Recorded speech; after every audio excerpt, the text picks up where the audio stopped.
All right, it's time to begin the meeting.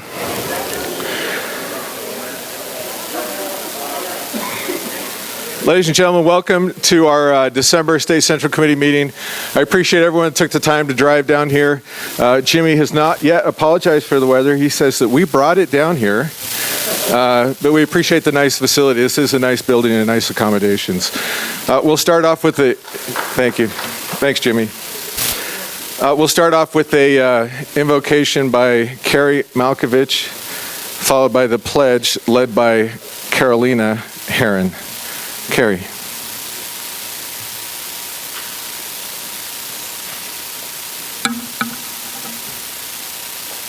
This from here or here? I don't know how to turn on that microphone.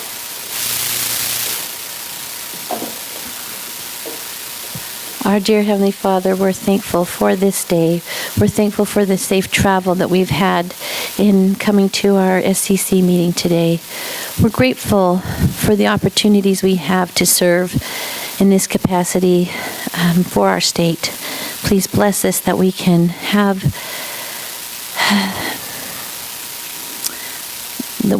civility, that we can have respect for the process, and that we can continue to uphold the values we hold dear. We're grateful for opportunities to serve, and we say these things in the name of Jesus Christ. Amen.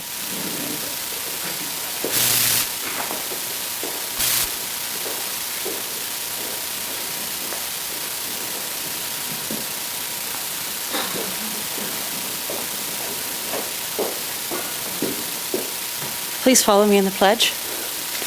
I pledge allegiance to the flag of the United States of America and to the republic for which it stands, one nation, under God, indivisible, with liberty and justice for all.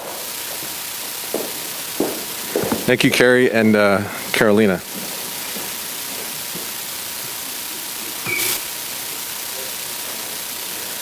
The first item is the adoption of the agenda.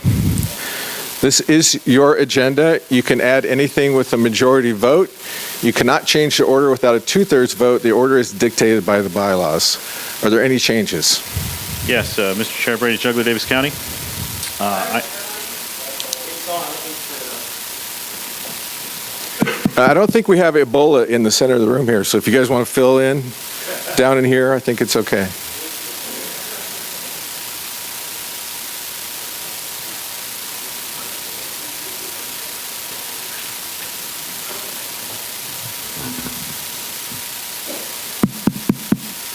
Testing.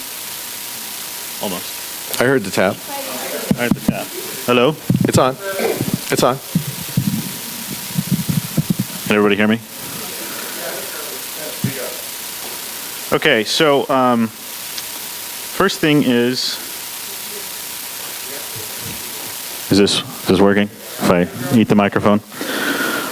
Okay, a resolution between item 5A and 5B regarding the trademark copyrights of the party.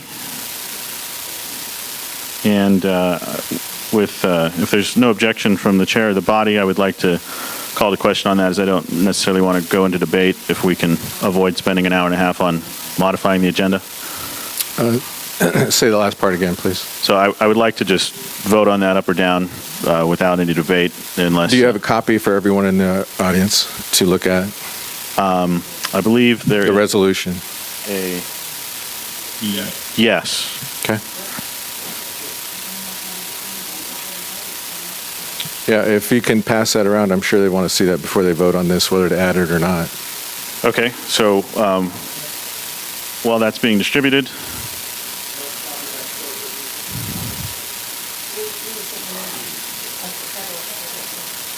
so they'll also need copies up here.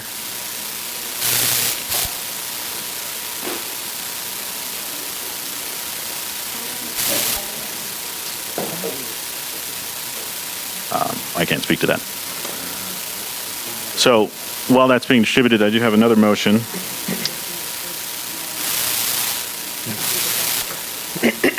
Okay. So I don't know if it's... On the agenda, a discussion item is just exactly that, a discussion item. No actions can be taken on a discussion item. So would you like to add that before item 5, like 4, after 4, maybe a 5, maybe a 4.1 or something, or after item 5, before 6, the reports? So I guess we don't have a resolution section, so I guess I would add it as a new item 5. Is a resolution required, have a notice requirement? Okay. There is no resolutions, but you can put it wherever you want. Well, technically, they are supposed to be doing municipalities that would require that, so Is that, that would, yeah. so it's not, The bylaws require that they have submitted everything that they want voting on. okay. So notice requirements are not waiverable. Anything that you wanted to discuss in this meeting that would require a written copy should have been noticed at the notice time. You're voting to add something outside of that. Can we even do that? So where this isn't a bylaw amendment, my understanding was... It's but it's a written material. Yeah, resolution, minutes, any written materials. So a resolution, I think, falls within that. That's what. We have added resolutions in this body that were done on the fly. We did one not that long ago. Not since this bylaw has been enforced. Since I've been the chair, it has not. Yes, sir, it was while you were chair. Which item was one that? of that item, that resolution, was proposed by Mr. Thomas Wright about a year ago or so. So we have done resolutions on the fly. That was a creation of a committee. It wasn't a resolution. It was a creation of a committee.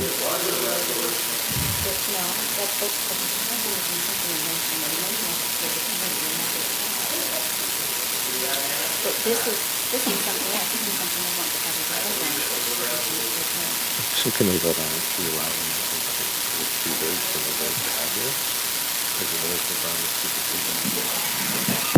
Point of order. I'm trying to figure out how to do this because Even Lieutenant Governor No. Greg Bell has added a resolution to this body, and we'd never been noticed. It's happened before So multiple times. here's the thing with resolutions. The resolutions require notice. Everything that's written requires notice because when people decide whether or not to attend the meeting, they need to know what's being discussed on the floor. And if it's important to them, they'll make an extra effort to attend. So when you do that, you disenfranchise those who weren't noticed properly of a resolution like this. I'm not trying to kill a resolution. I'm just trying to explain the reasoning that I'm going through up here to try and to educate the body on this kind of action. Actions have consequences, and I'm trying to do that fair and equitable to those members who are absent today who couldn't attend. I understand that, Mr. Chair. I believe that there is a notice requirement on bylaw amendments. Is not what I understood to be required to resolutions, as the bylaws do allow us to add any item to the agenda with a majority vote at the meeting.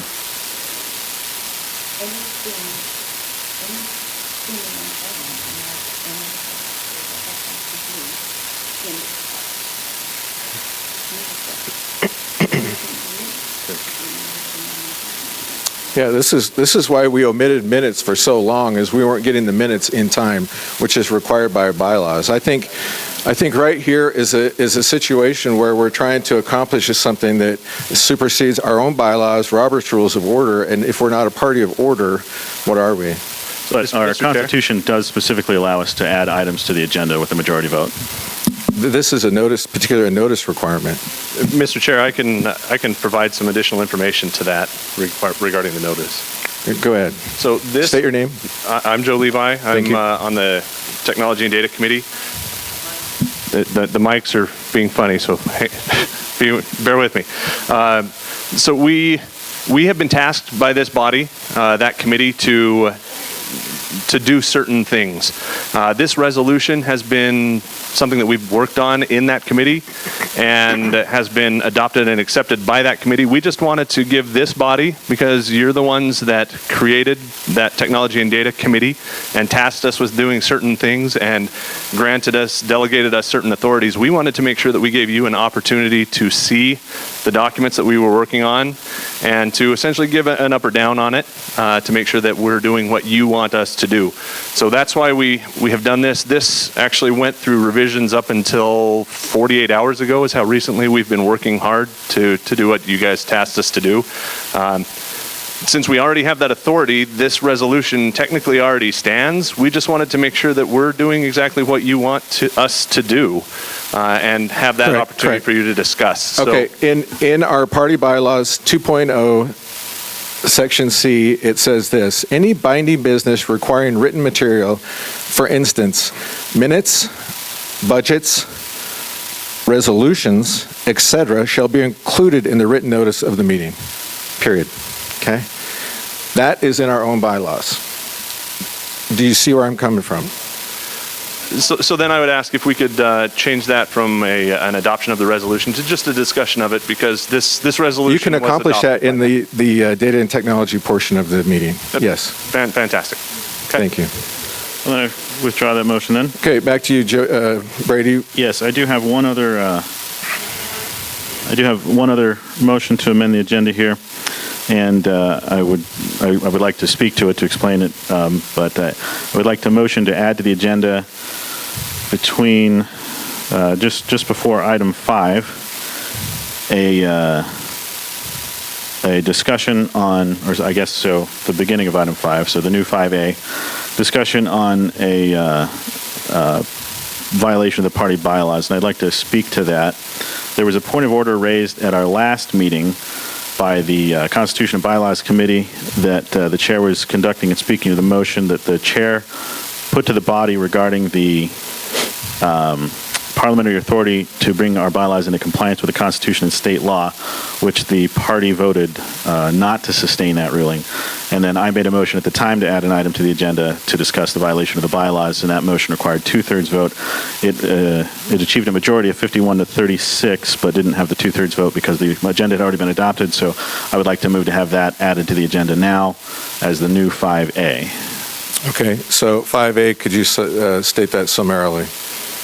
Yes, I would like to add an item to the agenda to discuss a violation of our party bylaws. Okay. Item 5A, violation of the party bylaws.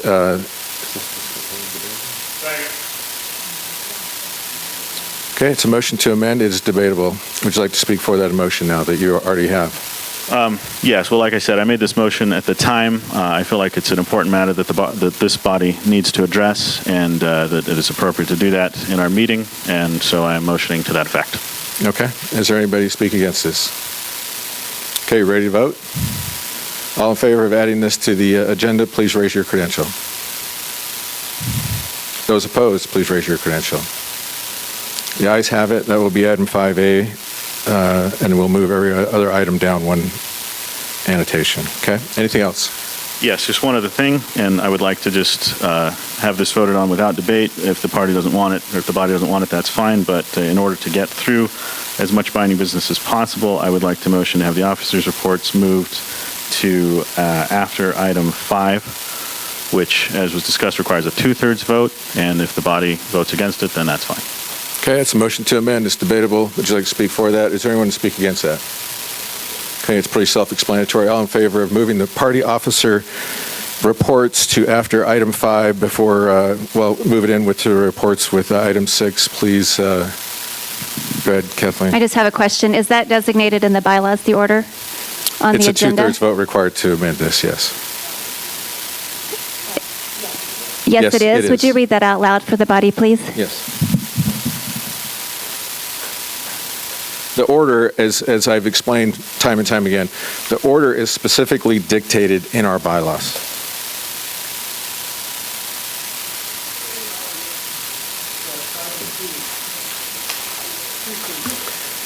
Following the welcome prayer pledge of allegiance, the agenda, the State Central Committee meeting shall begin with binding business if a quorum is present. Delegation, committees, and auxiliary reports shall follow binding business. Then what I've read previously, names and phone numbers of individuals submitting amendments must be included.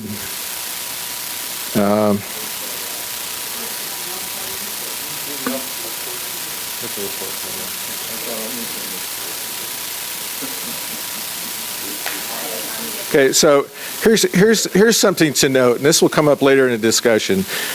Reports. If you're doing binding business or conducting business in this meeting, for instance, if the Data and Technology Committee has any binding business, putting them at the end of the agenda will cause you to do binding business before you even hear a report from them. So it negates. I'm explaining the order of things.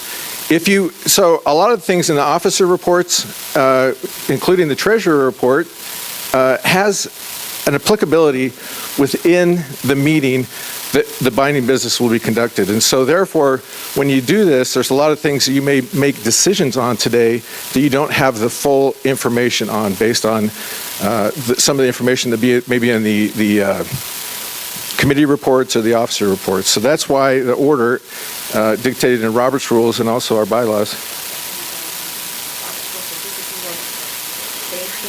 And Robert's rules says this is the order. Robert's rules will say that you get your delegation reports first, you get your officer reports next, your committee reports, and then you do binding business, because all that stuff may influence something that happens in the binding business. So just to be advised of that. Okay. The motion on the floor is, Mr. Chair. the motion, we're going to vote on the motion. The motion on the floor Mr. is Chair. to move the officer reports beyond 6. Mr. Chair, what you just read said that the binding business must come first. I don't think that this is even Robert's rules supersedes, when it leaves it out, Robert's rules supersedes. No, the bylaws take precedence over It doesn't, the bylaws don't dictate where the officer reports are, therefore Robert's rules of order It applies. says binding business first, and binding business very clearly does not include officer reports. Okay. It's an opinion. Thank you. Mr. Chair, I'd also like to point out that the committee reports you referenced that are important to hear are after the binding business. Audit That's report correct. is after. Because of the bylaws only. I would rather they be up front. Because we never get to them, and there's information that I think you could relate. And my point just is that the agenda is internally inconsistent as it sits right now, according to the explanation that's been given to the body.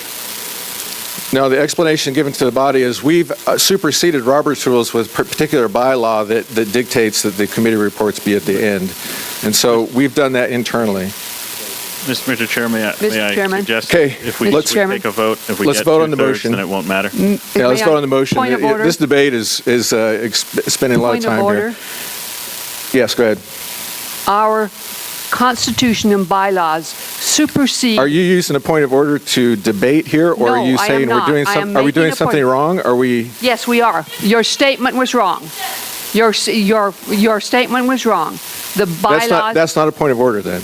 Then it's a point of information for you, Mr. Chair. It states clearly that our binding business comes first in our bylaws. It does not say where in our bylaws where the chair's reports are or the officer's report. You're absolutely right. It's not there. But it does not mean that Roberts supersedes and puts them first if our bylaws state that that the binding business comes first. That doesn't mean after reports. That means first. Okay, we'll let the body decide. All in favor of moving the officer reports to the item 6, please raise your credential. All opposed, please raise your credential. That's a 2/3 required. That does not exceed the 2/3 requirement. Move on. Okay, all in favor? Yeah, all in favor of moving the officer reports to item 6, please stand and raise your credential. Thank you. Please take your seats. All opposed, please stand and raise your credential. Again, that does not exceed the Okay, two-thirds I have a requirement. That is division. Point of information, Mr. Yes. Chair. Why was this a two-thirds? Why did it require a two-thirds vote? Because you're modifying the agenda. The order of the agenda is We specified haven't in adopted the bylaws. agenda yet. So why is this a two-thirds vote?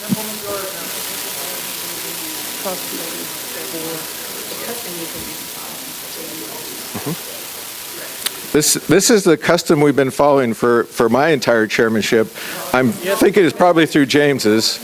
We've always had the officer reports at the beginning.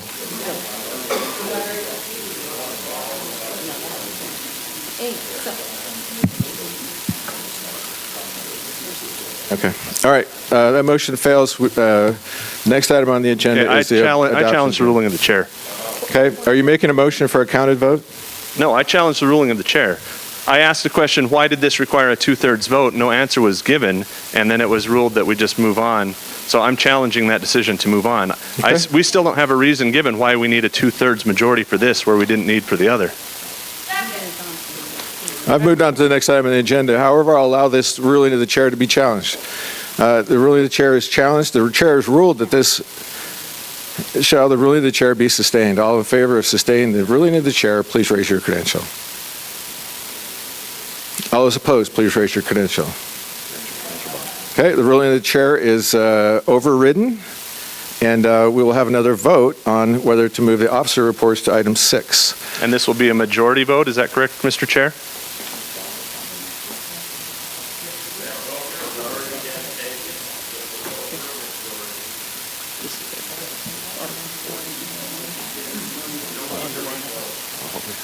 Point of order, Mr. Chair. Okay, let's move on the meeting. All in favor of moving the officer reports to item 6, please stand and raise your credential. This is a majority vote. This is a majority. Please take your seats. All opposed, please stand and raise your credential. Okay, the majority has it. We will move the officer reports to item 6. Point of order, Mr. Chair. Go And ahead. a point of information, thank you. Our Constitution, Article 4E, in the middle of the notice of meetings, no business may be considered at a state central committee meeting unless properly noticed by inclusion in the agenda, except if a majority of the members in attendance vote to add an item to the agenda. So our Constitution specifies majority. We've vote. moved beyond that, so bring that up to attention next time, okay? Certainly. All right, the adoption of the agenda. All in favor of adopting the agenda as amended, please say aye. Aye. All opposed, say no. Okay, the ayes have it. The agenda is adopted as amended. Next item on the agenda is the 2019 Organizing Convention discussion or reports. The chair recognizes Bob McKenty. Oh, the minutes. I'm sorry. Minutes. Lisa. Chair recognizes Lisa.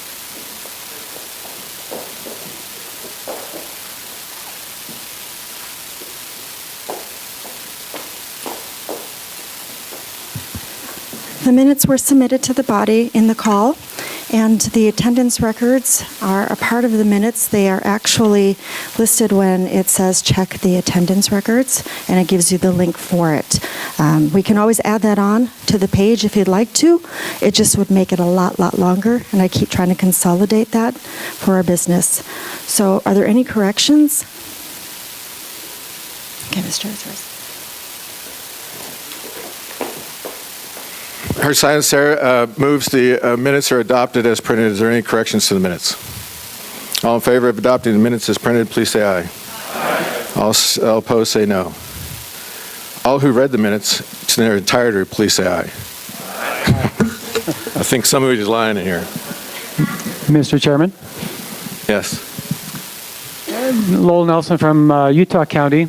I move that our next committee meeting be February 9th instead of March 16th.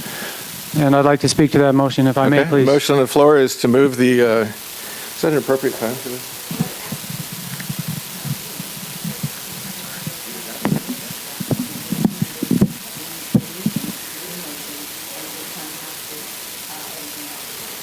Okay, after the reports or before? It's actually a motion. It's an item we used to have on the agenda. Okay, it'll be a 2/3 to put that item on the agenda because you waited this long. So the motion on the floor is to change the March SCC meeting to February 9th. Correct. Okay, that's debatable. Would you like to speak to that motion? Putting that on the agenda, yeah. So I can speak to the motion then? To put it on the agenda, yes, correct. Oh, to put it on the agenda. That's correct. You waited and now it's not on the agenda. I see what you're saying. Okay. Ah. So the reason I'd like to put this on the agenda is so that we have an opportunity as a committee to comment on any pending legislation.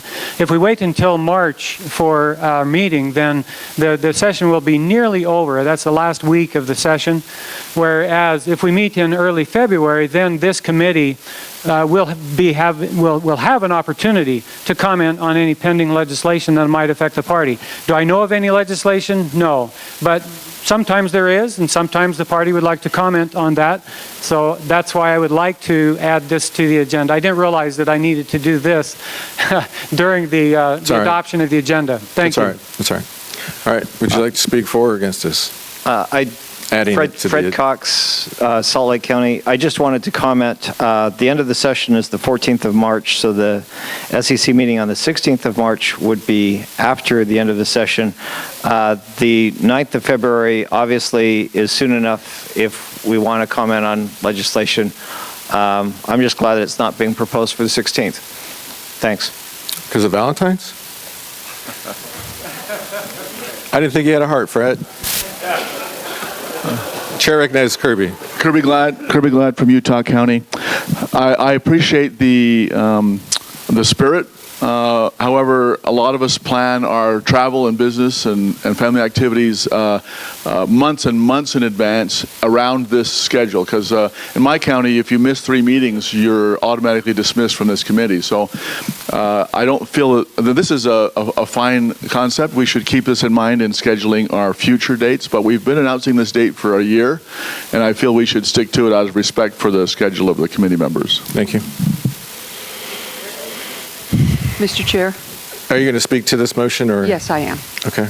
I would like to ask the secretary, when was that date first put on our agenda?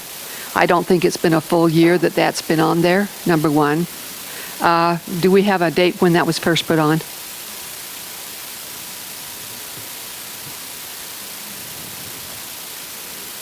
I can certainly appreciate Mr. Glad's comment and the schedule, but also in response to that, we have had other meetings changed. That was discussed during an officer meeting after Kara was elected, and so it hasn't been on the agenda for a year. Yeah, go ahead. You want to? Okay, no, but I'm just... The governing documents stipulate that the officers get together and set the next 4 dates after the nominating or organizing convention, respectively. I understand what the documents say. We set those dates, and so that's when we did it. Yeah, we've wanted those dates a year out since the very first meeting we've had, and we haven't had them all the way out. And they have been changed. Yes, you have. If they've been changed, it's been with reason and but you have also discussion internally that you were probably unaware of. Okay, Mr. Chair, is it not true that you have changed some of the dates? Have I? Yes. Without approval from the State With Central respect Committee. to some other scheduling items, yes, I think I have changed some of the dates. Okay, so you have changed dates without the approval of this body, and now the body's asking for an approval. Can you show me in the governance where it requires approval from this body for the SCC Yes, it's in there. I can go and look for it, but we're supposed to approve. Can you please do that and come to the microphone when you have that information? Thank you. Carrie, would you like to speak for or against? Against. Okay, Carrie thanks. Malkovich, Utah County, speaking against this. I think that we all know that we have several legislators who are members of this body, and to be mindful of their time and their commitment to our legislative process, I do not think we should schedule meetings during that time. Saturdays are their only day with their families, usually, or with their constituents. I know that day we have a meeting already scheduled for our Utah County legislative body to have a meeting with constituents that day, and I just feel like we need to be respectful of their time as well. Thank you. I'm Tina Horlocker, Davis County. While I agree with both of these points, I do feel like the opportunity of the SCC to be able to comment on things that are going on in the legislature is more important than those other 2 points. Thank you. Chad, are you speaking for or against? Speaking for, Mr. Chair. We've already had 4. I'm trying to balance the discussion. So do we have anybody else to speak against this motion to add this item? Having no other against item, could I have a summation from the presenter? Mr. Chair, can I speak against? Yeah, go ahead. So I would just speak against the motion. You conflict yourself, Brady. I wasn't the one who made the motion. Okay, go ahead. But I would just speak against it because if we do not add that or change that date of the meeting, then we can always create a special meeting. We can the SCC can call that. So yes, love the special meeting. Okay, there's no summation. Are we ready for a vote? I think we are. All in favor of adding this item to the agenda, 2/3 vote required. Please raise your credential. It is 2/3 to add it because we've already approved the agenda. Everybody's a parliamentarian. The agenda has already been approved. This item would require 2/3 because of that fact. Okay, so approach the microphone if you'd like to be recognized. The vote now, all in favor of adding this item to the agenda to be discussed, please stand and raise your credential. Point of order, Chairman. Go ahead. I don't believe we ended debate. You just we had 2 against, we had 3 for, no further against, so the 4 had a little bit more voice. Mr. Juggler spoke against, and there was another person wanted to speak in favor of. But we have no one else to speak against. Chair, I have a legislator here who would like to give a point of information. Yeah, go ahead. Chair recognizes Kim. Do you have a question or information you'd like to provide? This information, I think. Okay. Well, maybe it's a question. I don't know. Phrase it a question. So I don't know that this body should make any special concessions for legislators, but I want to just note that we had massive tax increases last year, and if the point is that this body may want to weigh in on legislation, will you really do that? Because, I mean, I found myself frequently in a small number of people that were opposing increasing multiple taxes. And so if we're... If your point is that you want to weigh in, then freaking weigh in. Thank you. Mr. Chairman. I think that was a statement. Mr. Chairman. Yeah. Bob, come back. Go ahead. Would you like to read your... Yes, I would. It's in the bylaws, and it states on 2.0, State Central Committee, meeting dates. During the month following the state organizing and nominating convention, the state party officers shall determine the dates for the next 4 regularly scheduled Central Committee meetings and shall notify all State Central Committee meetings of these dates by mail. At each Central Committee meeting, the dates for the next 4 meetings shall be announced, and notice of those meetings shall be sent to the notice of the Central Committee. That's what it says about that. I believe those dates were noticed on every call you've been getting to the meetings. The future dates have been noticed. It's a calendar year, so we notice after the meeting, after the organizing convention, you notice the next 4 dates. After the nominating convention, you'll notice the next 4 dates. So you don't automatically pick 4 dates out, so you always have 4 dates in the future. That's not how that bylaw is written. That is how we've done it always in the past. It's always been done 4 dates out. Always. Point of order before we vote. The point of order is the same as before, and I would call our professional registered parliamentarian to this because it is different than Robert's. It's in our Constitution, Article 4, number E, Notice of Meetings. I'll just skip to the relevant part here. It says, a majority of members in attendance vote to add an item to the agenda. It doesn't say before, after, during. This means at any time, if a majority of this body wants to add something to the agenda, they can do it by majority vote, not 2/3. I think that's before the agenda is adopted, according to say that. parliamentary There's no procedures. time indicated. So we get a parliamentarian interpretation too, and then a rule.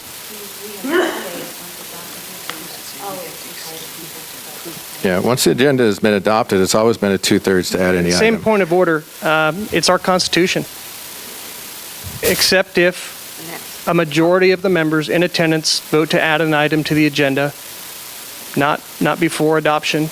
If we vote to add an item to the agenda, that's it. Okay. We've been Well, doing we it can wrong. we can go down this path again. The chair rules that it needs 2/3 vote.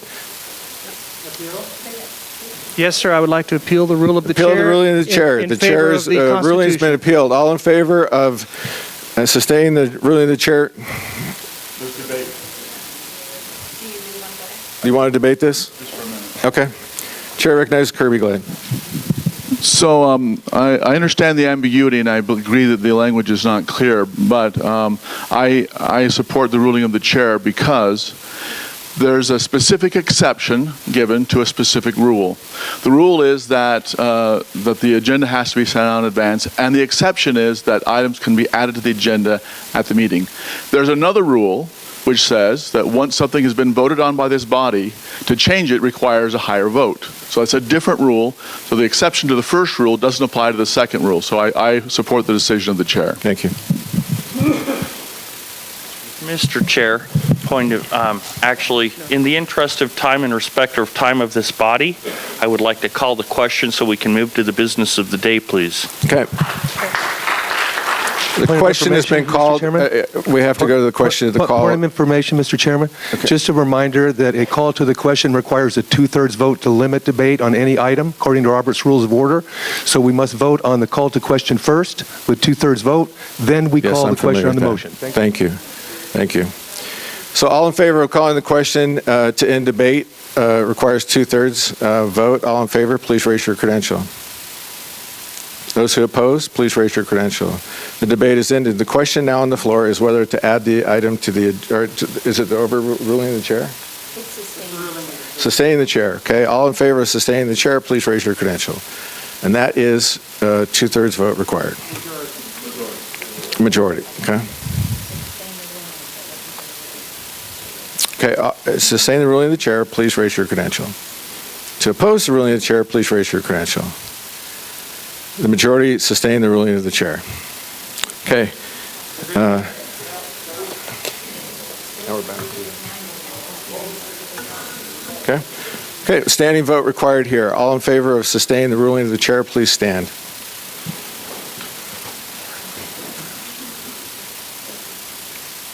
Thank you. Please take your seats. All opposed, please stand. Okay. The ruling of the chair is sustained. Mr. Chair, point of order. Yes. Point of order. Chris Booth, Cache County. No one seconded that appeal to the ruling of the chair. So none of this was even necessary. It's not required. It's not necessary. We had debate. Okay. It's not necessary. Thank you, Chris. Okay. Okay, now we're on to the next item of business, which business item number 1. Mr. Chair, Fred Cox, Salt Lake County. Yeah. I'm just confused. Did we ever actually vote to add the item or not? We voted on everything else. Yeah, we're trying to get to that. Okay. Oh, okay, thanks. We just wanted to know whether Point of we should order. add it or Shall not. the meeting change be added to the agenda? Point of is the order. question before you. There was a call for division on the last vote. Standing is a division. A counted vote. That is a motion. Are you making a motion to have a counted vote on that? On the last vote, yes. Okay. Use those words.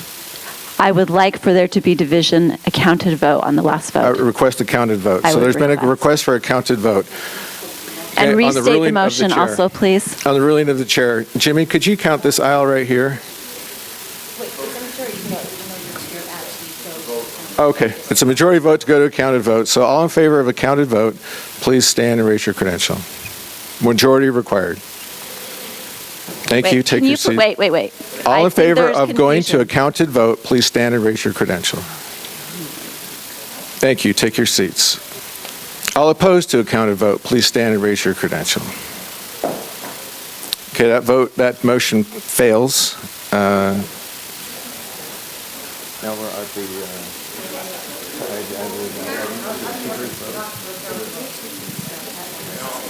Okay, so a 2/3 vote to add that item to the agenda. Okay, so all in favor of adding a change? Our document and the state central committee clearly states in point 2.0. Yeah, I think we've already ruled on this, Janice. But you didn't rule in the fact that it says the meeting dates for the next 4 meetings shall be announced. The notice of these meetings sent to the notice of the central committee. That's already in our documents. We're supposed to have it every time. That is not a motion. That's not on the floor. Oh, thank you. Okay. No action will be taken on that item because it was just a statement. All right, as far as the item on the floor now is 2/3 vote required to add this item to the agenda, changing the date.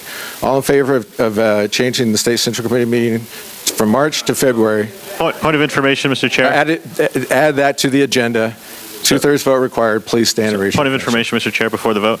Yeah. Just to understand, the motion we're taking now is to place it on the agenda, and then there will be a vote at that time if it is Yes. added to determine whether to add the meeting. So this is not a vote to add the meeting.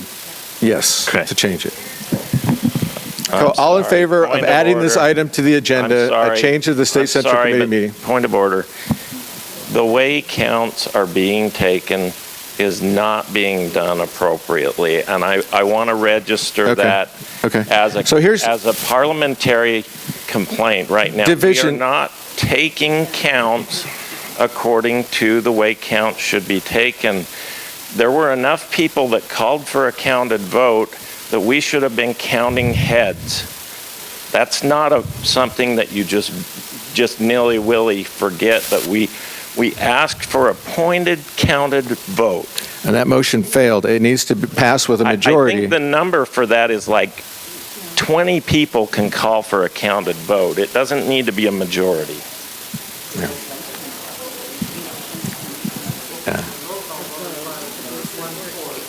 If you have a voice vote or a credential showing vote, that is for me to determine, the chair to determine whether or not that passes or fails based on those visual cues. When you stand, that is division in itself, okay? Division. Now, if you wanted a counted vote, which was requested, that counted vote needs to be approved by a majority of the body. A division is when we had everybody stand. So if you're asking for division, everybody standing counts as division. We did that. The parliamentarian is saying a counted vote must be determined by 50% of the body. I don't believe that's right. If you'd like to discuss that with the parliamentarian, you can come up here on the side while we move forward. I'm just registering that I believe this is a parliamentarian complaint. Noted. In the work. Thank you. Okay, now the vote is to add this to the agenda. 2/3 majority required. All in favor of adding this item to the agenda, which would be to change the SCC meeting from March to February. Please stand and raise your credential. Okay, please take your seats. All those opposed, please stand and raise your credential. Okay, that motion fails. Mr. Chair, I ask for a counted vote. Okay, the motion on the floor is a counted vote. So a counted vote requires a majority to do so. All in favor of that, please stand and raise your credential. Okay, please take your seats. All opposed, please stand and raise your credential. Okay, that motion actually passes. We're going to count this one. So, Jimmy, can you get this aisle? Kathleen, can you get the center section? Mr. Chairman, point of order. Can you get the far section? Mr. Chairman, point of order. On a counted vote, that needs to be counted out loud. At the last meeting, they were counted silently. So if you could ask the folks counting to count out loud, please. I can do it in any method that requires. You can override me, and the body can do it however they would choose. We're asking for a counted vote that's out loud. And results reported to the secretary. The results will be recorded when they report those numbers up here. However, if that's how you'd like to do it, all in favor of having people stand and count and sit down, please say aye. Aye. Those opposed, say no. No. Okay, the ayes have it. Everyone stand. You can return to your seats. Volunteers, thank you. Lowell, you can return to your seat. All in favor? We meant that the counters would cue the people standing to call out the vote is what we meant. So you'll stand up, and then when you get to you'll count your number out, and you'll sit down. Please show your credentials so that everyone can see that you're a credentialed member of the body. Okay? And those numbers would be reported to the secretary of the committee.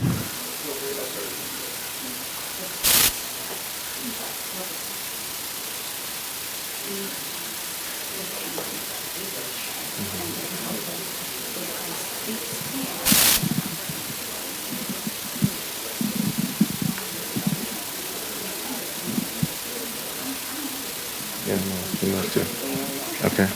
Mr. Chair, respectfully. All right, this is to determine whether or not we put this item on the agenda, I believe. Is that correct? Okay. That was my question. So all in favor of putting this item on the agenda, please stand. When you're counted, we'll start over here. I'll kind of direct things with my pen. And when you count your number, please take your seats. Begin. Willie. 1, 2, 3, 4,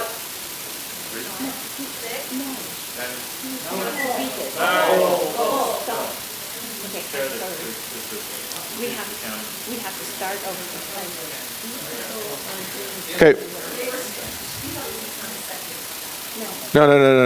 No, we're counting. They want everyone to count out loud and then take your seat, okay? So everyone knows how everyone voted. So please stand. If you would like to add this to the agenda, the item to the agenda, 2/3 required, please count out loud and take your seat after you've counted. 1, 2, 3, 4, 5, 6, 7, 8, 9, 10, 11, 12. Thank you. 13, 14,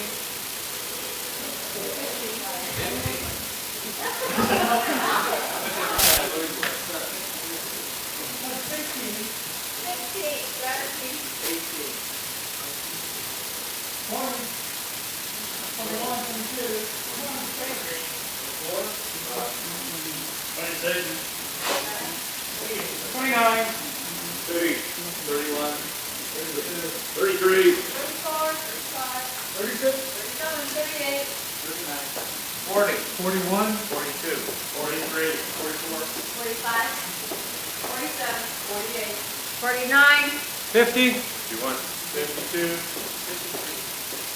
What did you say? Yeah. 54. Okay, all opposed, please stand and be counted. Please stand. Point of information, Mr. Chairman, we haven't heard a credential report yet. How are we going to 84. determine percentages? It doesn't matter at this point because we're counting everybody out here. So 84 is the credential number. Go ahead, Jimmy. 1, 2, 3, 4, 5, 6, 7, 8, 9, 11, 12, 13, 16, 17, 18, 19, 20, 21, 22, 23, 25, 26, 27, 28.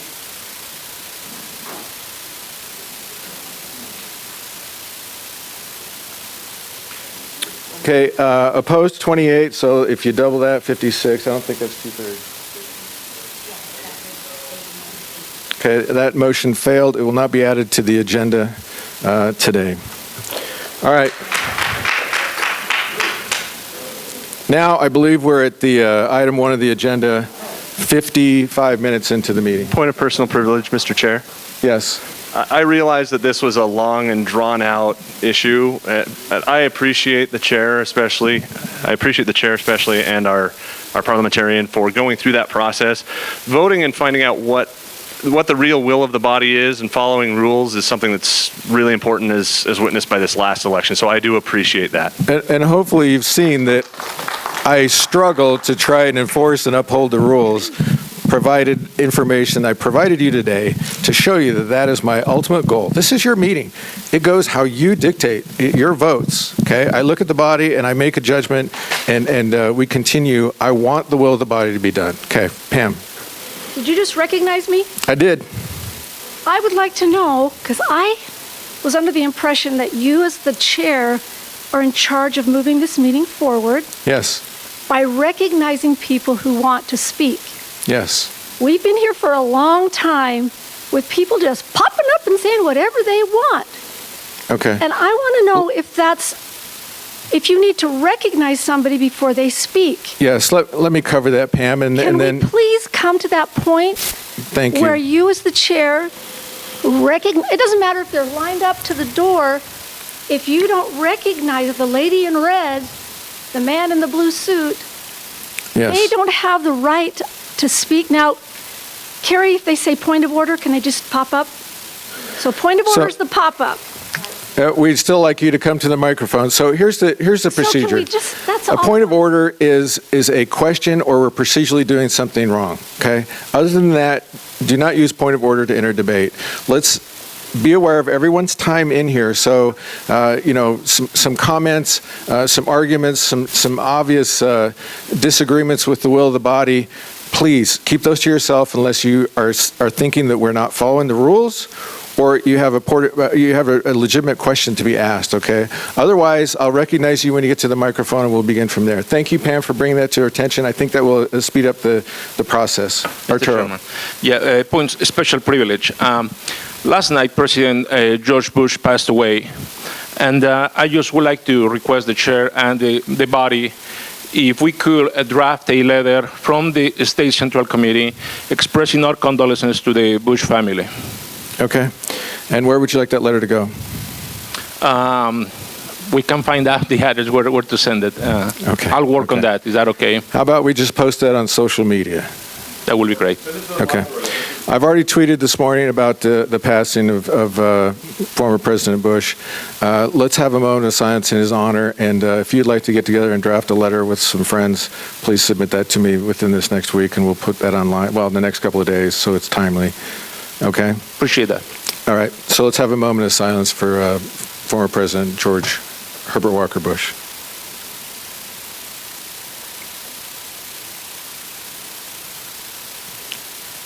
Okay, thanks. Let's get on with the item of the business. Let's get everyone on the road so they can drive home safely before it gets too dark. All right. That's a long way to Santa Clara. Thank you. Thank you for making the trip.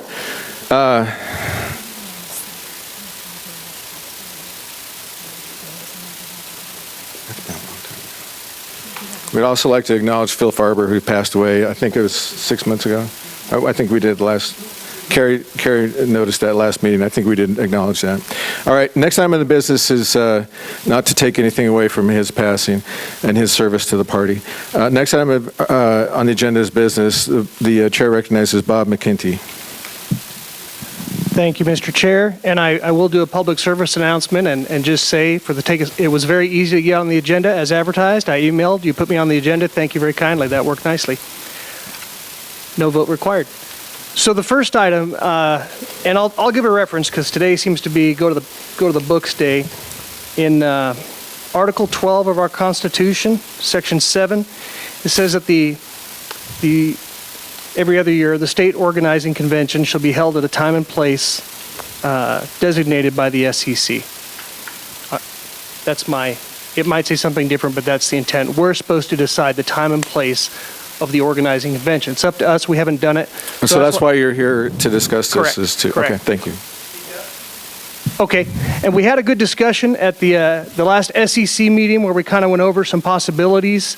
And I don't know if Peter or Lisa has to display the poll I put on Facebook, not scientific, of course, but maybe took the temperature of the delegates a little bit. So I put it to the delegates. I thought, well, what would their feedback be? I thought the SCC should know their feedback. And so I put a poll. I put the places we discussed at the SCC meeting. It's not all-inclusive, but we vetted them. Utah Valley University in Orem, Weber State University, the D Center, where we've had conventions at both those places before. Utah State University at Logan, just as an outlier. The Maverick Center, and an arena in Panguitch that Fred Cox knows the owner, and he wants to give us a good deal. It might even be better than what I posted. So I gave the prices and whether there was parking or not. And here's kind of the rundown. So Utah Valley University, I wanted to compare the base prices. That was $4,000, and they would give us the day before to set up. So it would just be a one-day charge. $4,000 base price. They did give us a discount, though. Weber State is $1,250, the base price.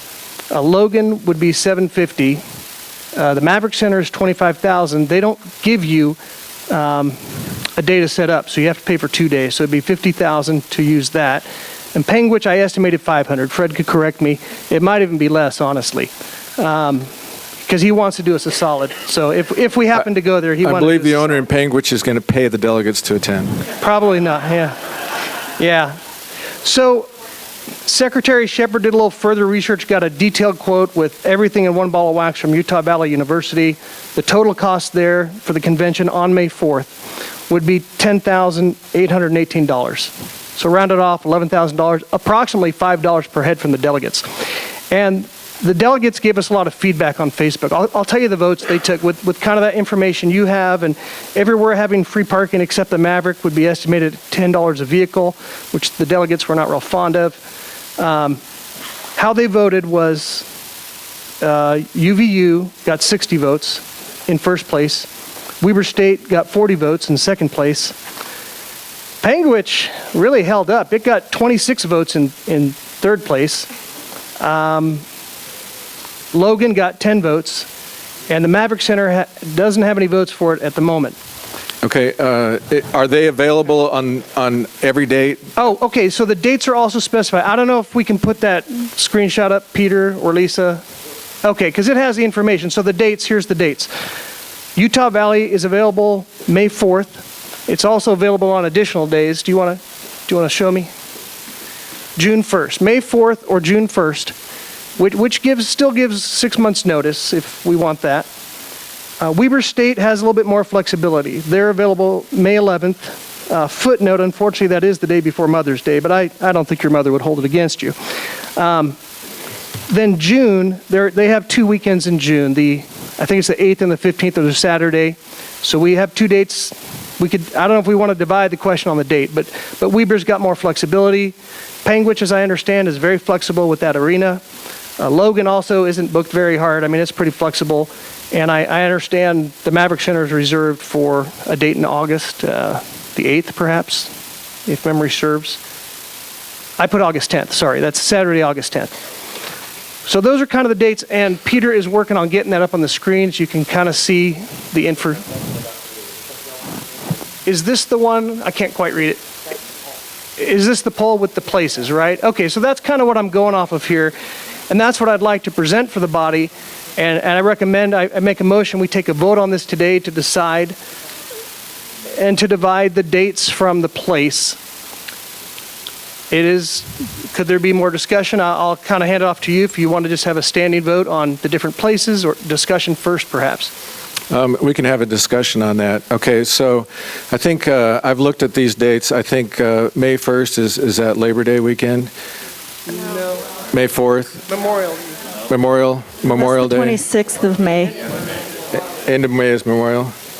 So, May 5th is Cinco de Mayo. Okay, don't forget that one. Okay, we talked about Mother's Day.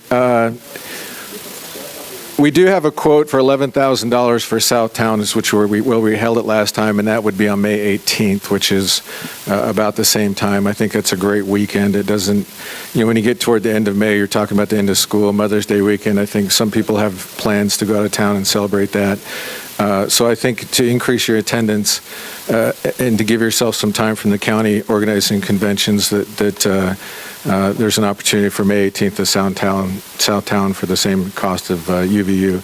This doesn't include the incidental expenses for audio, video, things like that are sometimes required for the venue. Most often required for the venue because we don't. The other thing is, did you talk about one of the biggest complaints we received? Weber State is stadium seating like the Maverick Center. That was a huge complaint in the feedback that we got from the survey that we sent out. They did not like the stadium seating walking up and down. So if you could vote for something that had a flat venue, I think UVU is the stadium as well, correct? Okay, so those things are debatable. Anybody else have any opinions? Grayson, do you have? Thank you, Chairman. Asking you guys for stuff. Grayson, is it a park with a megaphone and and balloting on used candy wrappers? Yeah. Can you guys hear me okay? Since we have college Republican chapters at all those universities you mentioned, and I'll throw in a plug for Westminster. I know we're liberal, but would be willing to host your the convention. We do, but I was going to say, most times because, and I'd like to talk with you, Bob, about this. Most of the time, if it's a college Republican chapter that's, we could say, is hosting the event, they will give us a considerable discount because it's being hosted by a college club. So let's talk. I'd love to see what we could do on that end. That might help cut our overhead. Mr. Chair? Can you seat 5,000 people? So, depending on if you wanted to do it, you would have a floor, like a base floor where people wouldn't have to go to different seats. Westminster College also has,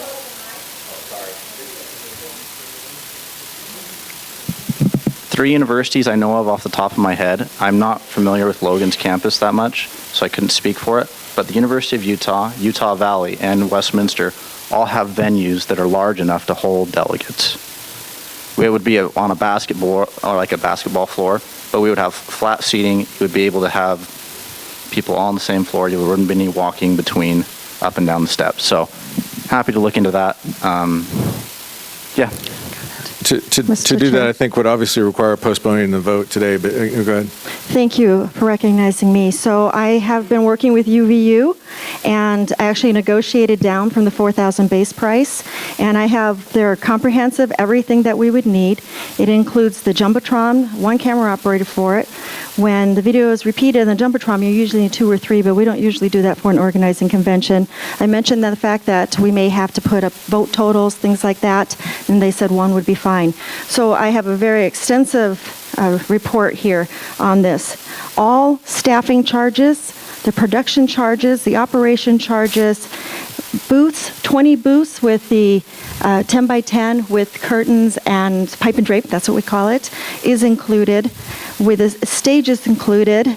They've given us a $500 discount because if we use it either weekend, it's sandwiched between graduations. So they already have 1,000 seats on the floor, and then they pull down the bleachers. They're yellow at UVU. They pull them down, and that's lower, and they're seats. They're not benches.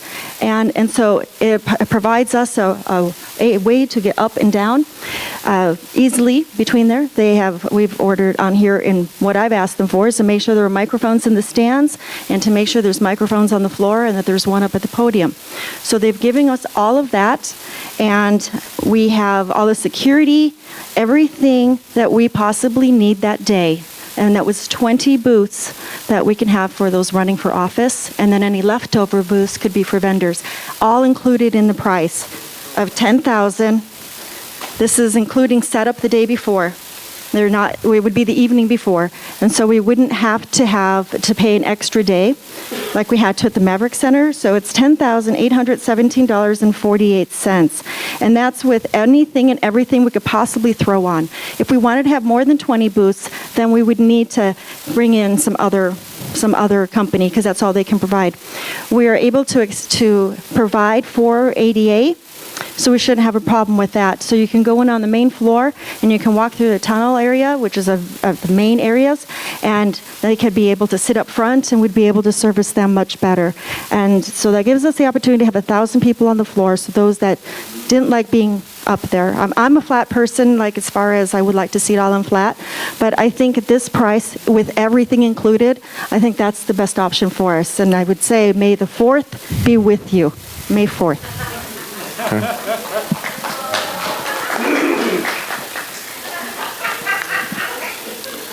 I see 2 votes in the affirmative back there. So, if you're, Bob, do you have a proposal on how to vote for this? So what I'm hearing here, and let me parcel these things up into different things. So we have May the 4th at UVU with 1,000 floor seats and everyone else on bleachers, okay, for probably chair seats and bleacher style, okay, for 10 hours, 12 hours, okay, because that's how long these meetings tend to go, all right? So, do you need a motion Yes. So how would you like to vote on this? So there's a couple ways we can do it. We could fill in a blank. There's a lot of choices here, or we can just have someone move for one of the dates, and then we can vote to amend it or vote it up and down. There's a lot of options, but I'm prepared to make a motion for a specific date and see if we like it. That's great. So I move that we hold our convention on May 18th at the Southtown Center. Okay. Motion on the floor is to hold the convention at Southtown on May 18th. It's debatable. Would you like to debate this? I'll second. Yes. Point of information. Thank you. Speak for this. So 11,000. Okay. So- as far as cost, so the chair reported at the end, and throw your spears at me now. I'm going to say raising, and I've got numbers. Raising money is not an issue when it's for a particular event. If it's to pay past debt or to pay for other things I funded a great election night party with no problem. I can fund the organizing convention. So don't look at money as much as people think. And actually, a difference of a few $1,000s I don't think is the issue. What is the issue is, here's a venue that has everything that we need by our own experience. So it's all floor seating, so there's not having to run up and down stairs. There's plenty of area for booths. If we need breakout rooms, those are available. There's plenty of parking. Everyone knows where it is. There's food available, because as you mentioned, these things tend to go a long time. And there's also food options in the surrounding area. If you just want to walk across the street, there's I think it's the Cottonwood whatever, and there's Apollo Burger if you're looking for a heart attack. So it has... Point taken. The staff is well acquainted with this. They know how to work with this. They've everything we've needed has been there before. I don't think we need to experiment with this for a few $1,000s in savings. We can easily raise the money for this, even if we just ask everybody to chip in a couple bucks. Yeah. Okay. Thank you. Is there anyone to speak against this? Point of information. Yes, go ahead, Gina. Mr. Chairman, can you tell us again the cost of the Southtown Center? We have a quote, Peter. 11,000. That was for both days set up. It is that for 3? We think we can do it in 2, but I think that's for all 3 of them, right? So we could go to 2, and it would be cheaper than that. So we booked 3 convention halls. One day, the first day, 3 setups, we're only paying for 1 day, and 11,000, and the only right conditions are like you said yesterday. Okay. What are it? Thank you. The vote, right? What if there's a voting process, be electronic or some other way? And then things come up, right? Sometimes sometimes the group might want to request catering. Sorry. What about electronic? We'll get to that. Electronic? Electronic voting. No. Does that... Oh, video. Yes, AV will be about $8,000.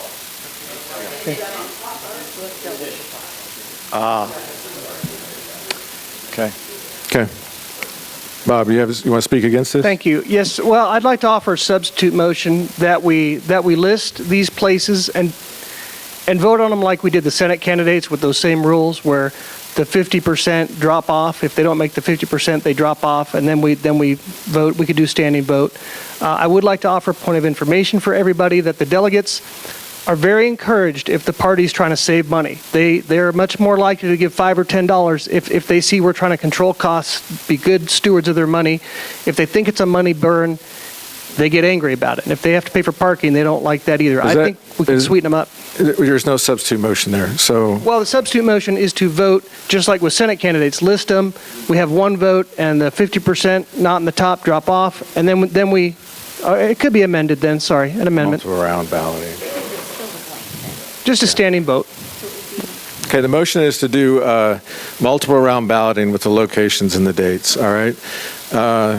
That is debatable, so we got 2 motions on the floor. Would you like to speak for essentially multiple round balloting with all the locations displayed? Thank you, sir. I'll speak for it. I think what we should do, so we don't X out anybody's favorite, And perhaps you could consider the delegates' feedback. We didn't have Southtown in there. Some did mention it, but the costs are much more than that 8,000. I would say the delegates are very sensitive. You know, Lisa has the package deal for 11,000. I think Weber State would be very similar. Some comments were that parking can be difficult at UVU. I think it's a little easier at Weber. But everybody should vote for what they want. That's why my motion, I'm saying let's do it just like the Senate candidates. We had, 13 plus of them, and we got through it pretty quickly.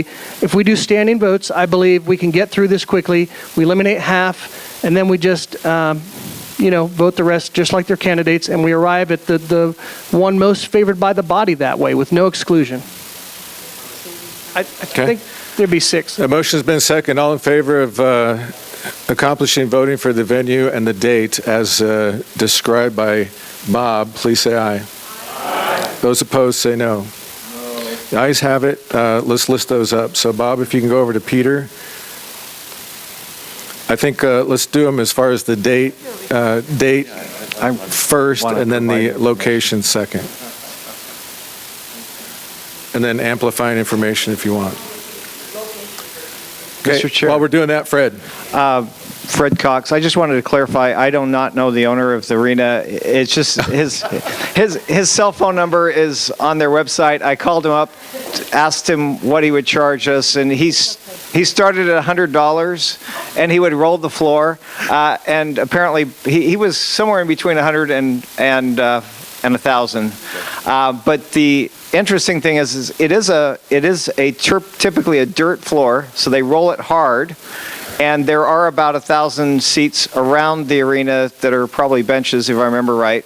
But they can handle over 4,000 people for like a concert or something. And it's obviously not as fancy. The only reason that I suggested this is we're the Utah Republican Party. We're not the Wasatch Front Republican Party. And I just thought it'd be cool to go someplace else. But that's the only reason I mentioned it. It is possible that somebody that owns a hotel in town is probably a distant relative because I'm in Utah. But anyway, thanks. Okay, thanks. Full disclosure. Lyle. Thank you. My question really goes more to Salt Lake County. As I watch the election returns come back, where we need to do the most work is Salt Lake County. And I'm wondering, having an organization meeting in Salt Lake County, but that will help our Salt Lake Republican delegates come and then get involved and give more energy to that election process. Yeah. I don't think we need it in Logan. I don't think we need it in Utah County, but I'm concerned about Salt Lake County. We need to do our work there. In my chair report, I was going to discuss this. There are 230,000 unaffiliated voters who participated in this last election cycle. Unaffiliated, 230 in Salt Lake County. There were 201,000 Republicans. The unaffiliated outnumber us in Utah. In Salt Lake County, okay? If we don't court the unaffiliated vote, we will not win elections in Salt Lake County. We saw that. Thank you. I don't know whether having the convention there makes a difference or not. I know nationally it certainly does. They pick cities that help them nationally. Right. Thank you. Request for information. Maybe. Was May 18th available at UVU? I like the May 18th date, but I like the UVU better. Was May 18th available for UVU?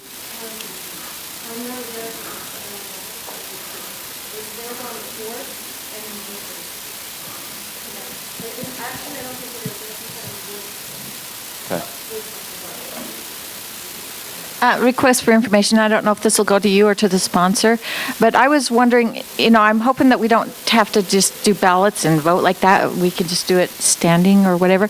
But I was wondering if you could vote for all the ones that you like, and then just the ones that get the least votes just drop off. Well, is that a possibility?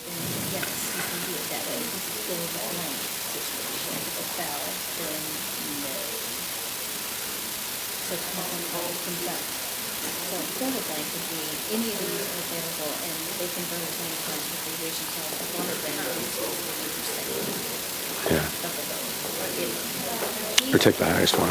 Do you know, are they doing a ballot, or are they doing a first one? This is them?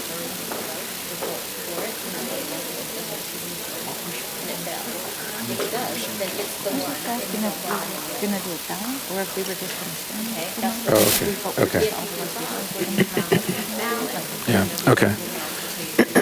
All right, so if you do a ballot where you have all of the listed, you vote for one, and then we total those, and we'll eliminate and continue that process until we get a majority, okay? If it's a fill in the blank, meaning I want to vote for this one particular venue, then that's your one vote, correct? No. You can vote as many as you want, but as soon as we get to the 50% threshold, it's over. That's the venue, okay? So you can vote as many times, if you want to go fill in the blank. Yeah, you can do that standing.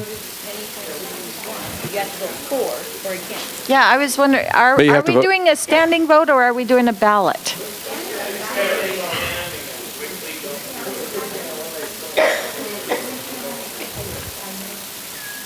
Okay, the consensus up here in the proposal, I believe, was to have a standing vote, whether to include this in the, maybe a final round, or can, right? So we'll start at the top, and whoever gets the majority, we end there. So if that's the will of the body, let's do it. So all in favor of, we'll put it up here as soon as we can. Yes. Except for you can't vote for and against. When one comes up, you must choose one side or the other for that one presented like a regular motion. So you will put it Do we need a number then? Well, it would probably go easier if we can't. Okay. I mean, you could do it 50-50 and Okay. All right, we'll play this by ear as it goes. Yes. A point of information, I believe Peter's working on getting the locations up there. And I just want to make sure, I believe my motion passed, that we would vote on them just like Senate candidates, so same rules. Well, that's where the 50% drop off, just our convention rules. And then we do elimination from there. Well, the proposal over here, and let me put it before the body, all in favor of taking them as they're listed in order and voting for or against. You'll get an opportunity to vote for or against. Okay, no objection, I withdraw. Yeah. Guys, I briefed. Yeah, you just need to vote for it. Make a motion.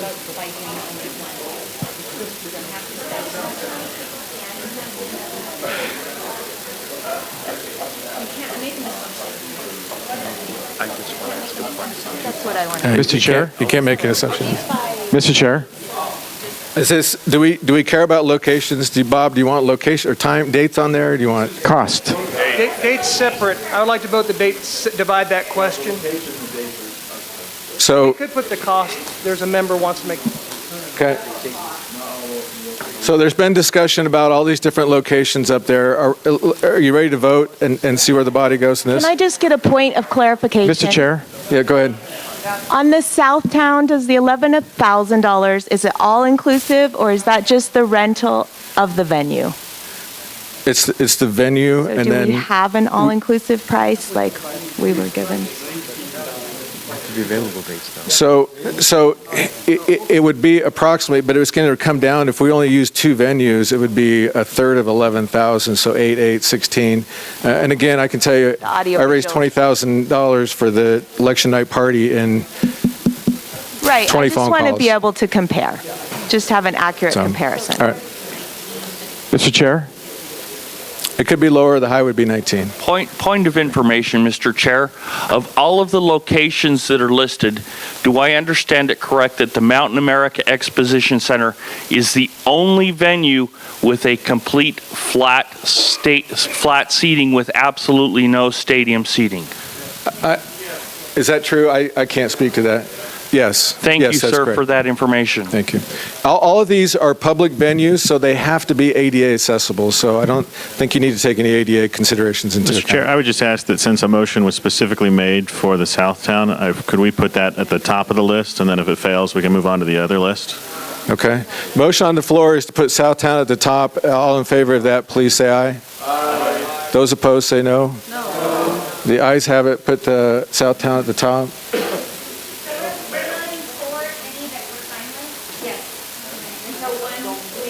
Mr. Chair, is there any way that we can put dates next to those specific locations? Yes, you can do it. If we have costs as well, that would be nice.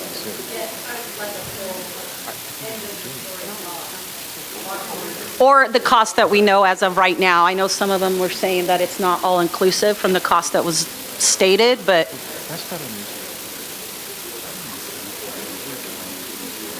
I know.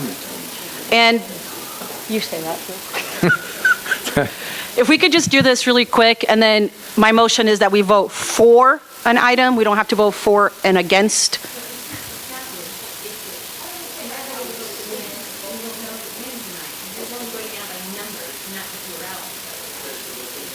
Then we only get to vote once.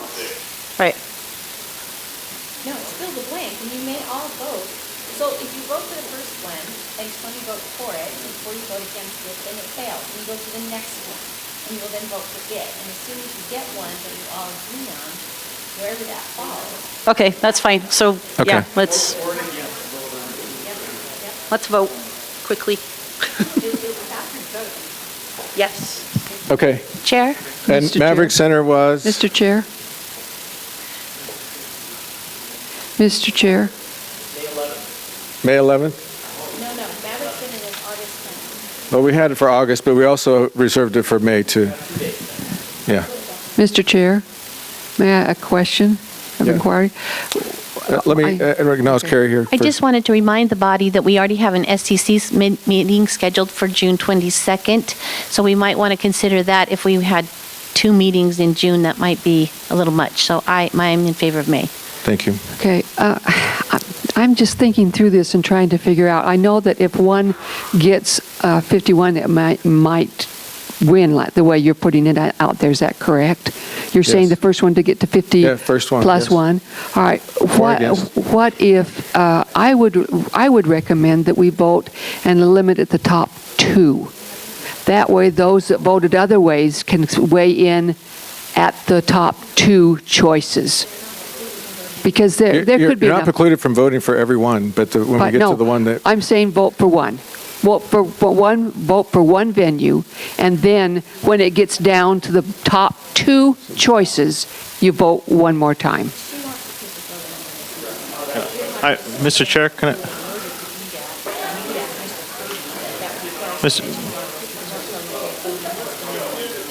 You're gonna get South. Well, yeah. Mr. Chair, can I speak against that? So go ahead. So there's nothing to be gained by limiting the number of times that a member can vote. We're trying to determine which one has the highest support from total aggregate of the body. So I don't see any reason to do that. I think it makes sense just to vote. Everybody can vote for as many as they want, and then whichever one yields the highest or the first one to exceed a majority. Okay. So the discussion here is whether or not to unlimited votes. You can vote as many times as you want, for and against. We start with the top one and go down. When we reach a majority, that's the location that we're going to go to. And you can vote as many times as you want. That's the fill in the blank, and that's the way our governance is. Okay, all in favor of that, please say aye. Aye. Those opposed, say no. No. Okay, the ayes have it. That's how we're going to do it, okay? So we'll get things on the road here. Go ahead. So Heidi. my concern is that there are certain venues that I prefer. However, for example, number 2, I could only do the 4th and not June. I don't know how many of you are in here, but many people leave for vacation as soon as school is out. That is the case with me. So for me, it's almost like 2 choices because I would only vote for the location on a certain date. So I don't know if we want to separate it by... So here, let me format a motion here. Let's make it. Yeah. Let me formulate. I think what I'm trying to get from you is, you don't want to do it in June. So let's have a vote on that. Your motion is to eliminate all the June dates on any of the venues up here. You said it perfectly. Is yes. that right? Okay. That's my All in favor of eliminating the June dates, please say aye. Aye. Those opposed, say no. Okay. See how it works when we all get along? Go ahead. Mr. Chair, I would suggest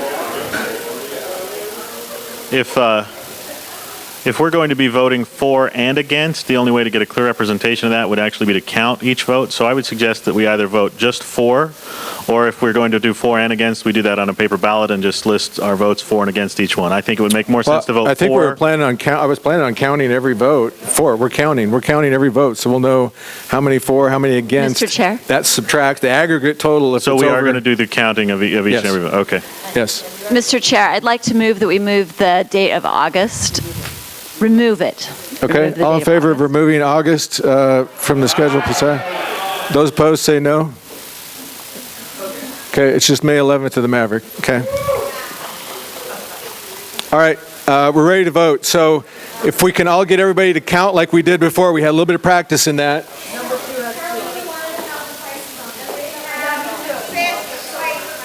Just a minute. We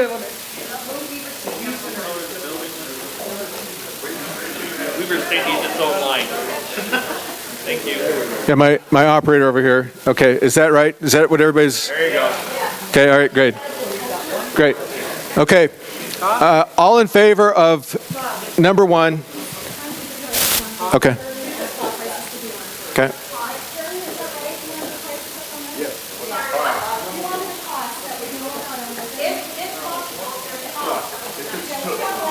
If it's total cost, it needs to be comparable, not.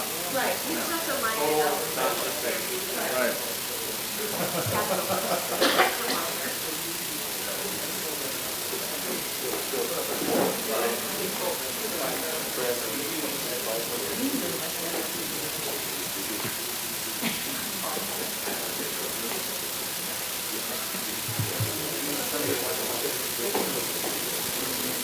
The chair would like to add the Bonneville Salt Flats as number 7. How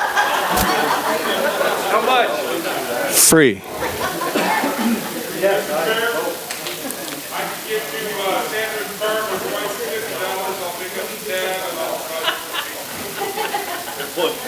All right, Brad.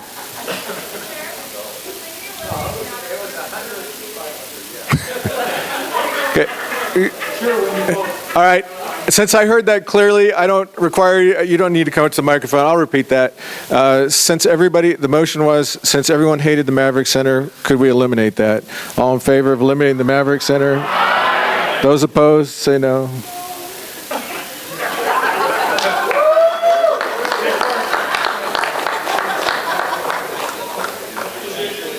Information. So is the intent to stop the voting as soon as one exceeds 50%? Yes. I think it would make more sense if we're going to do a for and against on each one, just to carry. There may be one that's more popular down the list. I think just count them all. Yeah, that was out of order. We already voted to do it this way. It'll be the aggregate. So I think we're ready to vote. The dates, the expenses are up there. All in favor of number 1, please stand and be counted. Point of Everyone clarification. stand and then Do we count vote off. more than once? And you can vote multiple times. This is for, and then I'll do an against afterward. For number 1. All in favor, Mr. please Chair, point of stand. information, are we voting Yes. both for and against? No, you Just cannot vote for and against, but you can vote for or against for each Well, that's one. what I meant. We're not just doing for, we're doing a vote for, and then we're doing a vote against Yes. each one. Thank you. Yes. And you can vote multiple times, but not multiple times for the same venue. So for or against, but not both.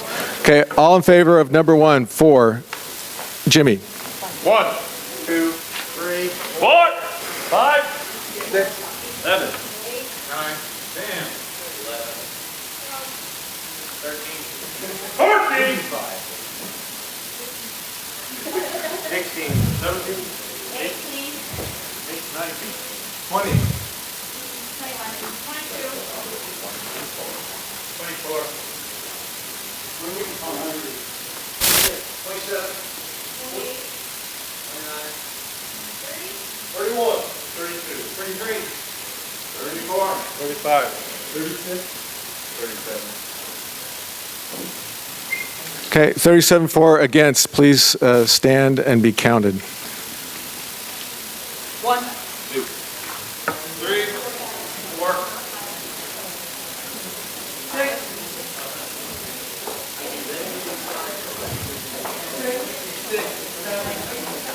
8, 9, 11, 12.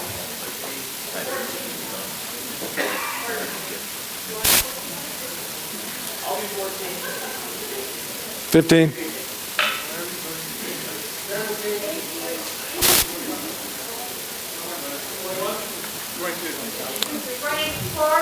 24.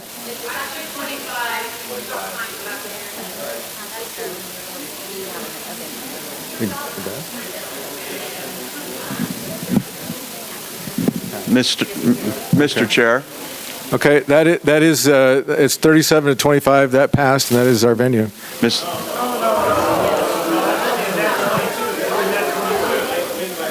Go ahead.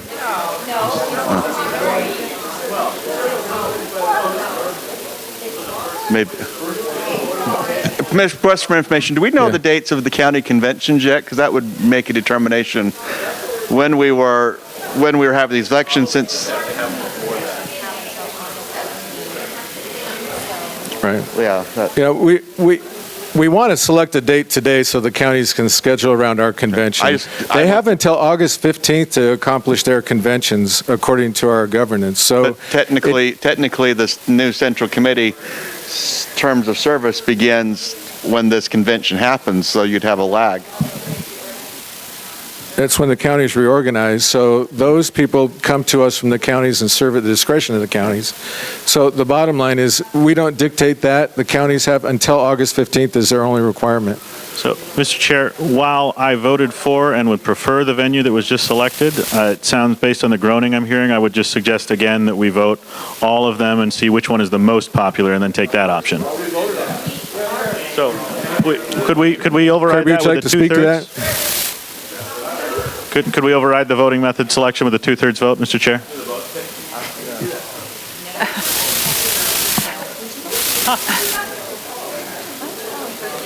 Kirby I'm more than happy with the results. I just want to be fair to the body.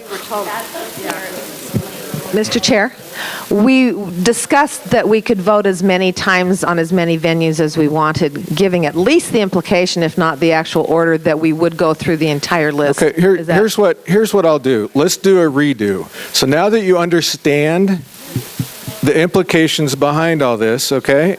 All the implications, you may want to alter your vote this time. In order to expedite things, let's do a redo. Okay. All in favor, please say aye. Aye. Those opposed, say no. Okay, there we go. So could we go over the actual method of voting? Because I'm sure we didn't understand, even though I had thought I had clarified, I still didn't understand. Yeah. So I hear a lot of sidebar discussions out in the audience there. Yes. That's my point. We thought we would be voting on all 5. So maybe we didn't vote against it because we wanted to vote for something else. So now you know. You did a trial run, and now you know. Okay. You will vote for and against each item. Okay. It's the aggregate of the vote. So if more people vote for it than against it, that becomes the venue based on the selection method. Point. Fill in the blank. That wasn't Fred Cox, Salt Lake County. That was not Bob's proposal. His proposal was to vote on all of them. No, but that was voted on and it was passed. 37 is not a majority of the room. A lot of us held back to vote later. That's what the Okay, redo is for. it is a majority of the votes, right? So whoever votes for and against, if the fours are more than the against, that is the majority. A lot of us didn't vote, waiting to put our vote towards other places. So, Mr. Chair, it is important that you vote for and against every venue, okay? That was the missing piece. That's the piece that was missing. It's important that you vote for and against every venue. Is that clear? Point of information. Sir. Yeah, Kirby, would you like to explain this, please? So I guess I'll put this in the form of a parliamentary inquiry. Is it true that if we want a location, we should vote for it? Yes. If we don't want that location, we should vote against it. And if we don't care, then we don't need to vote in that round. That's correct. And the first venue that receives a majority vote of the votes cast in that vote will be the selected venue. Is that correct? That is correct. Thank you. Is that clearly defined to everybody? Mr. Chair. So based on the commotion again, I will for a third time offer Could everyone please listen? So for a third time, I will offer the suggestion that instead of just stopping as soon as one has a for vote that exceeds the against vote, we simply vote for and against on every venue and then take the one that's most popular. Okay, that would change the voting method that we already voted on. So if you would like to make that motion, I would like to make that motion, and I would like to speak to it. We would have to suspend the rules to do that. That too. Okay, a motion to suspend the rules to readdress the voting and the method of voting for these venues has been on the floor. Would you like to discuss that? Yes, I would like to speak to that. Everybody seems to be confused about how many times they get to vote. I'm not sure anybody's paying attention at this point. Everybody seems to be confused on how many times they get to vote. The only way to be able to cast your opinion on each venue is to simply take a vote on each venue and then determine which one has the highest ratio of for votes to against votes, rather than stopping as soon as one venue exceeds the threshold, simply having one more for than a vote. A better argument would have been, I don't think we clearly understood what we were voting for when we voted for this method. I would like to readdress that by suspending the rules. Okay, is there anyone to speak against suspending the rules? I would just like to say that I think it's unfair to change the rules of voting once you see part of the results. We're voting now to suspend the rules. That takes a 2/3 vote to do so, to readdress the voting method for the venue. All in favor of suspending the rules? Excuse me, Mr. Chair, may I ask a question of the body? Brady Juggler. Is that okay? I just have a question. Is this a point of information? Yes, it's a point of information. From what we're saying right now, I think I'm in, okay, can you hear me better? Okay, I get the impression from the conversations around me that lots of people have more than one venue that they like, correct? Okay, and if we were to say the first one that gets there, if you don't get a chance to vote for your favorite. Okay, so you're speaking in favor of suspending the rules and readdressing the voting method. I am, because I think that we need to have a chance to vote for the top two. Okay. Not just the top. All in favor of suspending the rules, please stand and raise your credential. Okay, those opposed, please take your stand now and raise your credential. So. Okay, the rules are now suspended. We'll readdress the voting method. May I make a motion? Mr. Chair. Yeah, go ahead. So. Now, do you have a follow-up motion on how to vote? So. I said, Mr. Chair. If we simply take a vote for and against each venue, it will take less time than the debate has taken thus far. And then we'll know exactly which venue is most popular to the body, and then we'll select that venue.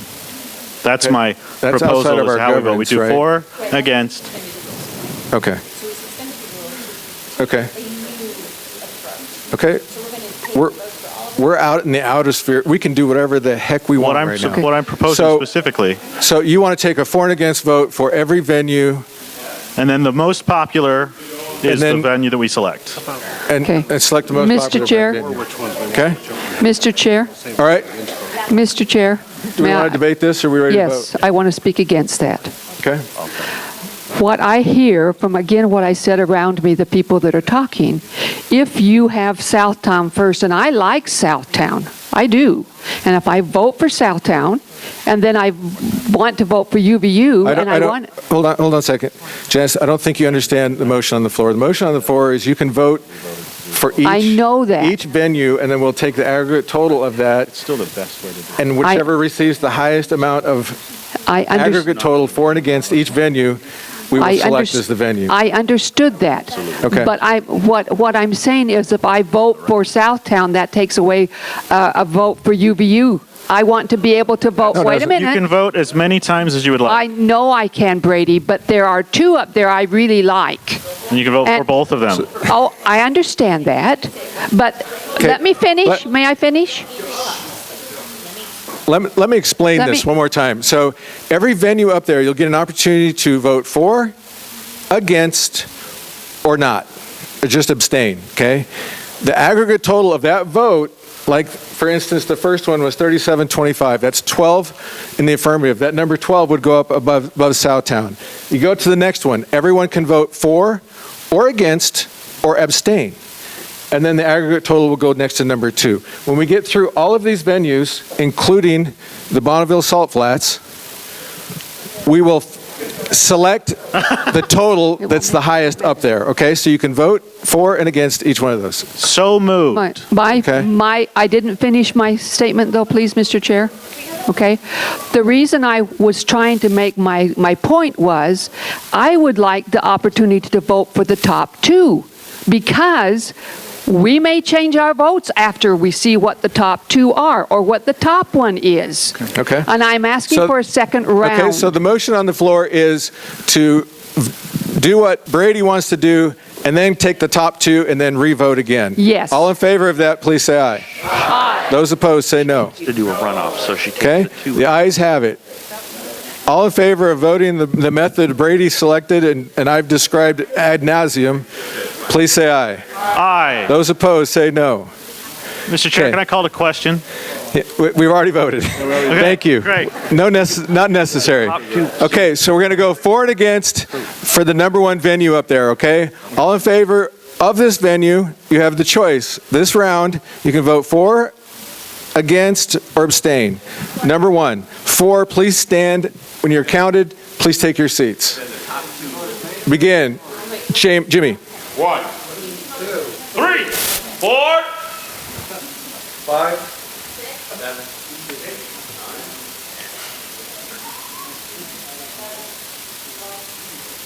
13, 14, 15, 16, 17, 18, 19, 20, 21, 22, 23, 24, 25, 26, 27, 28. Yeah. 30. 31. 33. 35. 36. 37. 38. Okay, 38 this time. Got one more. 39, okay, 2 more.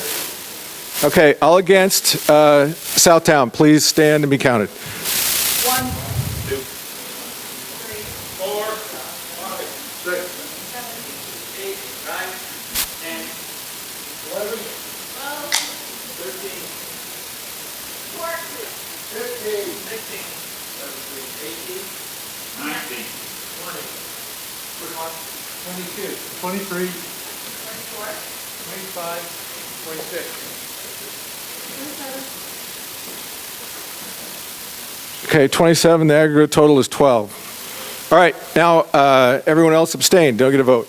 Number 2, UVU on May 4th. All in favor, please stand and be counted. 1, 2, 3, 4, 5, 6, 7, 8, 9, 10, 11, 12, 13, 14, 15, 16, 17,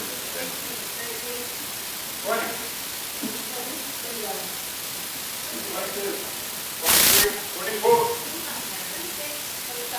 28, 29, 30, 31, 35, 36,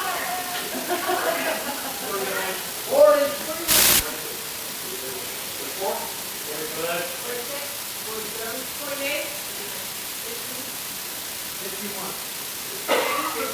54, 55, 56, 57, 59, 61, 62, 63, 64, 65, 66, 67, 68 for, against, please stand and be counted. 69. Please stand and be counted against UVU. Jimmy. 1, 2,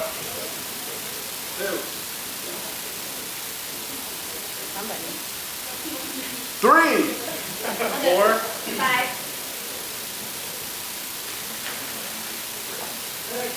6, 7, 8, 9, 11, 12, 13. 13.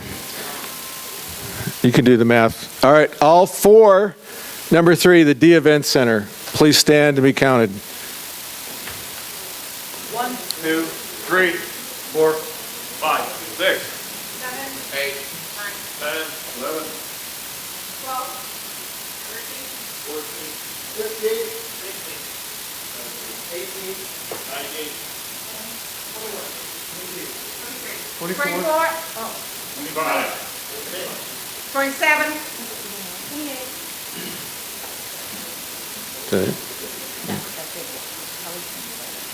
Okay. All right, all against, please stand and be counted. 1, 2, 3, 4, 5, 6, 7, 8, 9, 10, 12,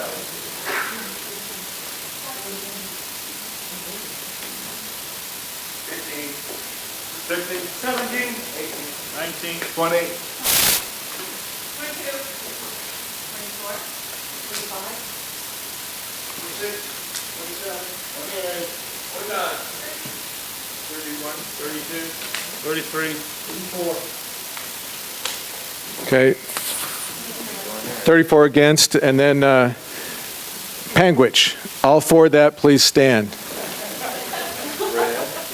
2, 3, 4, 5, 6, 7, 8, 10, 12, 13 for us. 14. 18, 19, 20, 21, 22, 23, 24. All right, 24. All against Panguitch, please stand. Ben. 1, 2, 3, 4, 5, 6, 7, 8, 9, 10, 11, 12, 16, 17, 18, 19, 20, 21, 22, 24, 25, 28, Chris. 29, 31, 32, 33. I could ride in on a horse at that venue because I grew up on a ranch. Number 5, USU. All in favor, stand and be counted. USU, Utah State, Logan, Cache Valley. It's going to start back here. 1, 3, 4, 8, 11, 14, 15. All right, 15-4 against. Please stand and be counted. 1, 2, 3,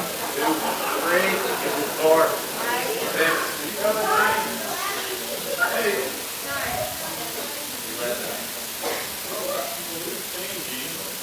12, 13, 14, 15, 16, 17, 18, 20,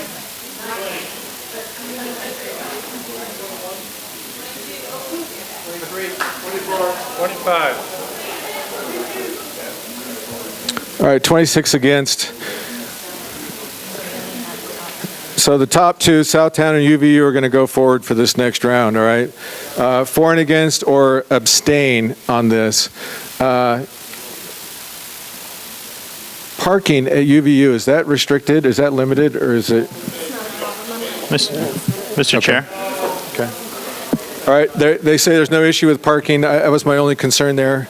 I don't want anybody to throw vegetables at me, but traditionally when we have a second round of voting, there's opportunity for more debate. So since we've limited it down to 2, I would like to suggest that we have some discussion for and against. Okay.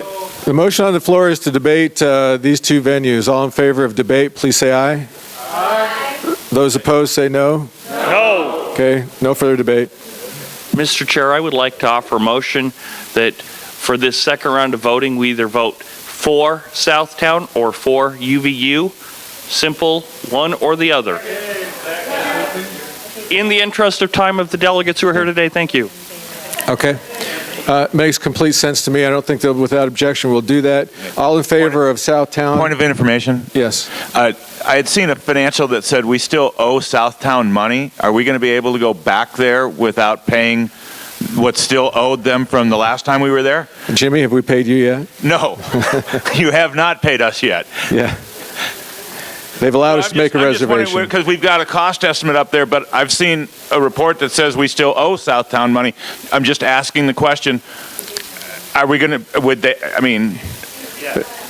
Point taken. We'll invite you down here even though you owe us money, but are they going to let us go up there, you know? Yeah. Well, what's that? Yeah, they've reserved those days for us. They have no intention of keeping us from that. So that's not an issue. And I'm not sure, how much do we owe there, Abe? 6,000 is all we owe. Okay. Okay. I have a And that was from James Convention back. I just have a question. What if our first choice is no longer available? Do we have to reconvene this body to choose another date, or can we just work down our list? So can we, I'm just saying, well, what if someone's reserved them in the meantime? I don't know. Yes. Yeah, that's my question. That's a good question.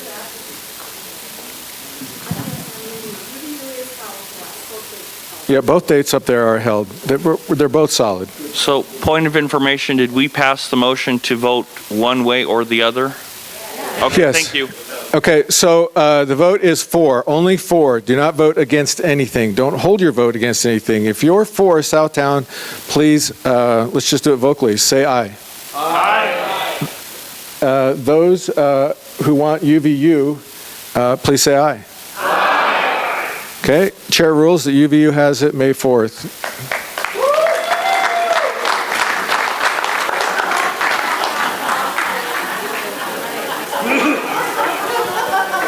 The chair will require those three carrying sabers to dress in Star Wars for that convention. I know Rebecca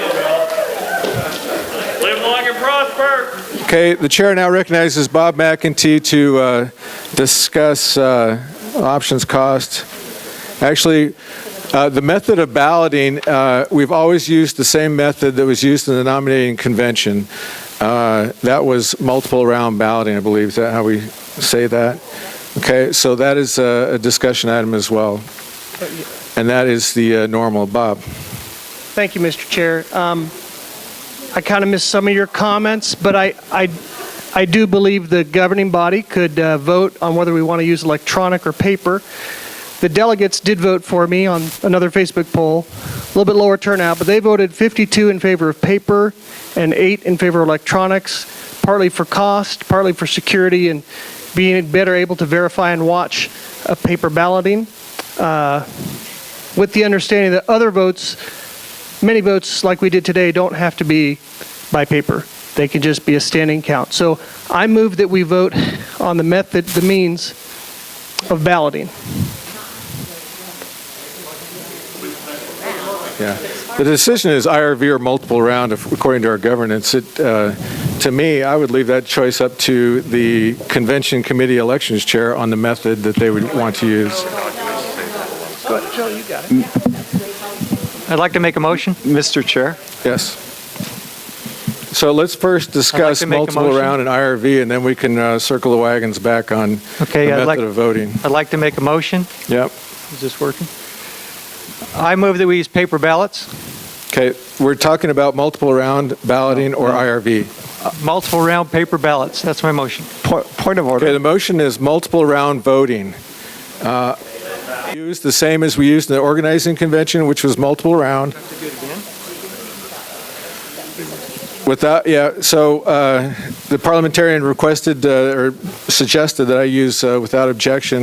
Without objection, we'll use multiple round balloting for the voting method for Mr. our Chair. party officers. Point of information, as I heard the motion, it was multiple round paper balloting. I just wanted to make sure that that's what we were going to be voting for. That is my motion. So there's no requirement for the SCC to weigh in on those. In the past, My motion is multiple round paper ballots. Okay.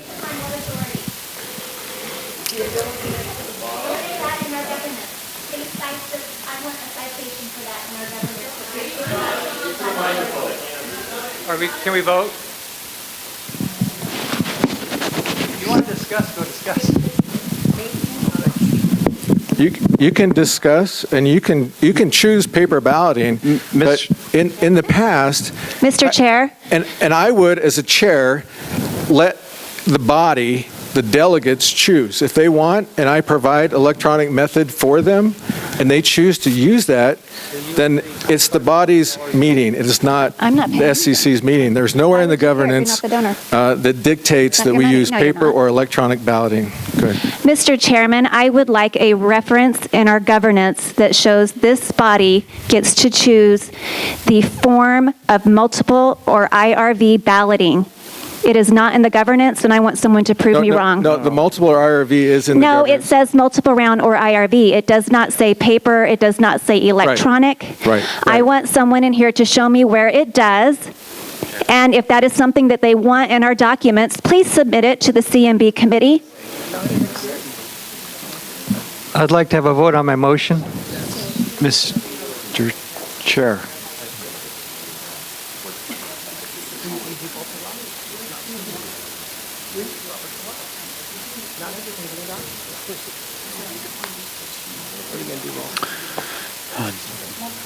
Not everything's in the documents. Okay.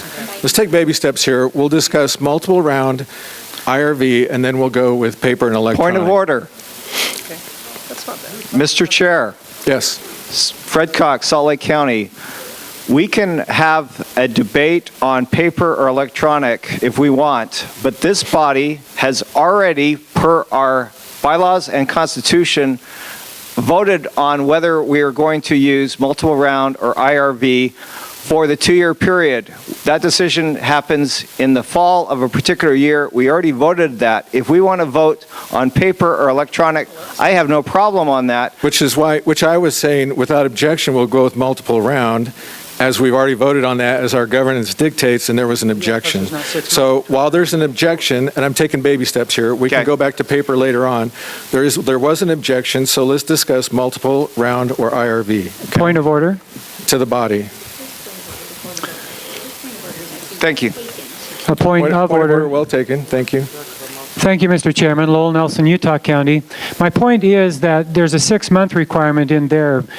Prior to the convention is when 6 months prior to the convention is when this body has to decide either multiple round or preference voting. May 4th is only 5 months away. Therefore, we have to use the method of voting which was determined prior to then, which was a year and a half ago, which was multiple round. So we don't have the authority in this meeting to change that today because that's my point. Point well taken, and you are correct. We will not discuss multiple round. We'll move on to paper versus electronic balloting. Point of information. Yes. Per our Constitution and bylaws, it states that if our party is in debt, that the State Central Committee has to approve any expense of over $10,000. So basically with the electronic balloting, which is, I believe, like $20,000, the State Central Committee would have to approve that. There are systems that could be donated to the party without any cost or expense to the party. For instance, the election night party, I had the donors, some of the donors pay directly to the venue to avoid exceeding that $10,000. So if that opportunity is provided by people paying for that express and offering it to free for the party, it doesn't exceed that. But does the money come out of the? No, it would come from the donors directly to the. They pay it directly to this. We're not going to run into FEC violations with that? Yeah. All right. Say that. Yeah, I've spoken with Jonathan Johnson about providing some electronic voting access through his system. It was tested in several states for absentee balloting this year.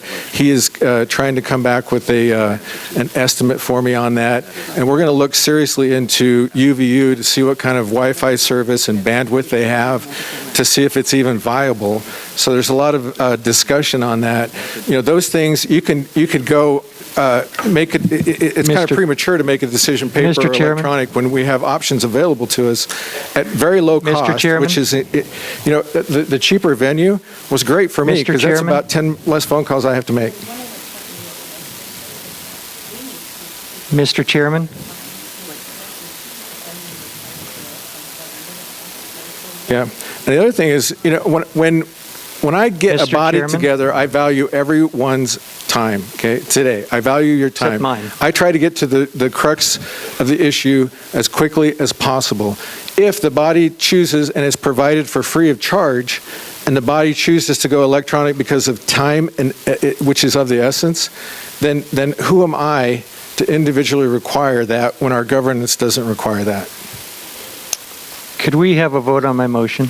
Yeah, your motion is to use multiple round, which we've already decided. Paper ballots.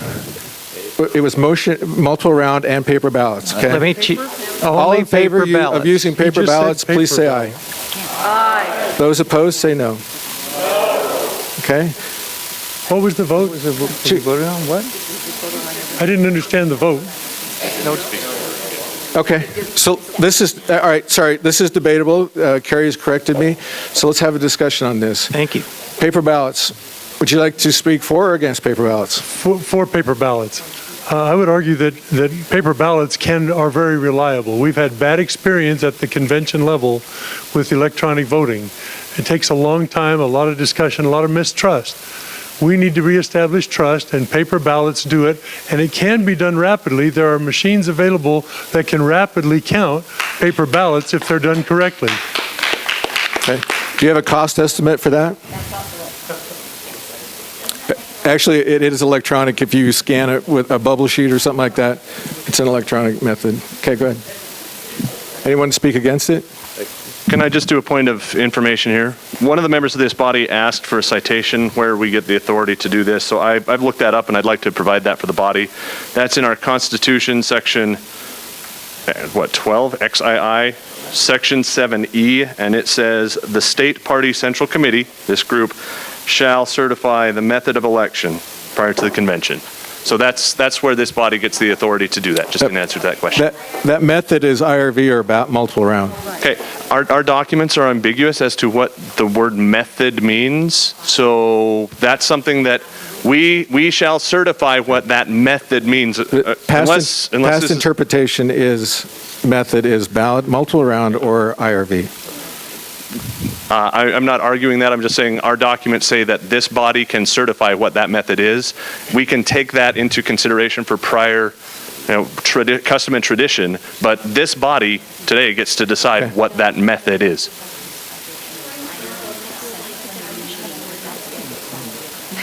Yeah, that has been discussed in a previous Central Committee meeting, and the discussion agreed that it was multiple round or IRV, but not the method of paper or electronic. Okay. Mr. Chair. Kara. I just want to speak against this today. We have another SCC meeting, and in the meantime, maybe a group can get together and figure out what the cost will be for electronic balloting versus paper balloting, and so that gives us time to kind of break down different costs and bring that back at the next meeting. Okay, the motion on the floor is to postpone this discussion to the next SCC meeting. Well, it wasn't a motion. That was just my against why I'm not going to vote for it today. It's not a motion. Okay. Oh, motion. Okay. It's. I'm arguing against voting for it today because I want to talk about it at the next one with more information. Okay. Mr. Chair. Kara, can you go back to the microphone and move? Do you want her to move to postpone? That would be appropriate. It would be to move to postpone this discussion. We don't have 6 months even. No. I can't. Well. Okay, I'm going to just argue that I think doing paper versus electronic is premature right now, and so I'm going to vote against it. Sure, I don't know what the correct way to do this is, so if I could get some help, I would like to either amend or substitute the motion to specify that, as you pointed out, that scanning paper ballots electronically would still be considered electronic. I think it would be appropriate to consider that as a third option because I think that the body considers the difference between paper ballots to be purely paper counted manually versus electronic counted by clicker, where the computer tabulates everything. And I think that if we're going to consider the option of having paper ballots scanned and then tabulated, where you could still have the ballots retained for a recount manually later, I think that should be considered as a third option and not to be combined with a vote on electronic balloting that would not allow for paper to be retained for a manual recount later. Okay. So that the intent is to separate so that there are three options, not just paper and electronic, but to have paper, electronic, and then paper, electronic. I am not, so you're talking about three methods you want to discuss today? I just don't think it's fair to consider the Scantron as an electronic method the same as the others. Because it seems like if the chair decides he wants a particular body to go a particular way, they go the opposite way. But I'm going to clarify things. Even with electronic voting, you found out that if you took the number off of your voting device, you could track back that and validate your vote on every vote, okay? It's no different than a paper ballot. When you do a paper ballot, you can't track that back because your name's not on it. But electronically, you can actually track and make sure it got recorded in that block in that instance. So I think that the different people are thinking that since you have paper here, we can recount that and it's accurate and all that kind of stuff. But I think electronically, you can trace that back anonymously as well to the same extent. So Mr. Chair. I want to clarify that. I appreciate the point you're making, Mr. Chair, but I would still like to point out that the paper ballots can be counted manually and not exclusively tabulated by the computer, and that is something different. Point taken. All right. Ben. Mr. Chairman, because whereas we have an additional SCC meeting prior to the convention, I would like to make a substitute motion that a fact-finding committee be put together to gather information on all three, paper, electronic, and the scanning, the Scantron method be assessed by a committee, and that committee makes a report so that we as a body can make an informed decision at the next SCC meeting and we can move on. Thank you, Ben. So the motion by Ben Thompson's substitute motion is to commit to a committee. The motion on the floor is to commit to committee a research investigation on the method of the balloting choice, paper, electronic, and a hybrid. And actually, I apologize. I forgot to add that this be done by the Data and Technology Committee. Okay. Done by the Data and Technology Committee. There can be discussion on this. Anyone like to speak for and against this? I would like to speak against it. I feel like we have enough experience and information right here that we can make the choice. I feel like in the electronic voting, although you say you can look up the number and see where you have voted, I don't know one single person that did. I tried. I was unsuccessful in that. You cannot recount, and you cannot have poll watchers. Lowell, did you look up your vote electronically? Yes, I was able to do so. Thank you. That was, but poll watchers are always back during electronic voting. It was way after the fact, however. Is anyone to speak for this? I would speak for. I think that it makes sense to have, if nothing else, the cost analysis presented to the committee, and then they can make a decision based on not just the intricacies of what each method entails, but also the cost, specifically for the two electronic included methods. Okay. For or against? I'm not sure exactly. I wanted to just mention the fact, so you tell me if it's for or against or not, or if it's just a request for information. But you made some comment in regards to paper ballots, and it's the same, or electronic is the same thing that looking up. But when I ran for secretary, I had a poll watcher in there, in the poll, and there was nothing for them to watch. And so when you have a paper ballot and you can separate into piles, you can have multiple poll watchers watching to make sure that they're being put in the right place. I also would just mention the fact that there's actually a way to weigh the ballots. We've done it in Utah County very successfully and then tested by counting the same ballot, and it was perfect on. So there is another method, but paper ballot, I'm just saying that's the difference was the poll watcher. And I felt like you said that there wasn't any other I think you'll find intellectual people who are trusting of computers who would trust the intellectual type, and then there are tangible because people you can recount it. So you can actually go through, and that happened in Utah County too. I can't remember which year it was, but I know who the chair of the committee was at that time. So you can weigh them, and then when you're watching them, you can look to see if there's extra pen marks or anything like that would make it weigh more, and then you would count those separately. But then you weigh them, and then you can actually have a recount. Wow. And then we've done that, and it was right on. And that's a pretty inexpensive method. And one of the things that we had a problem with Do you want to amend the motion to add that to the committee? I don't know yet. Let me just finish my thought, if I may. If I could The finish motion my is to thought refer before this to the Data and parliamentarians Technology advising Committee that. to do an investigation and a proposal at the next So- SCC meeting. So my question here is, when we had the convention, the organizing convention when we were elected, there was a vote, a second electronic vote for the chair race, and there was a substantial enough time between that some people had left. Had we done paper ballots, we could have done a recount by using the ballots as those people had. They didn't realize that there was going to be some technical glitch, and that was a problem that many people have been discussing for a year and a half. And so I'm just concerned, and I want to know, how do we do that? Do you know anything about that? Do we get any kind of report on what happened with that glitch? I guess that's my request for information. Okay, that has nothing to do with the motion on the floor. So I still have that question, though. Is that something that you can answer, or do we not find out the data on that? Yeah, all of the things that we're talking about right now go to the committee. If you're talking about an election that happened in the past, I was not part of that election other than a candidate. I don't know anything that happened other than the numbers that were reported to me. That's all I know. Okay, so if anybody does move to committee, then could we add that they can find out what happened so that we can understand you next could time? contact the committee offline and save everyone's time, and they could research and investigate and report on that back to the body next. I would next speak meeting. against going into committee because I think we can have this decision today. Okay, she speaks against. Are you speaking for committee? I am speaking for. Okay. The reason why is there are several electronic methods that we have used. Some of them have worked well. Some of them work well. They cost a lot of money. You're proposing something that may give us the ability of it may not even be feasible with the Wi-Fi that we have there. Ben had a system that didn't work really well one time, and then he's done it really, really well several times since. That is not very expensive. And so that cost will make a huge difference on whether I would vote for or against. I have seen paper ballots work very well, and I've seen them not. So there's lots of variables, and I think that if we can get a report back next time, we've got a decision to make. But I am speaking for. Okay.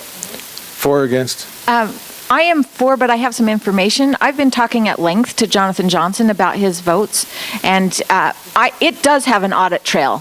So that's one thing that I would love for our data committee to look at that and come back with the information, because I don't think we have all the information today. I know everybody here probably doesn't have the information I have. Right. Well, we all have preferences inherent to what we've experienced. Okay, would you like to summation that? One more against, please. Yeah. I'm going to do a summation, so if he's against, please. Yeah, one more against, and then we'll sum it. Okay. Right. Thank you, Mr. Chair. Lowell Nelson of Utah County. In speaking, okay, so I'm a member of the Data Committee, and I would love to take this on. However, I want to speak against because there is an assertion. My only point here is there's an assertion that electronic voting saves time. Experience reveals, however, that's not the case. I was at the 2002 convention, the 2004 convention, every convention since. At those two conventions, we did on-paper balloting, and we got out of there by 2:30 in the afternoon. Every convention since Thomas Wright's administration introduced electronic balloting for the convention with the clickers, we have taken longer, actually, to do that balloting than had we just cast a paper ballot. And it is true what the secretary said about Utah County's method of balloting on paper. Doyle Mortimer, a former legislator, actually came up with this. He uses a scale, and so every single ballot weighs an exact amount, and then you just divide the ballots into the piles and then weigh each pile. Yeah. It's very fast. It's auditable. Ballot watchers, poll watchers are involved, and it's faster than electronic balloting. That's my point. Thank you. For summation. Okay, thank you, Ben. Go ahead. Everybody, most people in this room, especially those in Salt Lake County and those who participated in the special election for Congressional District 3 last year, know that I am the biggest fan of electronic voting. However, I am asking The purpose of this is to send it to the committee so that all of the facts can be gathered and presented to this body so that this body can make the most informed decision possible. And I would be willing, regardless of my preferences on electronic voting, to go with the recommendation of that committee. Thank you. Thank you. We're ready for a vote. All in favor of referring this to committee, the Data and Technology Committee, to report at the next meeting, please say aye. Aye. Those opposed say no. No. The ayes have it, and the Data and Technology Committee will research this. What's that? There is no doubt in the chair's mind. If you would like a division, then let's stand. All in favor of this, please, referring this to committee to investigate and research back, please stand and raise your credential. It's a majority vote required. To refer this issue to committee to report at the next meeting and then decide. Thank you. Please take your seats. All opposed, please stand and raise your credential. Okay. Peter Cannon, what do you see? Looks like we lost. The ayes have it. Thank you. Okay, I think we're done with any discussion on that. I will say it gives me a little bit of pleasure being able to blame the SCC and not me on the method of balloting when people get upset, because there are always people unhappy about things. All right, next, Executive Committee Financial Reviewer Approval. Bob. Thank you, Mr. Chair. I'll start again with a citation. I don't think people are as familiar with the ops manual, the operations manual at party headquarters. Bill Olson read this and called this to my attention. I brought it up. We had a good discussion at Executive Committee. So here's what the operations manual tells us regarding a financial reviewer. Number one, a member of the Executive Committee outside of the accounting process must regularly review the party's bank statements, financial statements, and reconciliation of revenues from the federal and state reporting to the accounting system. 2, a member of the Executive Committee outside of the accounting process must review each deposit to make sure that the amount on the bank statement ties to the amount in QuickBooks. I'll start summarizing, but again, it's clear it must be a member of the Executive Committee, which is a small pool to choose from, outside of the accounting process. My interpretation, it's not extremely clear, but that would exclude our treasurer, the audit and budget committee, and the staff. My take on this is this was written so we would have an independent reviewer, not a committee that you have to ask a question to, but one person elected that you could go to and ask what's going on with the books. 4, a member of the Executive Committee must review items in accounts receivables that are marked as bad debt or uncollectible, and they must review payroll records. Finally, account signers must thoroughly review disbursement documentation before providing signatures on checks, invoice. Well, that's kind of NA.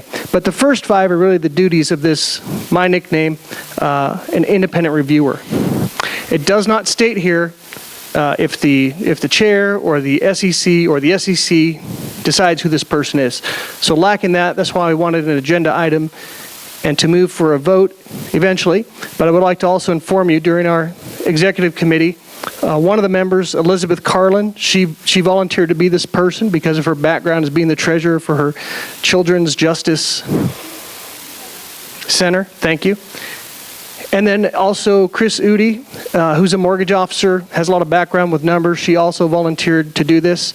If there were other volunteers from the executive committee, I believe those could be considered, and I move that the SCC, the governing body of the Republican Party, take a vote on Elizabeth Carlin or Chris Udi or any other members that would like to step forward.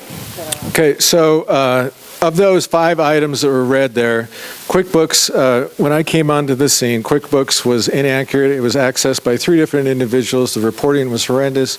I'm sure an audit would reveal that. We no longer use QuickBooks. The accountant is the one belly button that inputs and updates our FEC reports and has done so deleteriously. However, we have not done this. So if there's anyone else in the audience that is in the executive committee that would like to be considered for this, could you please make it known now? Okay, so it looks like it's between Elizabeth and Chris. Would the body like to hear from these individuals before a selection is made? Okay. Mr. Chairman, Bill Olson, Weber County. Will we have a debate on this prior to voting? A debate on what? Selecting someone to review? No, enforcing the monitoring of the operations manual. Was that the motion? I'm sorry, or was... No. The motion is, oh, go ahead, sorry. No, we're electing somebody to do that. Yeah, I know. It's not enforcing it, it is to elect somebody to do it. If I'm not allowed to speak to it, I won't speak to it. I was asking if I could. No, you could speak to it, but there's no issue with... Well, there is an issue, and I just wanted to make it available to the body. The issue is only that our Constitution and bylaws also require an audit. This is a difficult organization to audit. With my experience in running corporations, generally accepted accounting principle audits are very rare to complete, even when financial business is conducted perfectly. They're very expensive. My point was, if we can move forward with Bob's recommendation and do this kind of monitoring as laid out in the operations manual, I think we could probably get this organization to move to an accounting review on an annual basis that is not so costly and not so time-consuming and restrictive as a GAAP audit. So here's the discussion that's happened outside of a lot of your knowledge and information is there are no external requirements for an external audit of any political organization in the country. There are triggers that cause an FEC audit. We fill those every year because of the debt and the cash flow that we have. And that's based on a number of reasons. So we always are audited by the FEC. No one is worse than the IRS than the FEC at a political audit, okay? So we have been audited every year by the FEC. We have been fined prior to my tenure a total of $34,000 plus $7,500, okay? So with that being said, we have changed the way we do business. If there is a discussion amongst this group and a viable bylaw change, probably one that would be important to discuss is changing the requirement for an external audit. I have called high and low for an external audit, the money for that. I called Patty, I called your son, Dave, and asked him for $18,000 for an external audit. He said he was tapped out because he just filed a writ, which is understandable. And so those things which are not required, why do we do those? When we have an audit committee who could do that just fine internally. And an independent financial reviewer do those internally. So that's something that we should consider. So those are the things we're trying to find today is somebody from the executive committee to go through the books. I know also that Nick Lang, are you here today, Nick? Through everything for a couple of months now. And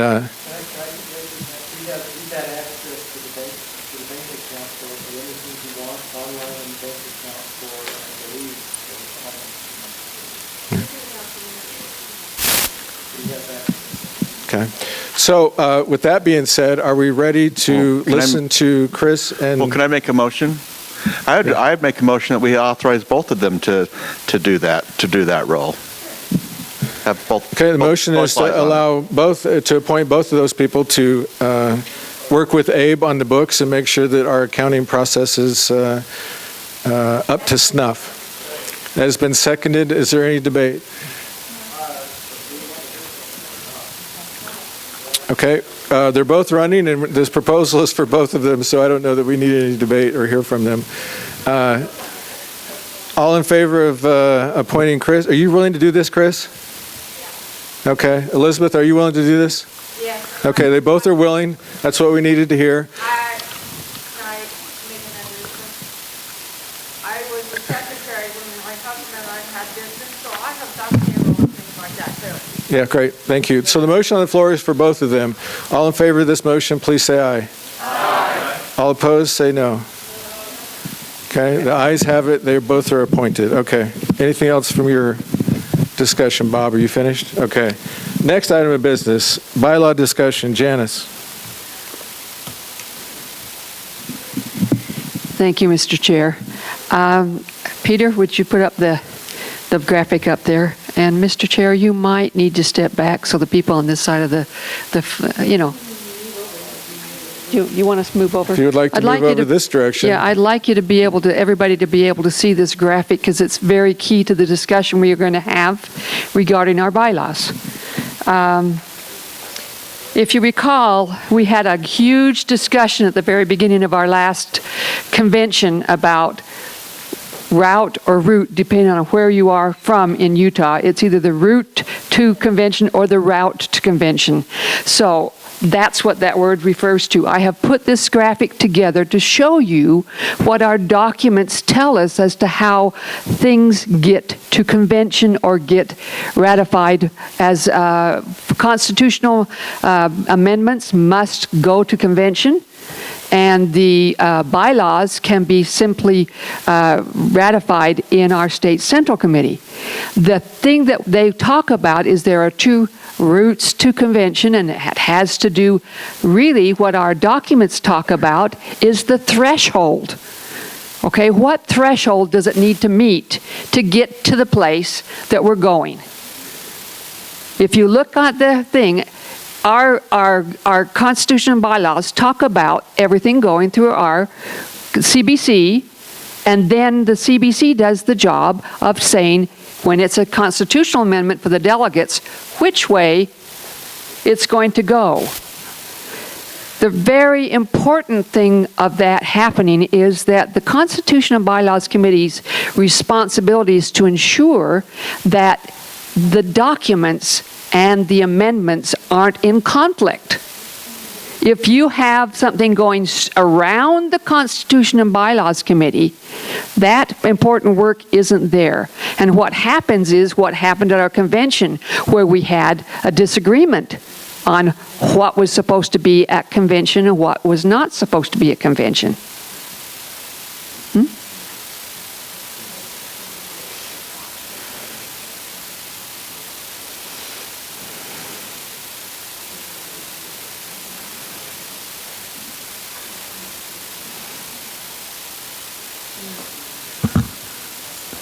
Could you please repeat that question? There wasn't a question. I was just waiting for you to be able to hear what I was saying. Okay, thank you. Okay. I'm talking to the body, but I'm also talking to the chair. Yes, please go ahead. Okay. All right. You look up there, and what it tells us is it goes to the CBC for review. We need to decide as a committee that that is what we are going to do, that we're not going to allow things to go around against our documents, that this is the way we will have our documents changed. This is the method, this is the way.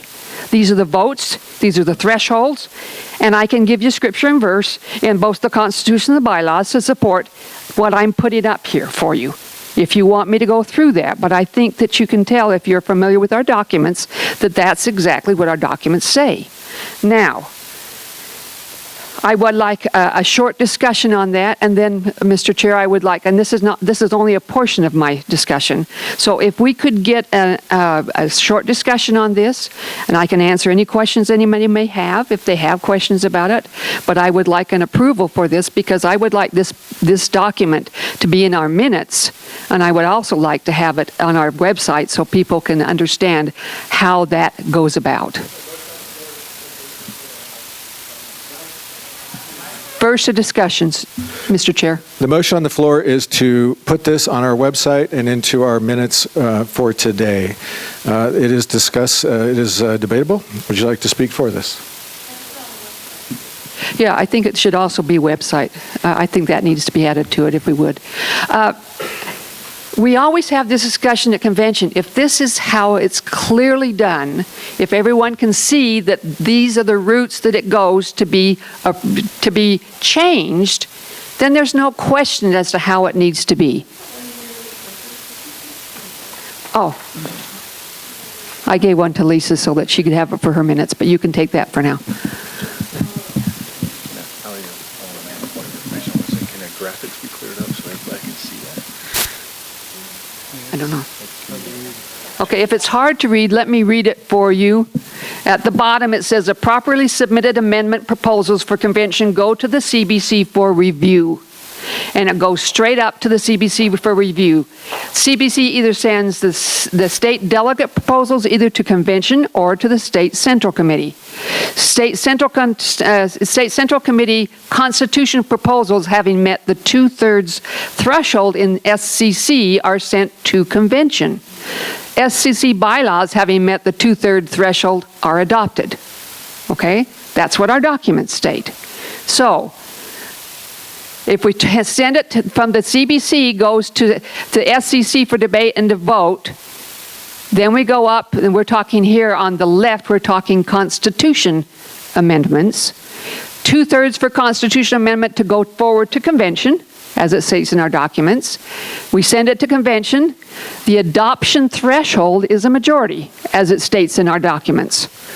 Now, if we're talking about delegates sending the things to the convention, it's sent to the CBC. From there, they send it to convention. In the interest of time, is everyone clear on this? I would just ask. Is there anyone asked. to speak against this? Are you ready for a vote? Speak against? Lowell. Thank you, Mr. Chairman. I don't know whether I'm speaking against yet, but first a question. Is this just for constitutional amendments? No, it's Constitution and bylaws. Because somewhere in our documents, if the proposal is approved by a 2/3 vote here, then it requires only a majority vote in convention. She can point it out to you. But I don't see that. I don't see it written there. It's the left lane. Oh, okay. Sent to convention. Okay. There are three lanes: up the middle, left sweep, right sweep. I see. It's the left okay. sweep. I see that majority on the top left now. So I was confused when I initially saw this graphic, only because I was looking for a body of color to represent a body. You like withdraw your statement. And so this is written material, and so in fairness, I haven't had a chance to review this in detail. I like where we're going here. I really like the direction here. But before enshrining it, I was just hoped to be able to review it. Didn't have a chance to do that. So we can still do that, refine it as we're going forward. My main concern is that since 2005, any proposal that was submitted to the Constitution and Bylaws Committee prior to convention, the 30 days in advance of the convention, that committee would often shut down a number of proposals that were offered by delegates, never saw the light of day. They were shunted to the State Central Committee where they were killed, and since 2005 until last year's convention, a number of those proposals, most notably the delegates' rights proposal, have been killed by the CBC. Now, I don't think that the current CBC would do that, but I just want the assurance that this graphic right. I think just to correct it, I think the State Central Committee killed it, not the CBC alone. It was the State Central Committee. But go ahead. But by their shunting it to the State Central Committee, it wasn't heard in convention. And so thereby it was killed. It wasn't heard in convention. So that's what I'm saying. So we just need to assure, I just want the opportunity Are you to look concerned about the delegates feeling like they can't put anything to the body to a vote? Yeah, since 2005, that's been the case, yes. Yeah, okay. Then that sounds like a constitution and bylaw change that could be submitted and put through this group. Okay.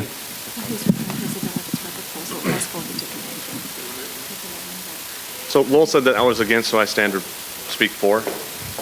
Okay. Kathleen, you're up here first. I'm not for. Okay.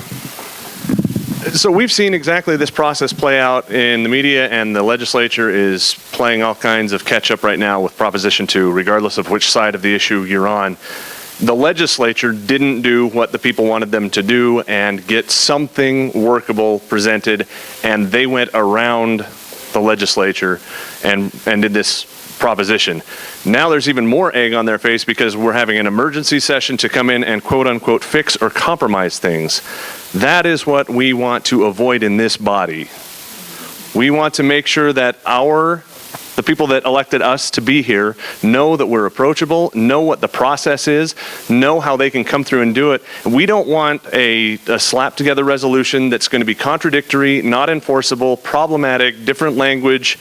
We want something that when a delegate comes to us and says, I have an idea for a change, I think it's going to better the party, we need a good, solid avenue for them to come to a committee of this body to say, look, this is what I'd like to do.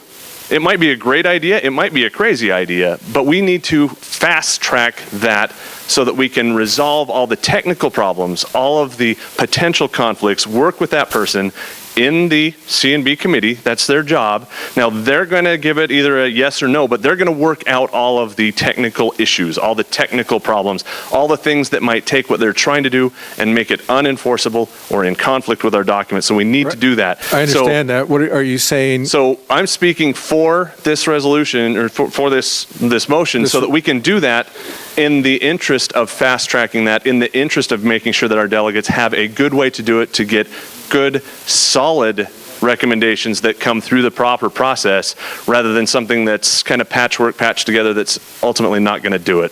It'll also help us at the convention be quicker. We don't have to have motions, substitute motions to try and correct this stuff there because we'll have done that in committee through the process. So I speak for this. Okay, stay at the microphone. You're kind of confusing me because I think what you're trying to say with the Prop 2 analogy is that the delegates need a path to be heard without being killed at the State Central Committee. This doesn't allow for that, okay?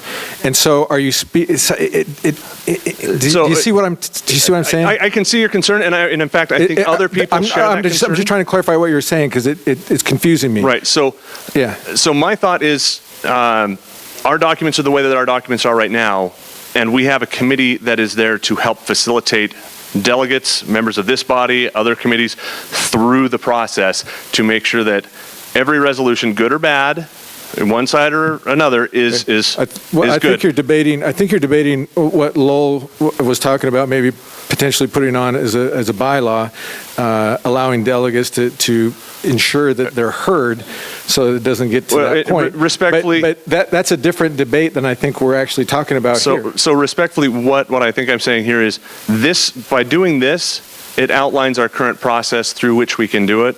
It betters where we are right now. There's always room for improvement, but I think this is a means to help correct that and to at least start getting us out there where we can. I don't think your Prop 2 analysis was correct, though. I think they still feel like they're. And this is my attempt to try and grease the wheel so that people feel that they can approach us. They have this committee. They have us to come and talk to.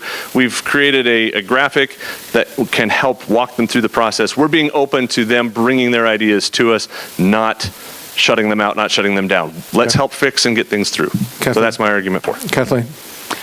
I don't know if I'm for or against it either because I have some of the same concerns that they have, so maybe we just all have concerns. But if you have a 30-day deadline for delegates to submit a constitutional or bylaw change at convention, and we already have an SCC meeting scheduled for March 16th, and we have a convention date now of May 4th. They'll miss it. I don't see that it will ever come to this committee or be addressed. And if Lyle's correct, and I'm going to take you at your word, that they've all been stopped since 2005, then I think to even have this language in our documents gives delegates a false hope that they can present anything to their body of delegates at convention if we're essentially making that impossible by stopping it at the SCC, which there won't be a meeting unless we call an emergency one, or I'm not done, or stalemating it at the C&B committee. Yeah. So I kind of feel like the odds are stacked against the delegates, just the way the language is written, and it's the delegates' convention, if I understand it correctly. It is. So, Lyle, if it's been happening since Lowell, I'm so sorry. If that's been happening since 2005, I think that's wrong. And I think this body should address that. And perhaps, like the other issue, it should be put back on the agenda at our next meeting because that just seems wrong to me. whether I agree with the delegate proposal or not, and I don't ever foresee writing one myself. I never have in the past. But I think it's their convention, and they have the right to be heard. Thank you. Thank you. Your concerns, Lowell, Kathleen, if you guys could get together and maybe come up with some proposal change, that completely makes sense. You know, for a 30-day window without a state central committee meeting, their proposals will die before they're ever heard. Mr. Chair. And they'll be forgotten before the next year. Yeah. Thank you. I actually don't, this is additional because of what you just said. I actually don't agree with that because the SCC doesn't need to meet, does it? Because of the fact that we have a standing committee and that is their task.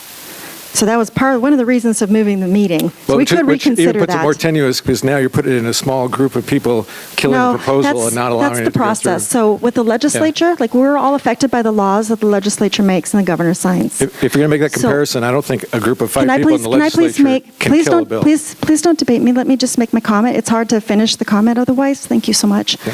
So with the legislature, I can't send a bill directly to be heard on the floor.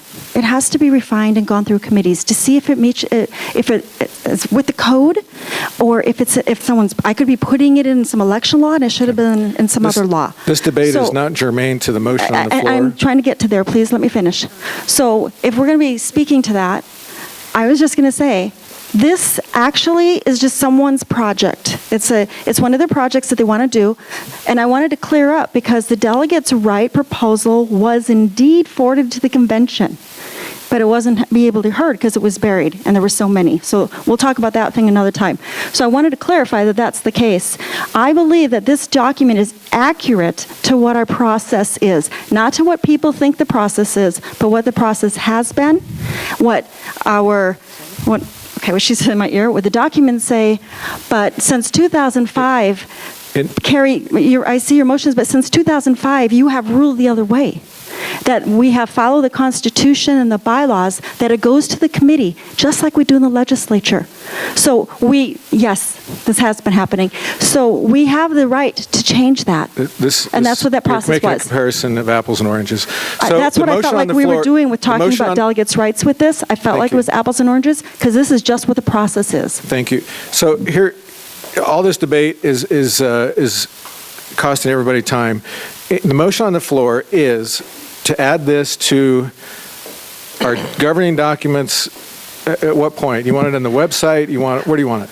I would like to have the delegates and members of this committee able to see this and study it and realize, and we can put up the footnotes on it where it is in the document so they can read what it says. This is accurate according to what our documents say. Okay. That's exactly how our documents have it. And I want it clarified that the process is through the CBC. No matter where it goes from there, every Constitution and bylaws proposal goes through the CBC. Okay. There's no end when around it. Could you clarify exactly where you want this to go? I would like it to be emailed out to every member of the State Central Committee. I would like it on the website. I would like on the delegates page, and I would like it on the page for the State Central Committee. I think everybody needs to see that this is the process. And what I'm asking for from this body is a vote of confidence that this is our process. Now, we may want to change it, okay, but this is what our documents state. And I would like that clarified. Okay, it's still debatable. Are you going to speak for or against? I speak for. Okay, go ahead. You know, I hate the bylaw that says that the C&B committee gets to direct where things go. I'll note that the first meeting of the C&B committee, I wrote a bylaw to get rid of that power from the committee. So I hate it. I realize the reason that it was put in place. It was put in place to limit the rights of state delegates, and I've supported efforts to get rid of it ever since. But that being said, these are the rules that we presently have. I don't like the rule. I don't like the bylaw, but that is the rule right now. And if we would have followed it, we would have saved a lot of time at convention. So I think it's important that we follow the Constitution and bylaws as we had, but I also hope this committee would be willing to give up our power. As a member of the C&B committee, I would love to have the power removed that we have to make those decisions, because once again, the state delegates have always been a check on the state convention, this committee. And so I support that. So once again, I support putting this up there, but I also support efforts to remove that power from the Constitution and Bylaws Committee. Thank you.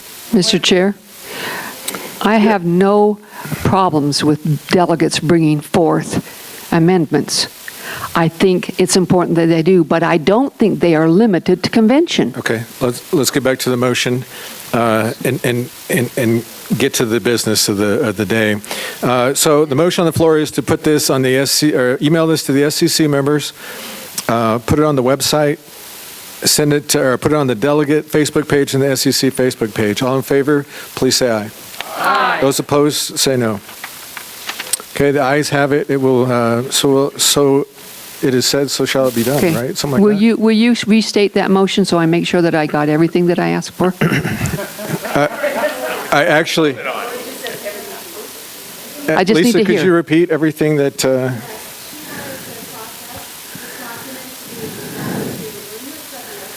Mm-hmm.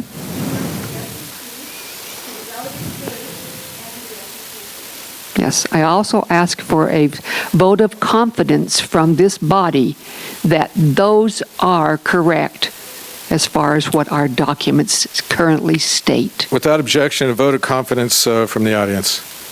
There is no objection, so there is a vote of confidence. I think by approval of putting it out there, that was a vote of confidence. Thank you, Janice, for that discussion. Okay. All right, next on the No, agenda. I'm not finished. I said that was only one thing. I've got another thing to deal with, great. okay? Continue.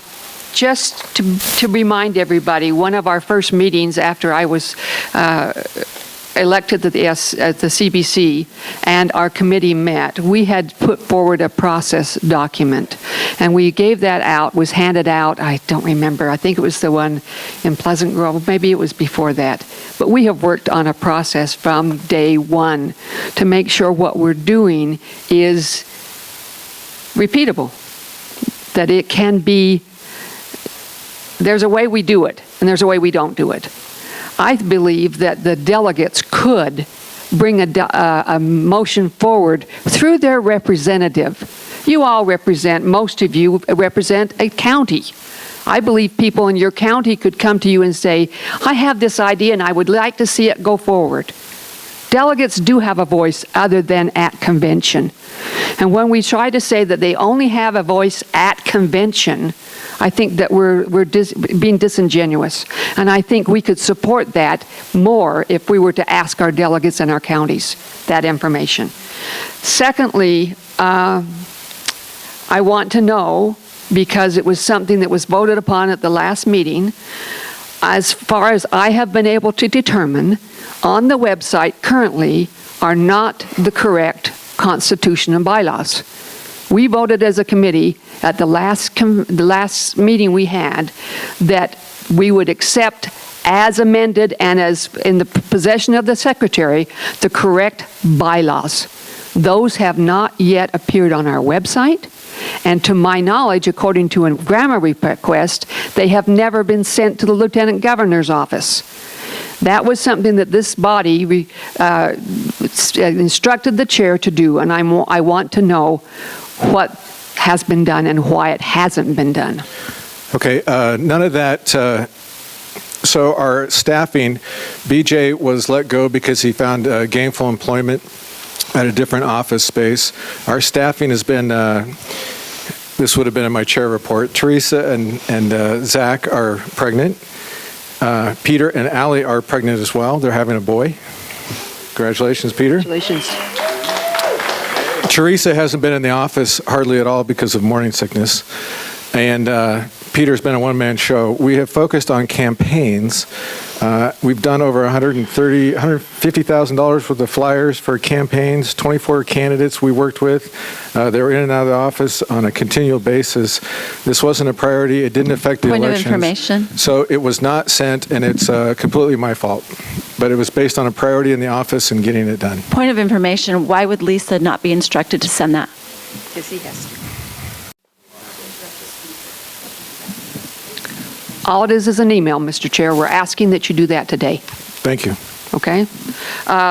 And the third point, we've had, and I'm trying to If they'll give me a little solve- leeway, we're going to have some changes here eventually, so Okay. let's incorporate all of those, and then Okay, we'll send I'm those. trying to solve some of the problems we've had. Try to get rid of the contention, try to make sure that we're all on the same page, which is what the purpose of that document was, which was the purpose of putting it up everywhere so everybody would know. Trying to make sure that we understand what the process is and what the procedure is. The next thing that I would like to bring to your attention is that for the last 3 times we've met, and concluding the convention, the Constitution and Bylaws Committee did not release documents to anyone but the chair and or the staff released documents before they went through the committee. That was released. That is making policy. That is not the policy this committee has had in the past. That's not the policy that the State Central Committee has had. For this meeting, our staff was asked by members of this committee, they said, we would like the documents as soon as possible. As soon as possible is when they've been through the committee and they've been reviewed for whether they're going forward, and they're noticed with the notification 2 weeks before. That's as soon as possible. Okay, I'll speak. I've spoken Wait, to I'm not Peter finished, about this. sir. I'm not I finished. can answer your question if you like. Okay? In so doing that, what happens is we have everything out there that we may or may not discuss. The numbering's not on them. The corrections that need to be made to be sure that they're within the documents. All of this stuff goes out there to everybody and their brother, including the media, which makes us all look like idiots. It is incorrect to do it that way. It needs to be by notice, because once they're out there, people could make the argument, although it's not true, oh, they've been noticed because we've received them. And then nothing can be done if that's the decision people decide to make. There's nothing that could be made to make them better, which is the purpose we go through them. And so once they've been noticed and submitted, they can only be changed within the scope. Once they have been, So within the scope of those proposed changes, okay? So when you're saying that you could change the intent or the meaning of those things, I have talked to Peter about this. He has agreed he won't do it in the past, but he has people call him all the time and ask, hey, where are the proposals? Where are the proposals? So he took it upon himself to show some initiative and put those out on the SCC closed Facebook page. And once it gets out in the closed SCC Facebook page, well, once you tell your brother something, everybody knows in the family, right? And so I don't think that was an intent to distribute this prematurely and intentionally by Peter, okay? It was not. And so for you to make accusations of trying to manipulate policy, I think are false.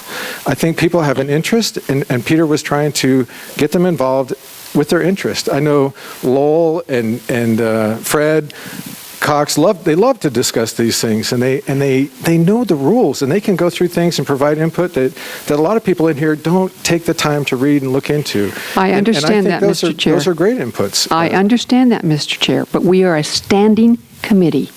We have a policy and procedure, and our documents support me in this. They are not noticed until they go out with the call.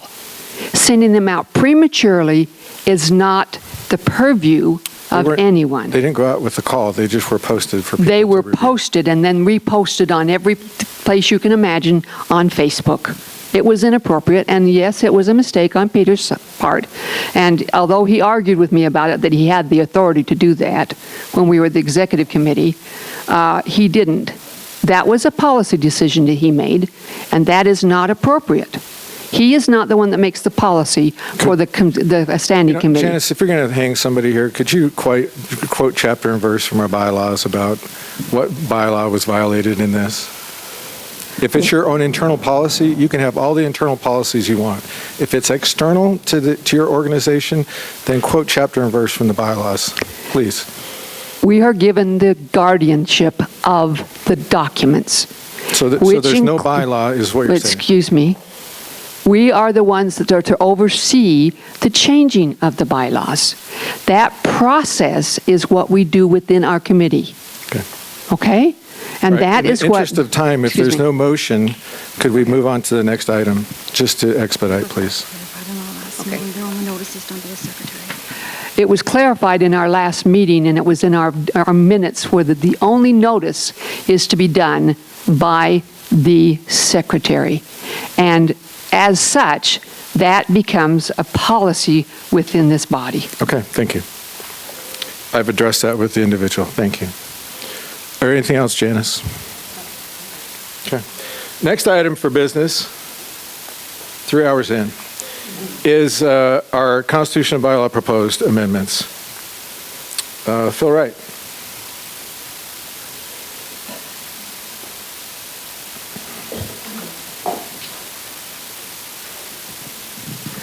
Okay, I think I am supposed to introduce this, Mr. Chair. Okay, Janice, go ahead. These bylaws from Phil, this one is one that was brought before the committee last time we met, and it was determined that we would bring this forward to this meeting because the wording was a little bit, debate was going back and forth between the parliamentarian and Phil and other people trying to make a correction to it. So Phil has made a correction that we, the Constitution bylaw voted unanimously 6-0 to make this with a favorable recommendation. Thank you, Phil. Thank you, Mr. Chair. I also want to thank Carrie Dixon the last time for spending a few minutes with me to kind of work on this, and that's what we did. We went back. This is the shortest bylaw proposal, so I'm going to go through it quickly. In our last convention, we spent 4 hours discussing rules, and all this does is state, and this would be section 7.5 in our bylaws, convention rules defined herein shall not be altered or suspended save by properly noticed constitution or bylaw amendment, except the rules may be modified solely for the purpose of accommodating venue rules.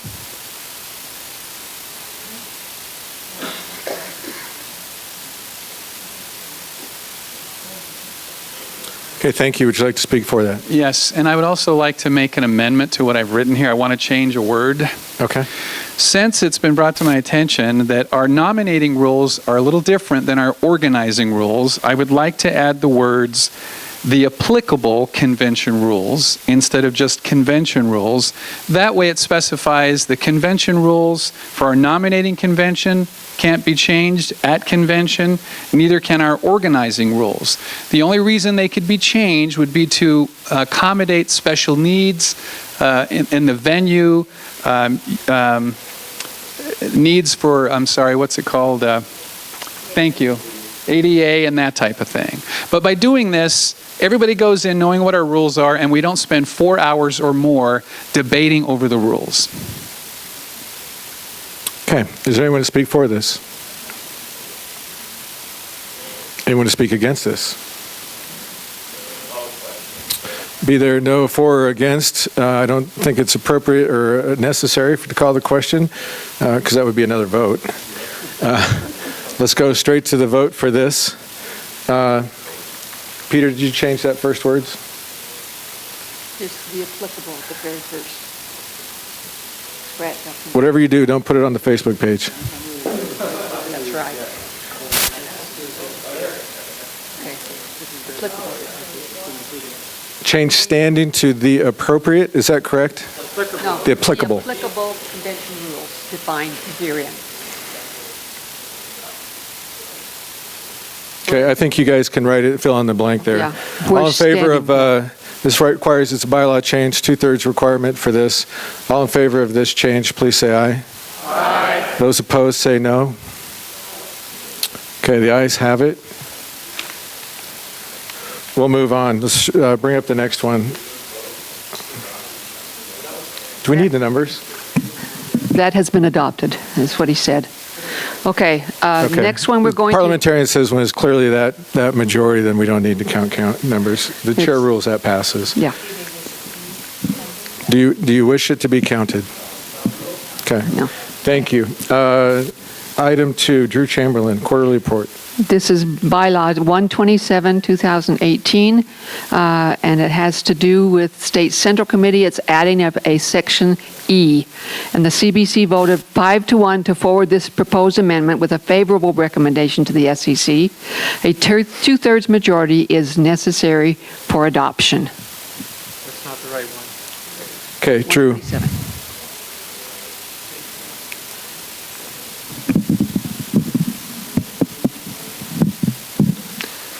Okay. Did she introduce the wrong one or what? No, that's correct. Okay. Are you ready, Drew? Yep. Go ahead. Okay. As you're aware, the SCC is the governing body of the party. My question to you is, how can you govern the body or govern the party if you don't know where our money goes? How much is the rent? How much do we pay our employees? How much money do we give to candidates? All these are questions that we don't have answers to. And we need to know where our money goes. So if you're nodding your head, then I ask for support on this proposal. Thank you. Okay. Everything's new, so everything should be underlined on that question. Okay. So the chair recognizes Abe Young to speak to this. Abe, I'm sure this is going to be your chair report. Could you address the questions that you had? Have you discussed those every quarter? Yeah. Mr. Chair, I'd like to amend this. Should I wait? Just wait. Okay. Just have a question. So I guess in speaking to this, what I would say is every quarter we have a full set of financial statements available for everyone's review. We've talked earlier about now we've given the audit committee access to all of the bank information. There's a detailed expenditure report that's available with the financial statements. They're available to everyone. What else could I add to that? I think this is something that's done. So I think Abe is speaking for your proposal. It's been done. There are people that probably aren't used to reading those reports. The only thing I would say before the vote, and this is not to taint the vote at all, is that financial reporting is a very serious matter internally within the party. You guys, here's the situation that happened. We were in an executive committee meeting, and there were a couple of items on the books that weren't on the books before my tenure that I placed on the books, and one of those happened to be Meal Love flyers, okay, $140-something thousand, okay? Well, the executive committee and a member in the executive committee basically spitting and fuming at me, said I was going to go to jail over this, left the meeting upset. This got out to the press. And despite the fact that even today there's been no FEC fine levied against the party or Mia Love, Ben McAdams used that information and he successfully campaigned against her with that information. And so when we're releasing financial reports within this body, please, please, please, in the interest of the strength of the party, do not discuss those with those outside that don't have a need to know, particularly the opposition, the Democrats, the United Utah Party, those things. So please, keep that in mind when you're talking about this. This has been available. Abe has provided this every meeting. I'm interested to know why you didn't ever have a copy. Can I respond? Maybe just to add to that, I have. Oh, can't you hear me? Maybe just to add that I bring copies to every SCC meeting. Peter has copies available that you can pick up. We can email those to you as well. It's not. We haven't been burying our financial reports. They're available every quarter. Well, I'm glad the treasurer supports my motion or my proposal. Are we ready to vote? I just had a question, if that would be appropriate, Mr. Chair. Fred Cox, Salt Lake County. The only question when I saw this, the only thing that popped in my head, and maybe it's covered, is if I write a check, whether it's $5 or $50, and it gets put in the state fund, it shows up anyway. I can get access to that. But if it goes to the federal fund, it doesn't show up there. And I don't know whether we changed the number or not. But if we change those 50s to 200, it may work with what you're currently doing anyway. It may require some modification. I just thought I'd bring that up. Yeah, so what Fred is alluding to is because we deal with federal elections, senators, congressmen, women, we have to pay all of our bills through our federal account.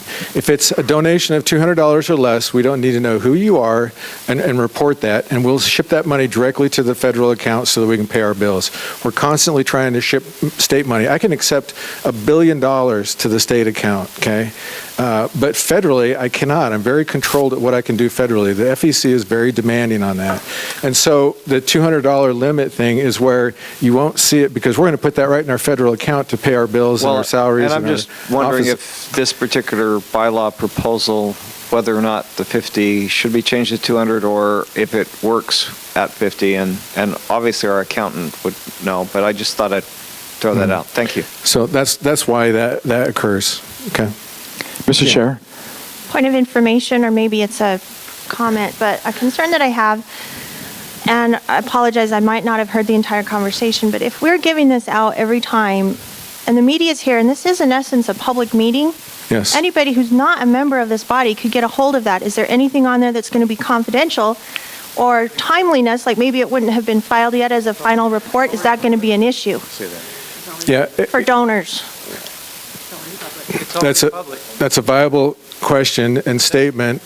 All of that information is already public. You can go to the state website, you can go on the FEC website, you can look up Utah Republican Party, you can see a list of it. So why are you using that instead of requiring Abe to give you a copy as well? Because we need to know. We're the governing body of this party. Why don't we just look it up? Do you want all of us to have to go through and research all of this every meeting? So, go ahead. So I have a motion to amend.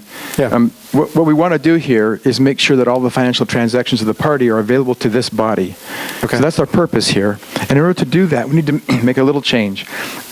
We meet quarterly, so it's natural to think that the word quarterly fits here, but doesn't really. Because if we meet on the first day of the second quarter, and then the next time we meet is the last day of the third quarter, that's 6 months. So the previous 3 months is inappropriate. What we should do is say, since the previous report. So it should say... Will you accept that as a friendly amendment, Drew? Oh, yeah. I've talked to Drew about this. Okay. So this is what I propose. Where it says, each regular SCC meeting, a written paper report of the party's financial activities, and then I switch it here, the party's financial activities since the previous report, period. And I'd like to change the name, too, to say SCC Financial Reports, not quarterly reports, but financial reports. The title, Financial Reports. So 2 changes. Financial, and you have a couple of repetitive words there, Peter, on the third line. Previous report of the previous 3 months. Previous report, I think, could end right there and not have 3 months. Since the previous report period, yes. And make financial reports plural, financial reports, SCC financial reports. Thank you. Okay. So that's the amendment. Okay. Now we'll talk about the amendment. Would you like to speak to that? Do we need... I'd like to amend it further. Okay. Can we amend it twice? For the very reason that we've spoken. What's your amendment to see if we're going too deep in the layers here? Just to get rid of written paper report. Then we're not taking it out. Okay, hold that. That's a completely different one. We'll discuss. My name is Nels Beckstrom, Utah County. Nels, okay, go ahead. Would you like to speak to this? Well, the purpose is continuity. We don't want to have gaps in the report. So the report needs to have all the financial transactions since the previous report. That's the main thing. And to label it as financial reports. Okay, thank you. Anyone speak against this? You ready to vote? Okay, all in favor of this amendment, please say aye. Aye. Those opposed, no. No. Okay, a majority vote was required. This is amended as presented. Are you just trying to speak against? We've already had a vote, Carice. Thanks, I appreciate it. So the results are that amendment is accepted. Okay, now back to you. Paper, get rid of. I would like to see us get rid of written paper because that's where we get in trouble. Okay, so a written... When that goes with us... Okay, go ahead. Yeah, so you hear you. It's not going to matter if it's on paper or electronic. If somebody wants to share that information, they're going to share it. It's easier electronically to email. I agree, but you could show it to us. Yeah, so we used to just show it on the screen, and I have paper copies available at each meeting. But apparently, having paper copies available and having it on the screen didn't meet the expectations of some people. I understand. So that's why we're having this discussion today, right?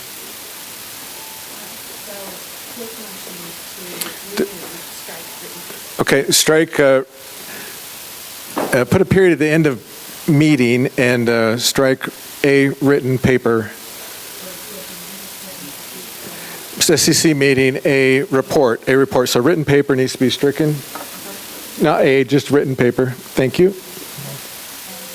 Okay, now we're going to vote on this debate. Speak to your motion, please.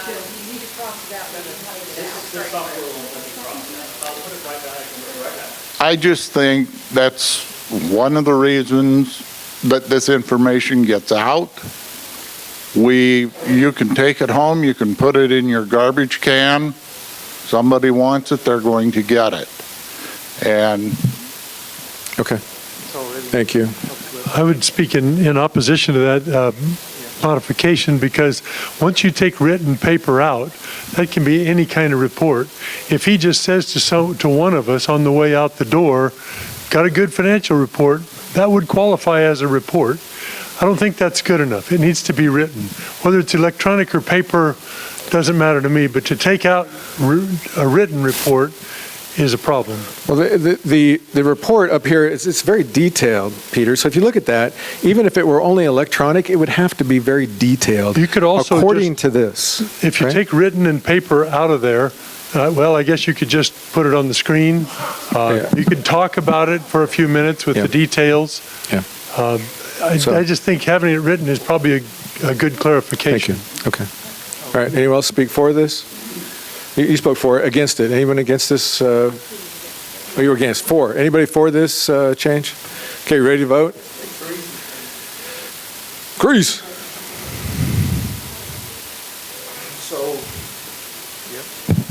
I don't mind the report being distributed. I know someone. Point of order, Mr. Chair. Sure, go on to point of order. He's the representative of the Black Auxiliary. He can speak but not vote.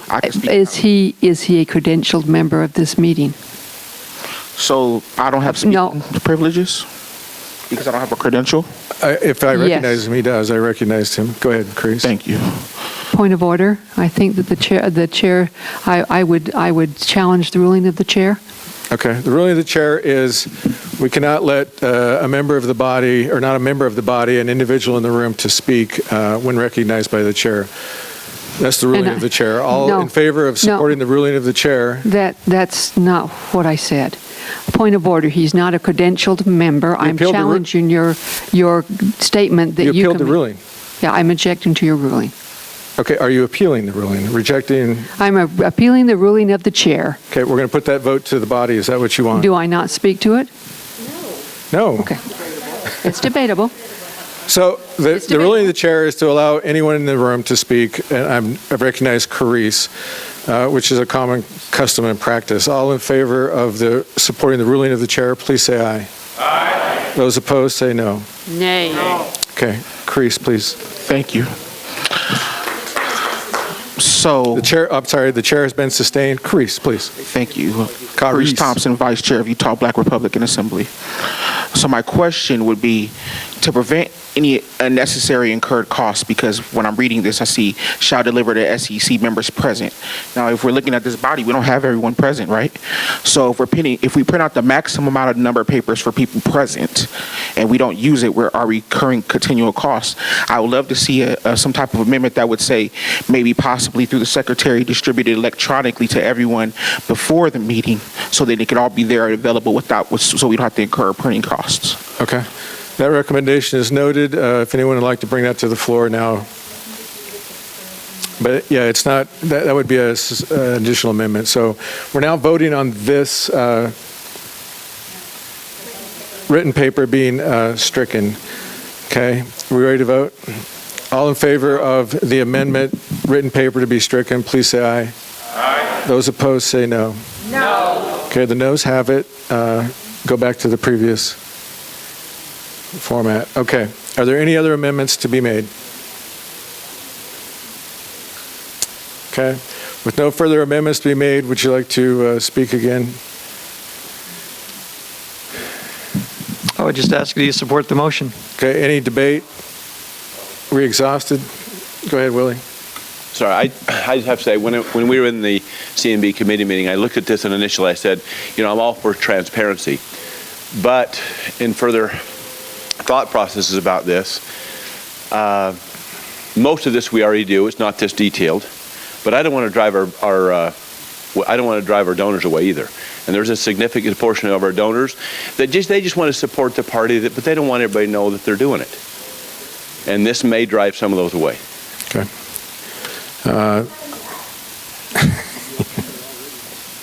Okay. Thank you. You ready to vote? Okay. All in favor of accepting this bylaw proposal? What's that? All in favor of this, 2/3 required to pass this, please stand and raise your credential.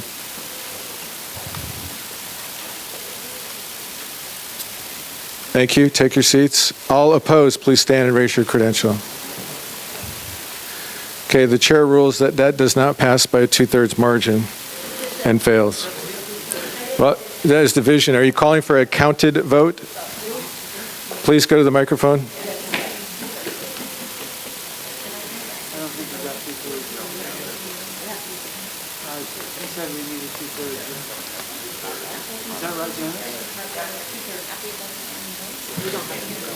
It didn't count to her.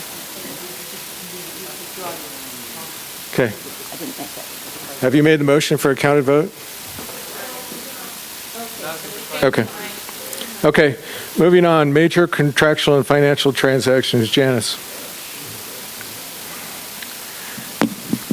And then Big Ben, if you can go to the mic. Okay. This is bylaw 129-218. The Constitutional Bylaw Committee voted unanimously 6-0 to forward this proposal with a favorable recommendation to the SCC. We need a 2/3 vote for adoption, and it has to do with, there's a new section 4.1. All of this is new language added to the bylaw.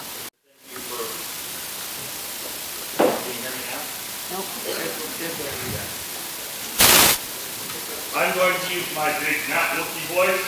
Hoorah! All right. Hey, Ben. Sorry, I apologize. Thank you.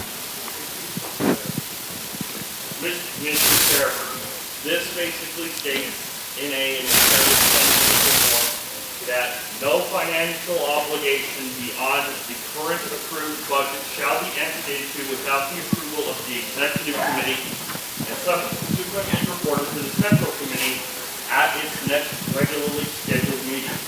Section B states that any party officer, members of the executive committee, staff, or third party shall have personal liability for expenditures or disbursements made in contravention of bylaw Article 4.1, Section A.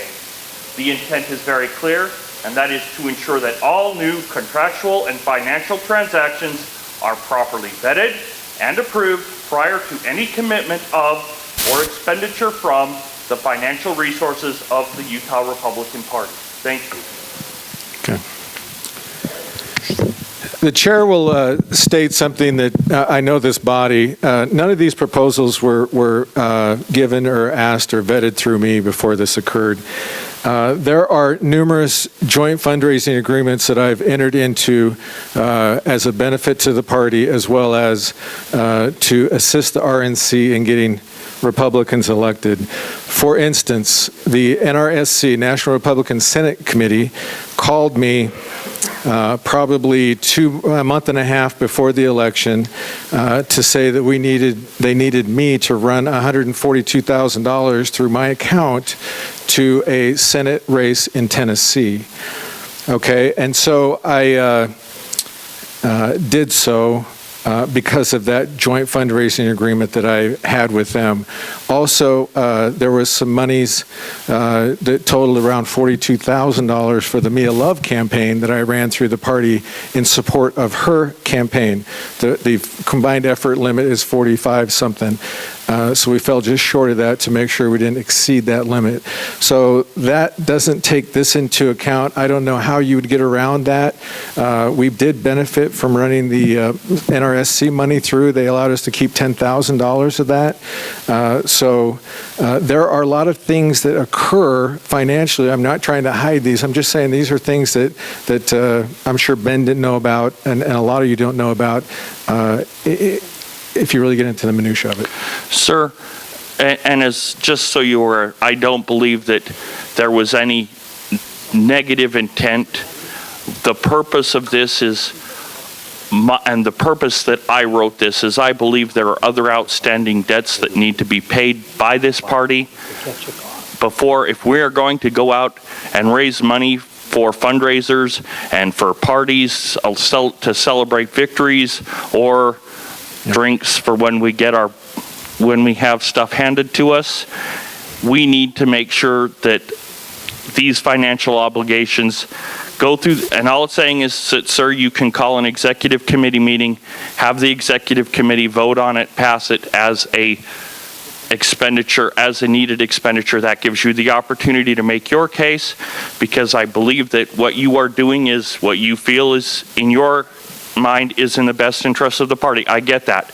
This is to solely prevent and to ensure mainly that, honestly, that we are paying our debts. We are being fiscally responsible Republicans and making sure that we are not incurring new debts until existing debts have been paid. Thank you. Okay. I don't disagree with that. My priority, as long as I've been in office, is first and primarily I take care of my people. I make payroll. The second is the facilities, the office space, the printers, things like that we gave to all the candidates who requested it at no cost to them.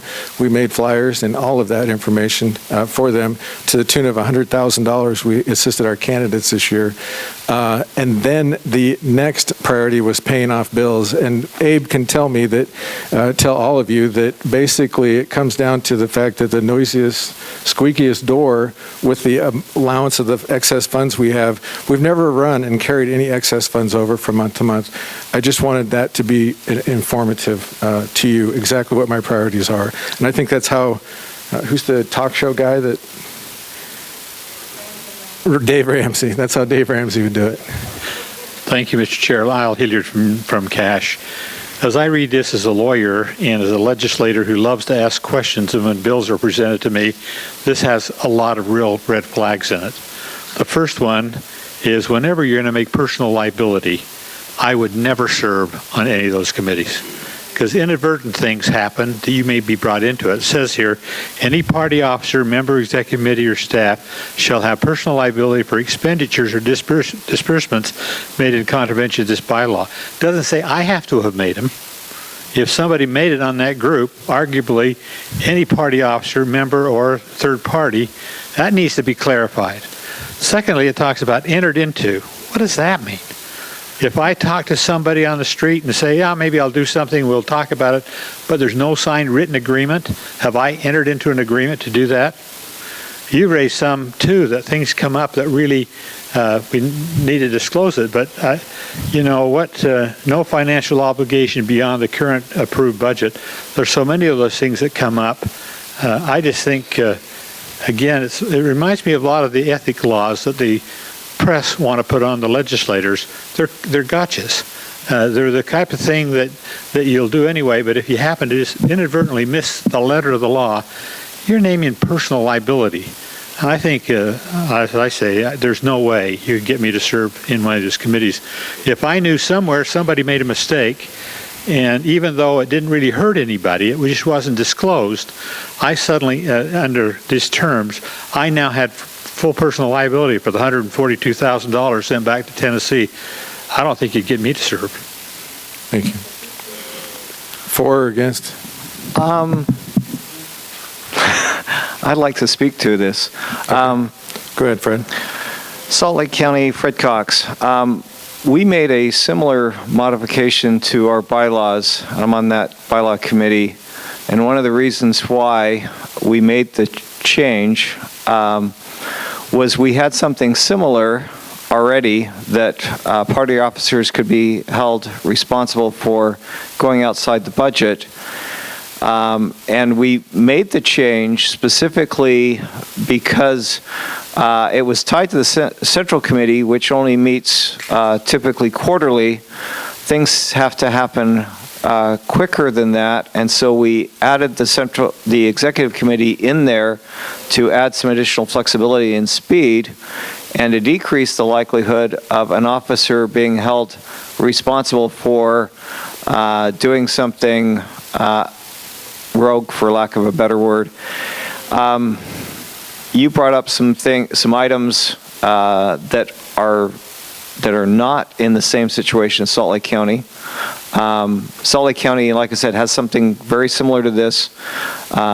It's designed to protect the officers from getting hit with liability, and also to try to decrease the likelihood of somebody going rogue by adding some additional authority to the Executive Committee to respond quickly to avoid that. And then the Central Committee is still kept in the loop.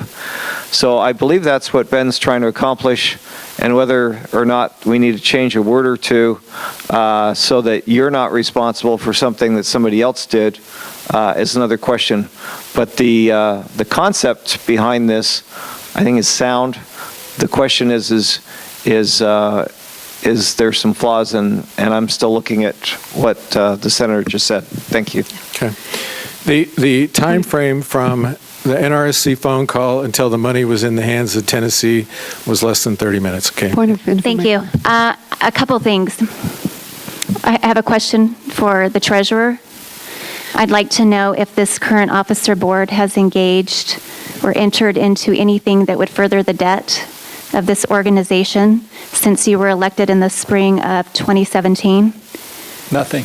Nothing. Nothing. All of our obligations have been paid by the time we've held the events. Thank you. So a lot of this seems to be reflective of the current administration of the Utah Republican Party, which was 18 months or so earlier.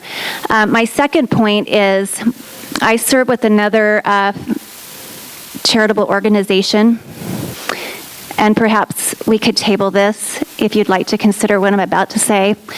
But in that organization, like others, they require all check signers to be bonded. And when you're bonded in that organization, the organization is also insured for financial reasons.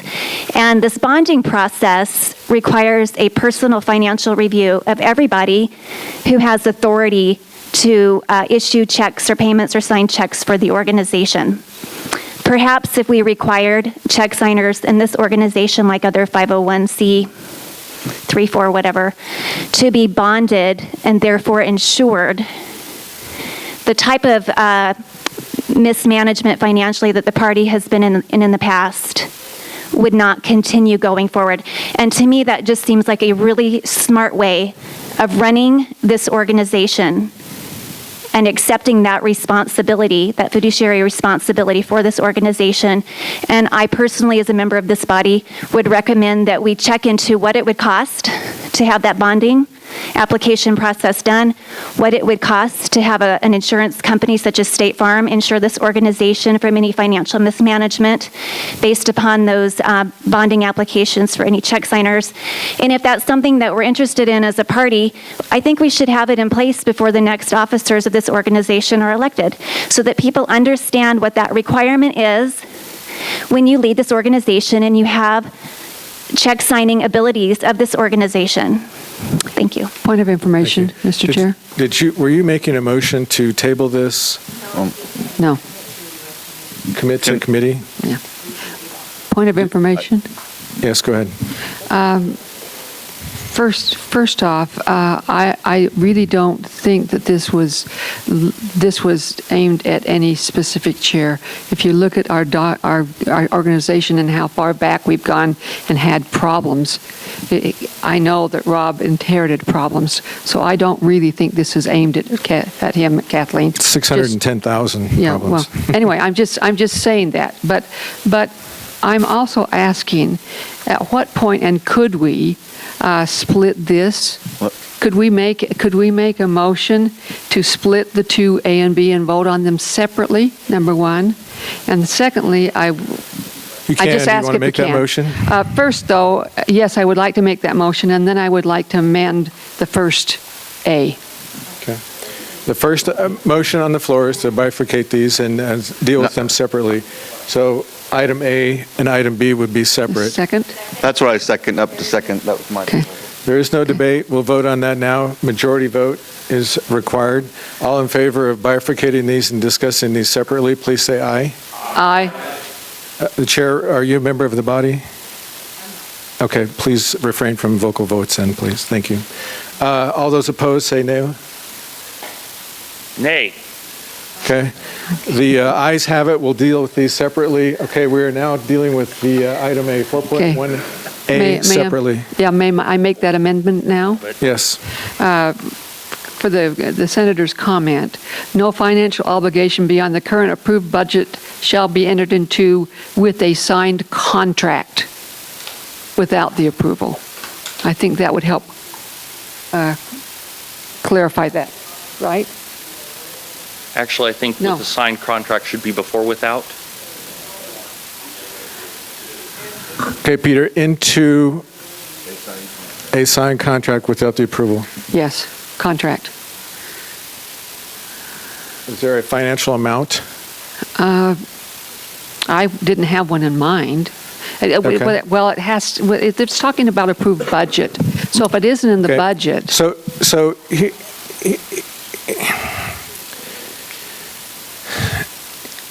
there are a bunch of different ways we raise money, okay? For instance, Jazz won the first round last year, okay? The second round playoff games occurred. There was an opportunity to hold a fundraiser at that game, okay? That we did at 52 people per space. We booked 3 spaces at a total of $16,600 to reserve those.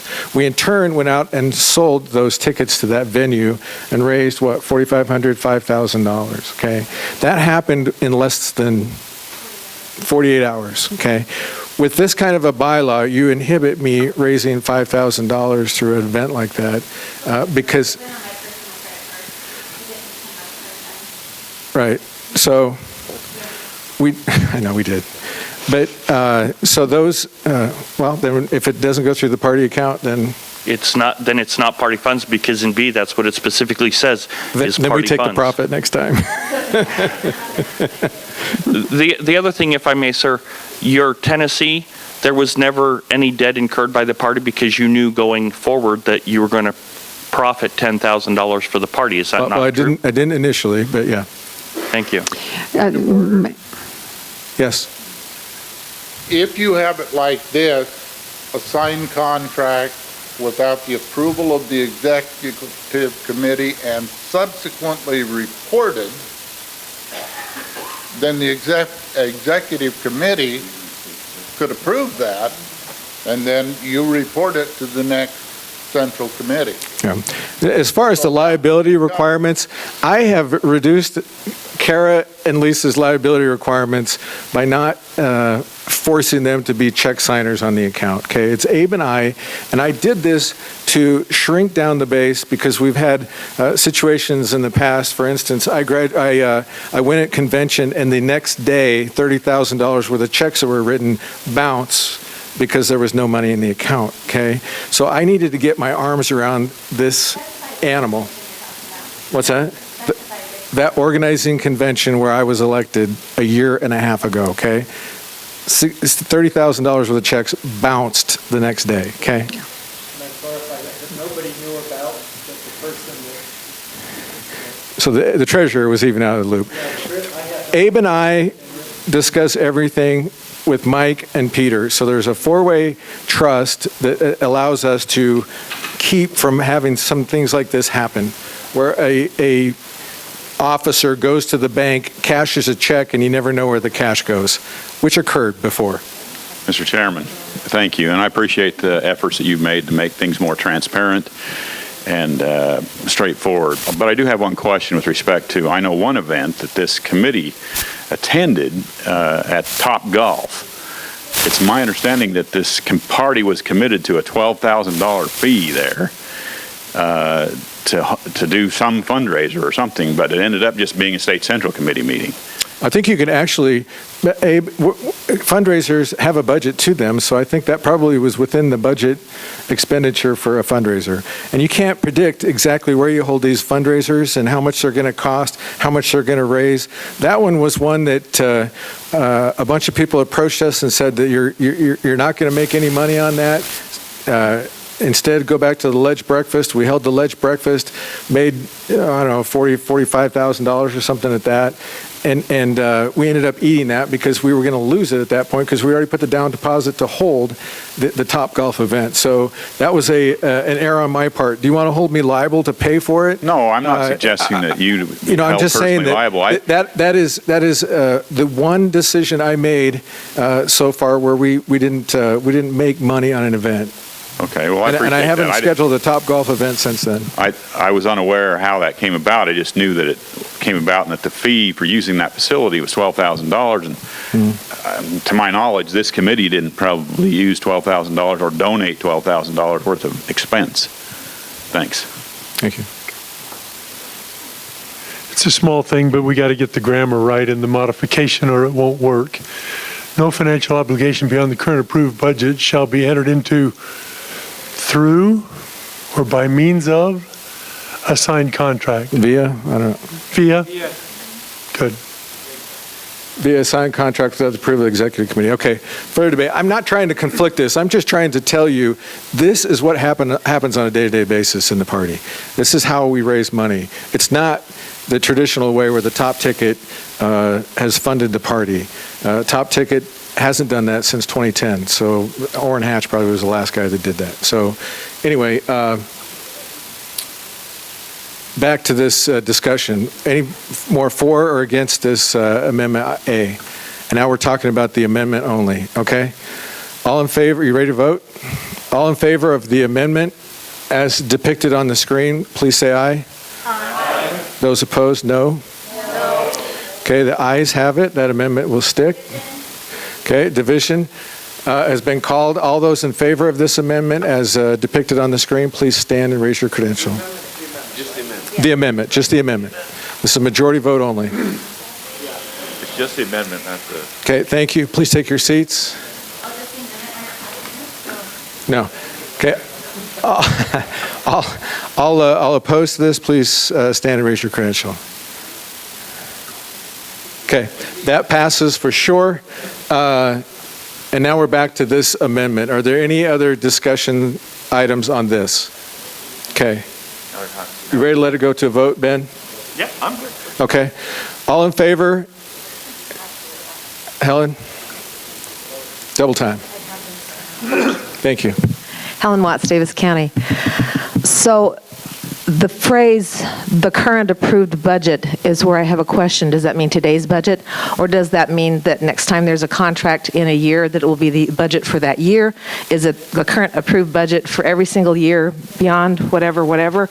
It's a current approved budget. The budgetary process is at the first meeting after the organizing or nominating convention. The fiscal year for the party is July 1st to June 30th. Okay? Okay. If I may speak to that. Yeah. As a point of clarification, the reason I used the word current, is because as our chair so articulately stated at the last SCC meeting, as well as part of his report, was that the budget can be amended from meeting to meeting by this body as needed. So just so everybody is aware, that is why the word current was put in there, is because our budget is amendable from SCC to SCC meeting. So whatever the last a budgetary change that was approved by this body is what the word current reflects or refers to. Thank you. Thank you. Also, current is if there's been no new budget approved through June 30th and beyond, the old budget is considered the current budget until another budget is approved to replace it. Okay? Questions? All right, we ready to vote? This is a 2/3 vote. Yes, go ahead, Sean. Good afternoon, Mr. Chairman. Sean Milne, Tooele County. I was going to suggest the inclusion of something to say not to exceed 5,000, for example. I think that it's a little trivial that if you were to have something small, not in an approved, sorry, go ahead, Carrie. Okay. Yeah. A little bit late there, Sean. Thanks.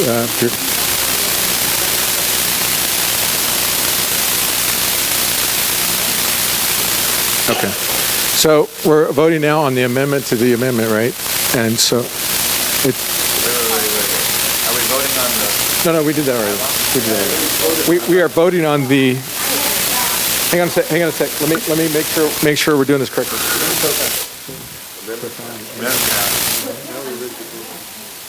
Sean, front and center.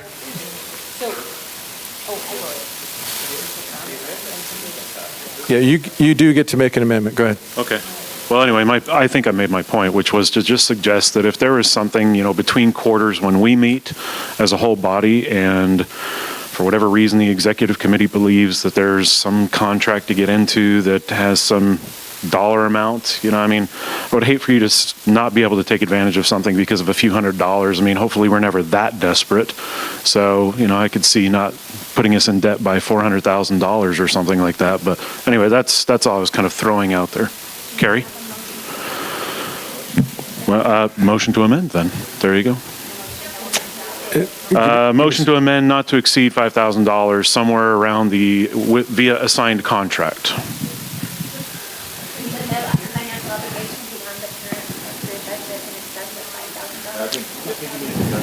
Via assigned contract. Yeah. Thanks. Everybody gets what I'm talking about here. I'm not going to be the linguist. I just play one on TV. So I have a question for the member. Go ahead, Ben.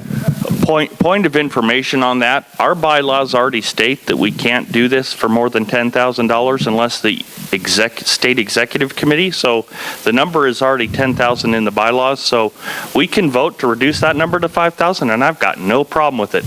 But the bylaws already clearly state that you can't do it without a vote. If it exceeds 10,000, you already need the executive committee to weigh in anyway. So. If we're, okay, well, here's the deal. Good this question. Is to make sure that it's voted on by the executive committee. It's 10,000. While we're looking that up, Mr. Chair, could I ask a question of Mr. Milner? Yeah, go ahead. So, Mr. Milner, the number that you have here, I'm just wondering, is that $5,000 in the aggregate, or is that $5,000 per instance? And the basis of that concern would be if we have 10 $5,000 expenses, all of a sudden we're at $50,000. So I'm hoping that you're meaning in the aggregate here. I did not. I was thinking per occurrence. Again, folks, we've elected leadership. We should let leadership do their job to a degree. I like what Kathleen said in my current role. Voters have entrusted me to not be a moron. Sometimes I succeed and sometimes I don't. I don't expect them to be infallible, and by them I mean the whole, So I just think we're really getting nitpicky about something here, and why I think that the merits are good. I really do. I do think that, to the point that was brought up, if we've already got that, then why are we nitpicking this? Yeah. So okay. I did mean per occurrence. Okay. Any other questions? I appreciate it. No other question. 5,000 per occurrence. This is the amendment. Does anyone want to debate this? I don't want to debate. I just want to change the grammar a little and have it read, no financial obligation exceeding $5,000, blah, blah, blah. I think that will be more clear. No contractual, yes. No financial obligation. Yeah, let me do the whole thing. No contractual financial obligation exceeding $5,000, and then the rest would be, and then take out the via signed contract. No contractual financial obligation exceeding $5,000 beyond the current approved budget shall be entered into without the approval of the executive committee, blah, blah, okay? Grammarian. I'd still like to compare and contrast this to what verbal contract. That's true. That's true, actually.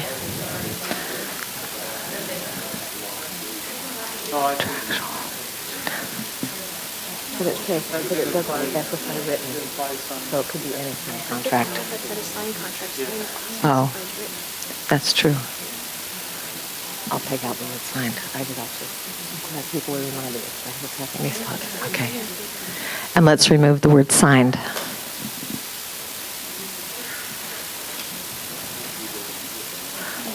No contractual Okay, financial. it's a different topic. It says, in the event of retained deficit, the state party officers shall revise the budget with the help of the budget committee and take into account any actions necessary, such as fundraising expenses, et cetera, any action impacting any expense incurred by the party more than $10,000 shall be approved by the state central committee. So that's not even the executive committee. That has nothing to do with what we're talking about. Okay. All right, are we ready to vote on this? Point of She has clarification. The way this has been changed, it is now to include a verbal contract. So no contractual financial obligation includes a verbal contract. Before, we just had it be a written contract. And I just wanted to make that distinction, that that's what we're voting on, correct? Yeah, the written was taken out before. Yeah, that can't be changed. That wasn't part of the modification. When I changed the written? Mr. Chairman, if I may have a point of information. I greatly appreciate, and that's why we have this process with CMBs, is because what we write with the best of intentions sometimes turns out to be not the best of real world, what can be done in the real world. That being said, at this time, I wish to withdraw both A and B from discussion so that we may move on with the business of the day. Thank you. Is there, without objection, we'll withdraw this. And Ben, if you would get with me, I would have answered all these questions we had beforehand and come up with something that fulfills what your desires are, and we'll present that, okay? And sir, I greatly appreciate your willingness to do so. Thank you. Thank you. Okay. All right, next item. Ben, don't sit down too quickly. Janice. All right, go ahead. No, really close to the mic. No. All right, I just want to say, since we've gone way past it, Yep. that next time we start looking at places to hold the convention, we consider the greatest one right in the center of the state, the Bear Valley Center in Richfield. All right. There is plenty of parking. I don't think there is enough parking in the entire city of Panguitch, but there is this. Okay, thank you. Thank you. All right, Janice, we're at D, 4D. I don't have a microphone. I hope you can hear me. Bylaw 128-218. The substitute bylaw voted unanimously 6-0 forward this group with a favorable recommendation. Can you walk over to this, Janice, can you walk over to this microphone, please? Wait, see if Peter's working.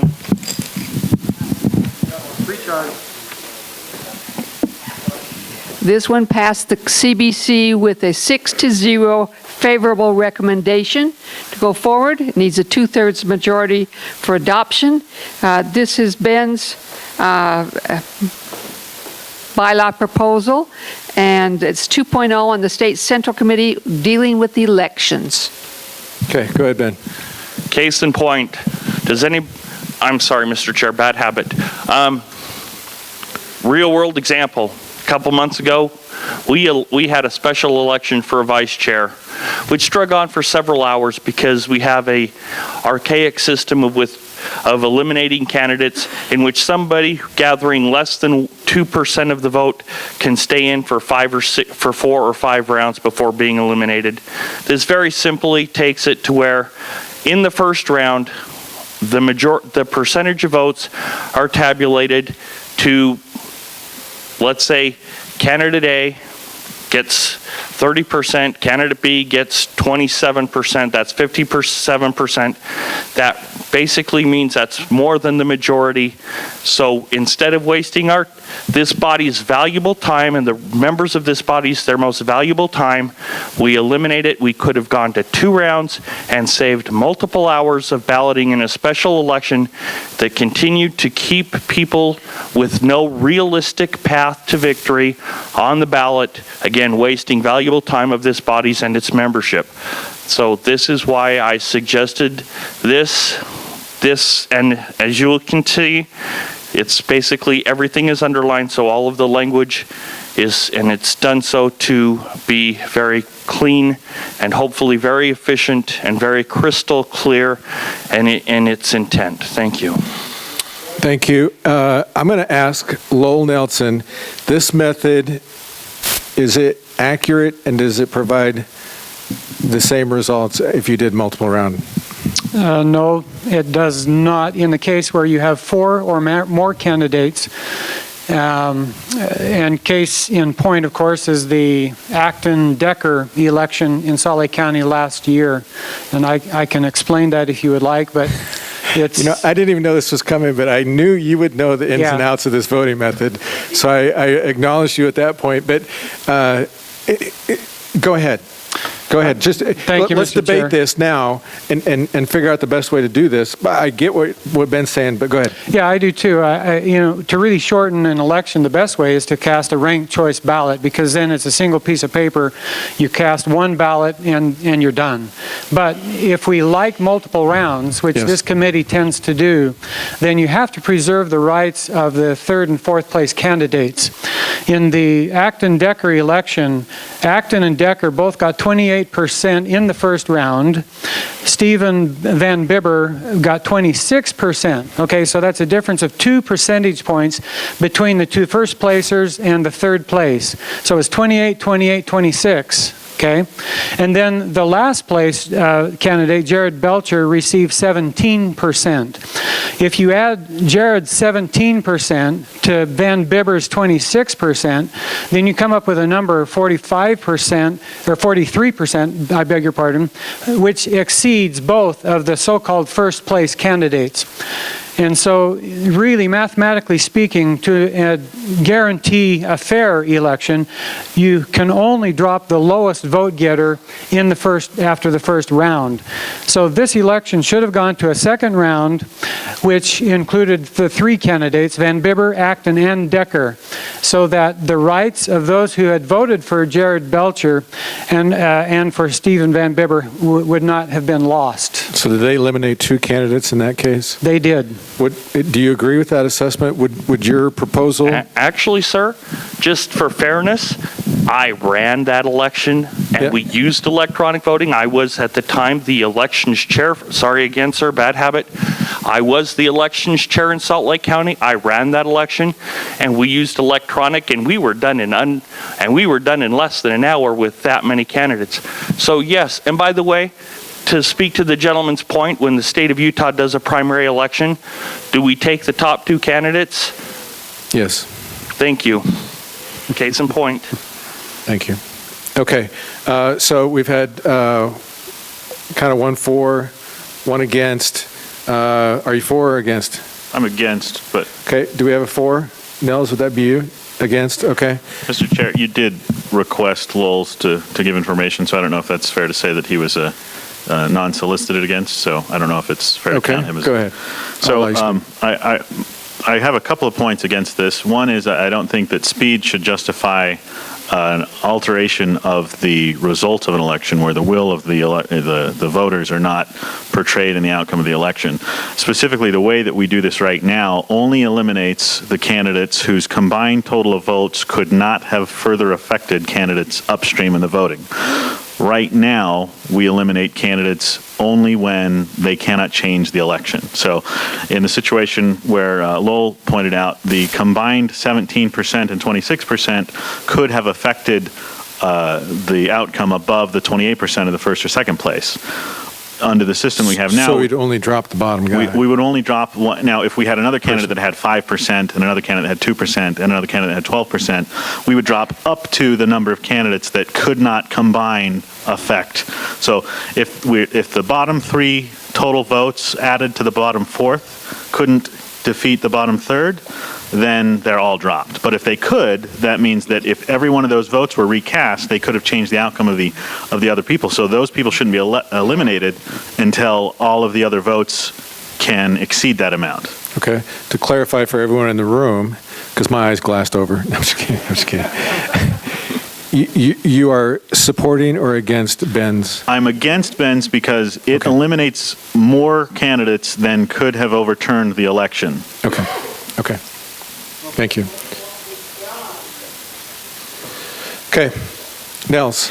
I'm against, but these kinds of discussions come down to balancing two things. The time we want to spend on an election or the time we want to spend with the possibility of plurality compared to a majority. If we want a majority, we can't do it this way because we eliminate people that could influence the next round.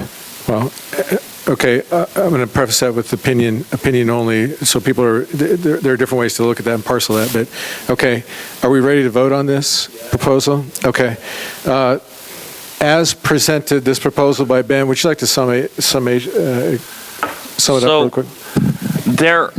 To speak to his point, yes, there are some times where that could, but the vast majority, whether you use the Romney-Kennedy example where there was so much, or whether you use the special election for vice chair where it was clearly obvious who the first two people were, and although 1 and 2 may have changed positions throughout, 1 and 2 conducted the 5, and there were several people with less than 5% of the vote who remained through several rounds, and that is what this is. This is really, it's trying to find that balance. I understand the concerns, but this is more of trying to strike this ballot, to strike a balance between respecting the time, but also ensuring that a majority is elected and that the majority candidates move forward in respect of the time of the voting body. Thank you. Okay, this, I think debate has been exhausted. This requires 2/3 vote to pass. All in favor of this, please stand and raise your credential. Thank you. Please take your seats. All opposed to this, please stand and raise your credential. Okay, that motion or that bylaw fails. Thank you for the time it took to present that, Ben. I appreciate your concern in the matter. The next item on the agenda is the agenda order. Janice. Thank you. Thank you, Mr. Chair. This is a bylaw B133 2018. It has a number of sponsors. It was voted unanimously to support this proposed amendment with a favorable recommendation from the state to the Central Committee. 2/3 majority is proposed, is required for adoption, and it has two parts. And we can decide after it's been presented if you want to do these in two votes. Okay, Lisa. Thank you. As I've sat through these meetings since 2007, I've noticed that we continuously have whether we want to have officer reports before or after. So I decided it was a good idea for us just to put it in a bylaw and vote one way or the other on that. I'm also okay if we're not interested in that we could move it. So I have put this in an order that I believe has some, there's a reason why. I guess that's the best way to put it. So the change would be that, first, I'll just read the whole thing. Following the welcome prayer and pledge of allegiance, the agenda of all State Central Committee meetings shall begin with the binding business if a quorum is present. Reports from state party officers, national committee man and national committee woman, and you'll see how this goes, like it's state party, national party, and then it's state officers, national officers. You'll see that coming up. Standing committees, because I believe it's really important that we have those much higher up to listen to them. Party committees, which would mean the ones that are currently listed in the, I believe it's in the Constitution. I can't think which one it's in right now, which one it is. I can tell you in a minute if I have to look it up. Special committees, such as we've appointed here, that the chairman may appoint. Another term that can be ad hoc, but I use special committees. And state executive committee officers, state Senate president, Utah State Speaker of the House, and the federal delegation. And then, or representative, it says it in there. And underlined, recognized auxiliaries. And I use that language because that's what the Constitution says, so that we're recognized auxiliaries. So that's why I use that language. The other section, that's there because I've watched the process for the C&B items, and I've seen the C&B committee struggle and have a hard time once things are submitted to get a meeting within a week. And I think for us that we can be responsible and we can submit within 28 days in advance. And that is consistent with what we request from the convention delegates. And also, like, whatever we're doing, any state delegate or anybody can actually ask us to submit something for them. So we could start that process a lot sooner. If you know a state delegate that wants to submit something, then have them submit it through you, and let's run it through here. Because if we run it through here first, and we give the approval on a bylaw, right, that can go faster, or if it's a constitution amendment, then that works too, because then if we decide that's a really good one, then it only requires a majority vote. So I'm trying to save us time here in this committee. I'm trying to help the C&B committee, and I'm trying to help the delegates to be able to know that there's a process. And there was one more thought, and I just lost it. That's what I'm hoping to accomplish with this. And if anyone, if there's any objection to any of that, then I would suggest that we divide this, and that would be my motion, that we would divide it, if there's any objection to this proposal as it stands together. Okay, Fred Cox. Sorry, Fred Cox, Salt Lake County, and this may answer her question. My concern with the last portion that's marked is in the event that this body decides to have a special State Central Committee meeting for a specific reason. On a quarterly basis, it makes a lot of sense, but if we have a special one because we need to resolve something and we don't have 3 months to do that, we may not be able to have the bylaws or whatever all written to go to the C&B committee the 28 days in advance. And so I would add the words for a quarterly or, any proposed something in there that's referring to a quarterly meeting. And that's the only concern. And so if in advance of a regularly scheduled or something, regularly scheduled quarterly Central Committee meeting or whatever, if it had it in there, if we had something like that, I would probably be fine with this. But I have some concerns as currently written just because of that. Okay. I don't know if it answers your questions, but even with 3 weeks notice requirement, a special SCC meeting only requires a week. So right, you couldn't propose anything and have it come to the floor with just a week notice. Yeah, that's what I was saying. This would need some modifications. Okay. Is that what you wanted? In advance of a regularly scheduled, if regularly scheduled is, if that would solve it. If that's whether it's quarterly or regularly scheduled, yeah, okay. that would solve it. That's your amendment. Okay, this is debatable. Would you like to anyone speak out for this amendment? Are you making changes? Let's see. Any proposed amendment consider submitted. I just want to make sure that it doesn't backfire. Regularly scheduled twice. Fred, you might want to put, Actually, instead of putting it there, if it was up higher, any proposed amendment to the Constitution and Bylaws Committee may be considered maybe scheduled after if bylaws, submitted. maybe. Anyway, Hold on a sec. The parliamentarian is looking at this, and she says that the submissions are a completely different article. This. Okay, well, that's what it's taking. Maybe this last paragraph needs to go in a different section. It has to do with the. It has to do with procedure, not agenda. Well, yeah. Well, it also, if you're gonna put something on the agenda, you need 28 days. I think that's why she put it here. Yeah. So may I answer my intention there? Anyway, yeah, I'm not sure I have the solution. Go ahead. I'm seeing a concern. The agenda is only 2 weeks. Yeah. Submissions are a week prior to that, so that's 3 weeks by default. So, were you allowing me to respond to that? Yeah, go ahead. Okay, thank you. So the intention here is that it gets submitted, but it has to be submitted 28 days in advance, and it gets to this committee.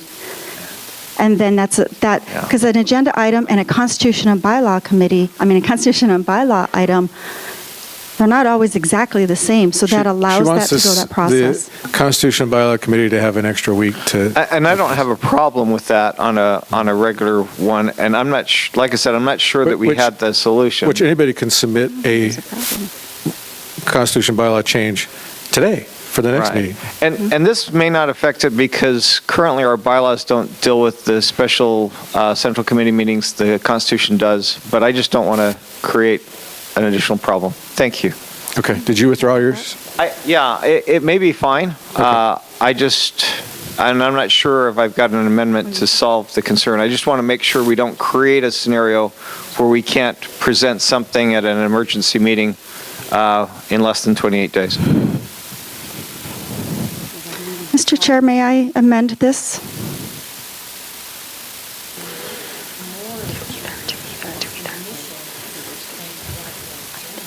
Yeah. So I guess the parliamentarian is just saying this last bottom part here pertains more to submissions. There's probably, if you're going to organize a document, make it logical and easier to read and execute, that last paragraph may be in a different section with regards to proposals and submissions and a deadline there. So that's all that discussion is. Okay. You've introduced it. Do we have anyone to speak for and against? I'm still trying to speak, and I wanted to actually add a word in there that I think makes sense that was suggested to me, and is on that last paragraph, which I do think belongs in here. Any proposed amendment to either the Constitution and or bylaws may be considered. So it'd be either the Constitution and or bylaws may be considered. Either the Constitution or bylaws. I don't think you need and or. They're saying it could be just or. Constitution, the Constitution or bylaws. So I have some questions about this. Yeah, go ahead. So it says if it's submitted to either Lisa or the Bylaws Committee, it will be able to go forward. Yes. So if I wanted to just submit it to headquarters, to the Executive Committee, that this amendment will preclude me just giving it to the Executive Committee. Well, I think right now it goes to the info account to headquarters is what the statement is. Goes to us. So you're cutting out headquarters, so everyone outside of the CMB committee and the secretary would not know of any proposals. That is my question. That's the answer, and I don't agree with that. Okay. If I want to make an amendment to someone to this, I would think you would need to have the Executive Committee be aware of that. If it goes straight to the Secretary or just the Bylaws Committee, things could be done without the elected people knowing that's being done. Yeah. You wouldn't even know it was being done as our elected people.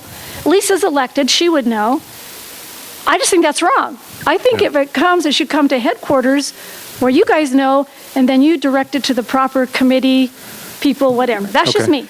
Do you have do you want to make a modification, or you're just speaking out? No, you just said, I just really want to speak against that part and against the first part because, like, I was disappointed today that we didn't have your reports.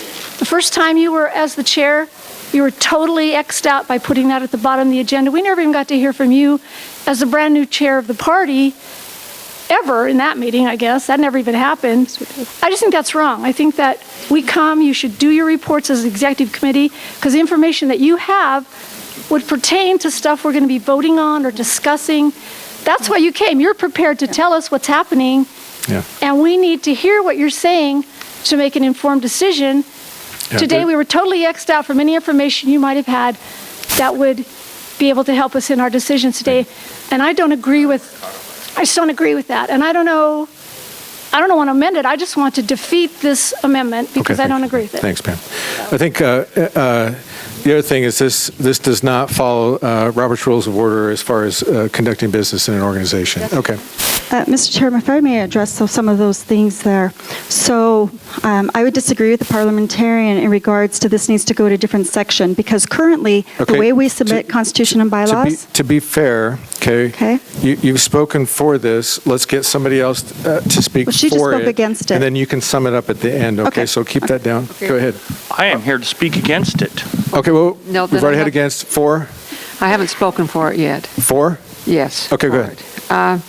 I don't see that anything of what she's talking about, where it goes, that's not in here.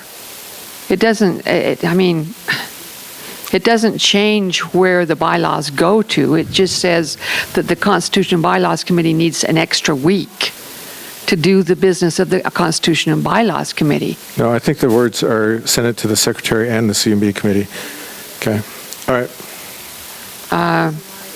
And as far as whether or not it needs to agree with Roberts, the reason we have it does not. It does not. I'm saying it doesn't have to agree with Roberts because it goes Constitution, then bylaws, and then we go to Roberts. And if we don't agree with Roberts, we have every right to change our Constitution and bylaws, not to go along with Roberts. Yeah.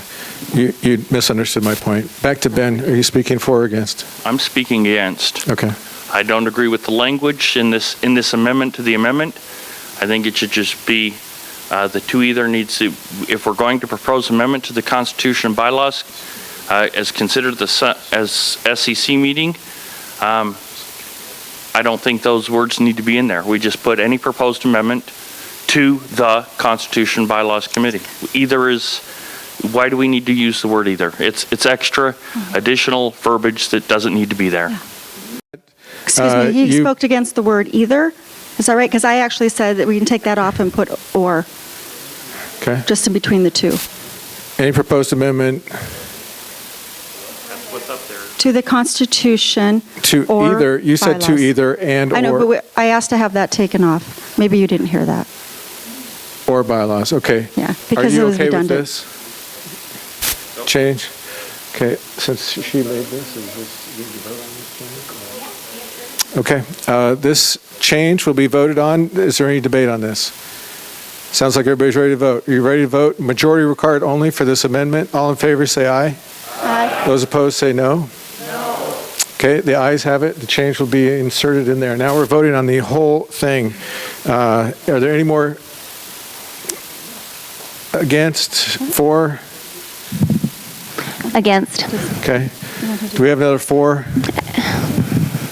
Okay, go ahead. And it's to the entire amendment, section Yes, that's C, right? correct. We were discussing the whole amendment, yes. From just a business perspective, I don't think it makes good business sense to not hear from your elected party officers before you commence binding business.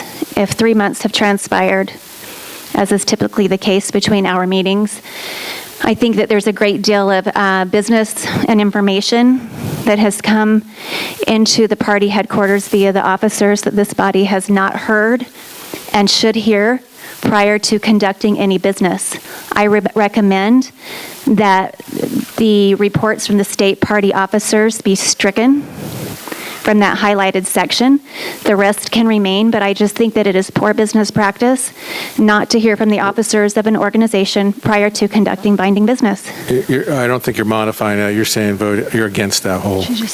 Well, as it's presently written, the state party officers are not included in this bylaw, and has been customary in this organization, this body, for I don't know how many years. Perhaps the parliamentarian can let me know. We have always heard from our state party officers at the beginning of our agenda, following the prayer and the pledge and the welcome. Thank you. And Point of information. but at least the chair report. Yeah, always the chair, she said, but not. And I just don't think it's good, sound business practices to change that. And I don't understand why that is being changed.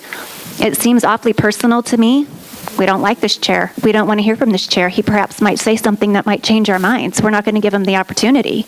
I mean, that's exactly what it just seems like, another emotional knee-jerk reaction that people need to realize it's not going to just affect Rob Anderson, the one we don't presently like. It's going to affect all chairs going forward. You never know what the composition of this body is. These rules have withstood time. We just keep changing them so fast we can't even keep up with the rules anymore. It just doesn't make sense to me. And I think that any business, any successfully run business, hears from its officers before the board conducts business. Thank you. Request for information. No. Pete, go ahead. I'd like to speak in favor of the proposal. I believe that a good, well-run organization can easily receive party reports through the email during the notice of the meeting, if we like. He could even send it the day of, and we can quickly read that. We all stand here for an hour before the meeting starts anyway. We'd be happy to read your email if we wanted to hear it that way. But the purpose of the meeting is to conduct business. And in case anything goes wrong, the one thing we do not want to miss out on is the business, the binding business. That's what has to get done. We don't meet to hear from our officers. We meet to do binding business. And if something has to give, the officers' reports could happen either another way or later. Therefore, I'm in favor of the change. Thank you. Request for information. Yes. I was a little bit confused about the prior members' comments regarding reports and whatnot on binding business. Do we have anything in our bylaws currently that prevent party officers and elected officials from speaking for or against binding business? The implication that I understood was that there was, but I'm not aware of that. I don't think that was intended. I'm not sure. You can interpret it how you want. Okay, thank you. Mr. Chair, I'd like to speak against this. Okay, go ahead. Okay, I don't know if you can hear me. I always forget to stand and represent the auxiliaries, and it's probably already been said, the setting in stone of how we have to do our meeting is maybe a mistake. One of the things I would like to see is some flexibility in this, that sometimes in our downtime, that we actually hear from our auxiliaries. The way that things are going right now, where we have the signature route, our party can become irrelevant if that doesn't change, which we don't know. Maybe it will change, maybe it won't. But to go forward, we need involvement. And I would say that the majority of our body and our delegates have no idea that we even have auxiliaries that they can join, because they never hear from them, because the reports never happen because they're at the end of the meeting. I would love to see the flexibility to be able to move people around, to allow in that downtime that flexibility for auxiliaries to give reports, to get membership so that we can get people elected, so that we can build our party, so that we do increase the relevancy of the Republican Party in Utah. And that's why I'm speaking against. Are you speaking for or against? Well, I'd just like to make a motion that we divide and take out, and do the first portion, and then do the second portion, take two different votes on that. The motion on the floor is to bifurcate this. It's been seconded. It's not debatable. All in favor of separating these and discussing them separately, please say aye. Aye. Those opposed, say no. Okay, the ayes have it. Let's work on the first part. Okay, is there any further discussion on the first part? So I get to submit? You said I would get to submit, right? Vint behind you. Can you allow Vint to? Vint DeGrasse, San Juan County. I'm against this as it's written. I do agree that we need to hear from people specifically the state party officers. But what I wanted to comment on is that throughout my years of attending this meeting, we have often allowed elected officials to bump up in the agenda and speak because they had to leave, they were not going to be present for a period of time, whatever. I don't know that this allows that to happen in the future. And in my opinion, that option needs to be there. The person running the meeting needs to be able to call up someone and have them give a report if it's necessary because they can't stay. Quite frankly, I'd rather listen to a lot of them than most of us. Thank you. That's all I wanted to say. Okay. Any other discussion?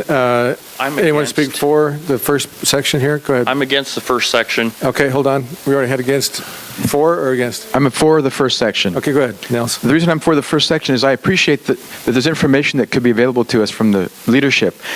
But like the previous person said, the most important thing is the business. And there's nothing that the leadership cannot provide during the debate for the business. I think that's the most important thing is the business. Thanks. Thanks. Ben. Actually, you know what? I apologize. I'm going to withdraw that. Okay. Nothing to add. Withdrawn. Thank you. Anyone to speak against it? Okay. Lisa, would you like to sum the first I would. part? Thank you. First of all, a point of personal privilege on this particular section. I'm also a party officer, so therefore there's nothing with anyone personal. This is actually just from watching all the years and how many times we have actually moved to put the officers after the binding business. And we did that today as well. And we don't have to have those votes. Robert's Rules talks about where the officers would speak. However, our document is silent. So the effort here is just so we stop having the debate that we put it in here. Because if we don't add this in, then it won't be in there still, and there'll still be the ambiguity, and we'll still be moving by agenda challenges, or amendments, I should say, to still move them if so desired by the body. I understand the flexibility. I think that we've already been applying the way that it's been listed currently in that same order because of the fact that it currently says committees, and that's behind federal delegation, and it's behind whatever else, I can't remember. The auxiliaries wasn't moved, Jamie. The auxiliaries wasn't moved. That's in the exact same spot that it is. And so we have been doing that all the time in the same order. So this way, it just specifies a little more clearly so that we can hear from our standing committees earlier, we can hear from our party committees, and do that. That's the reason why. So I guess if that's a summation of this one, that would be the case. But like I said, I'm a party officer, so I would be happy to give a report whenever the body decides. Okay, that was the summation. We're ready for a vote. All in favor? It's 2/3 required to adopt.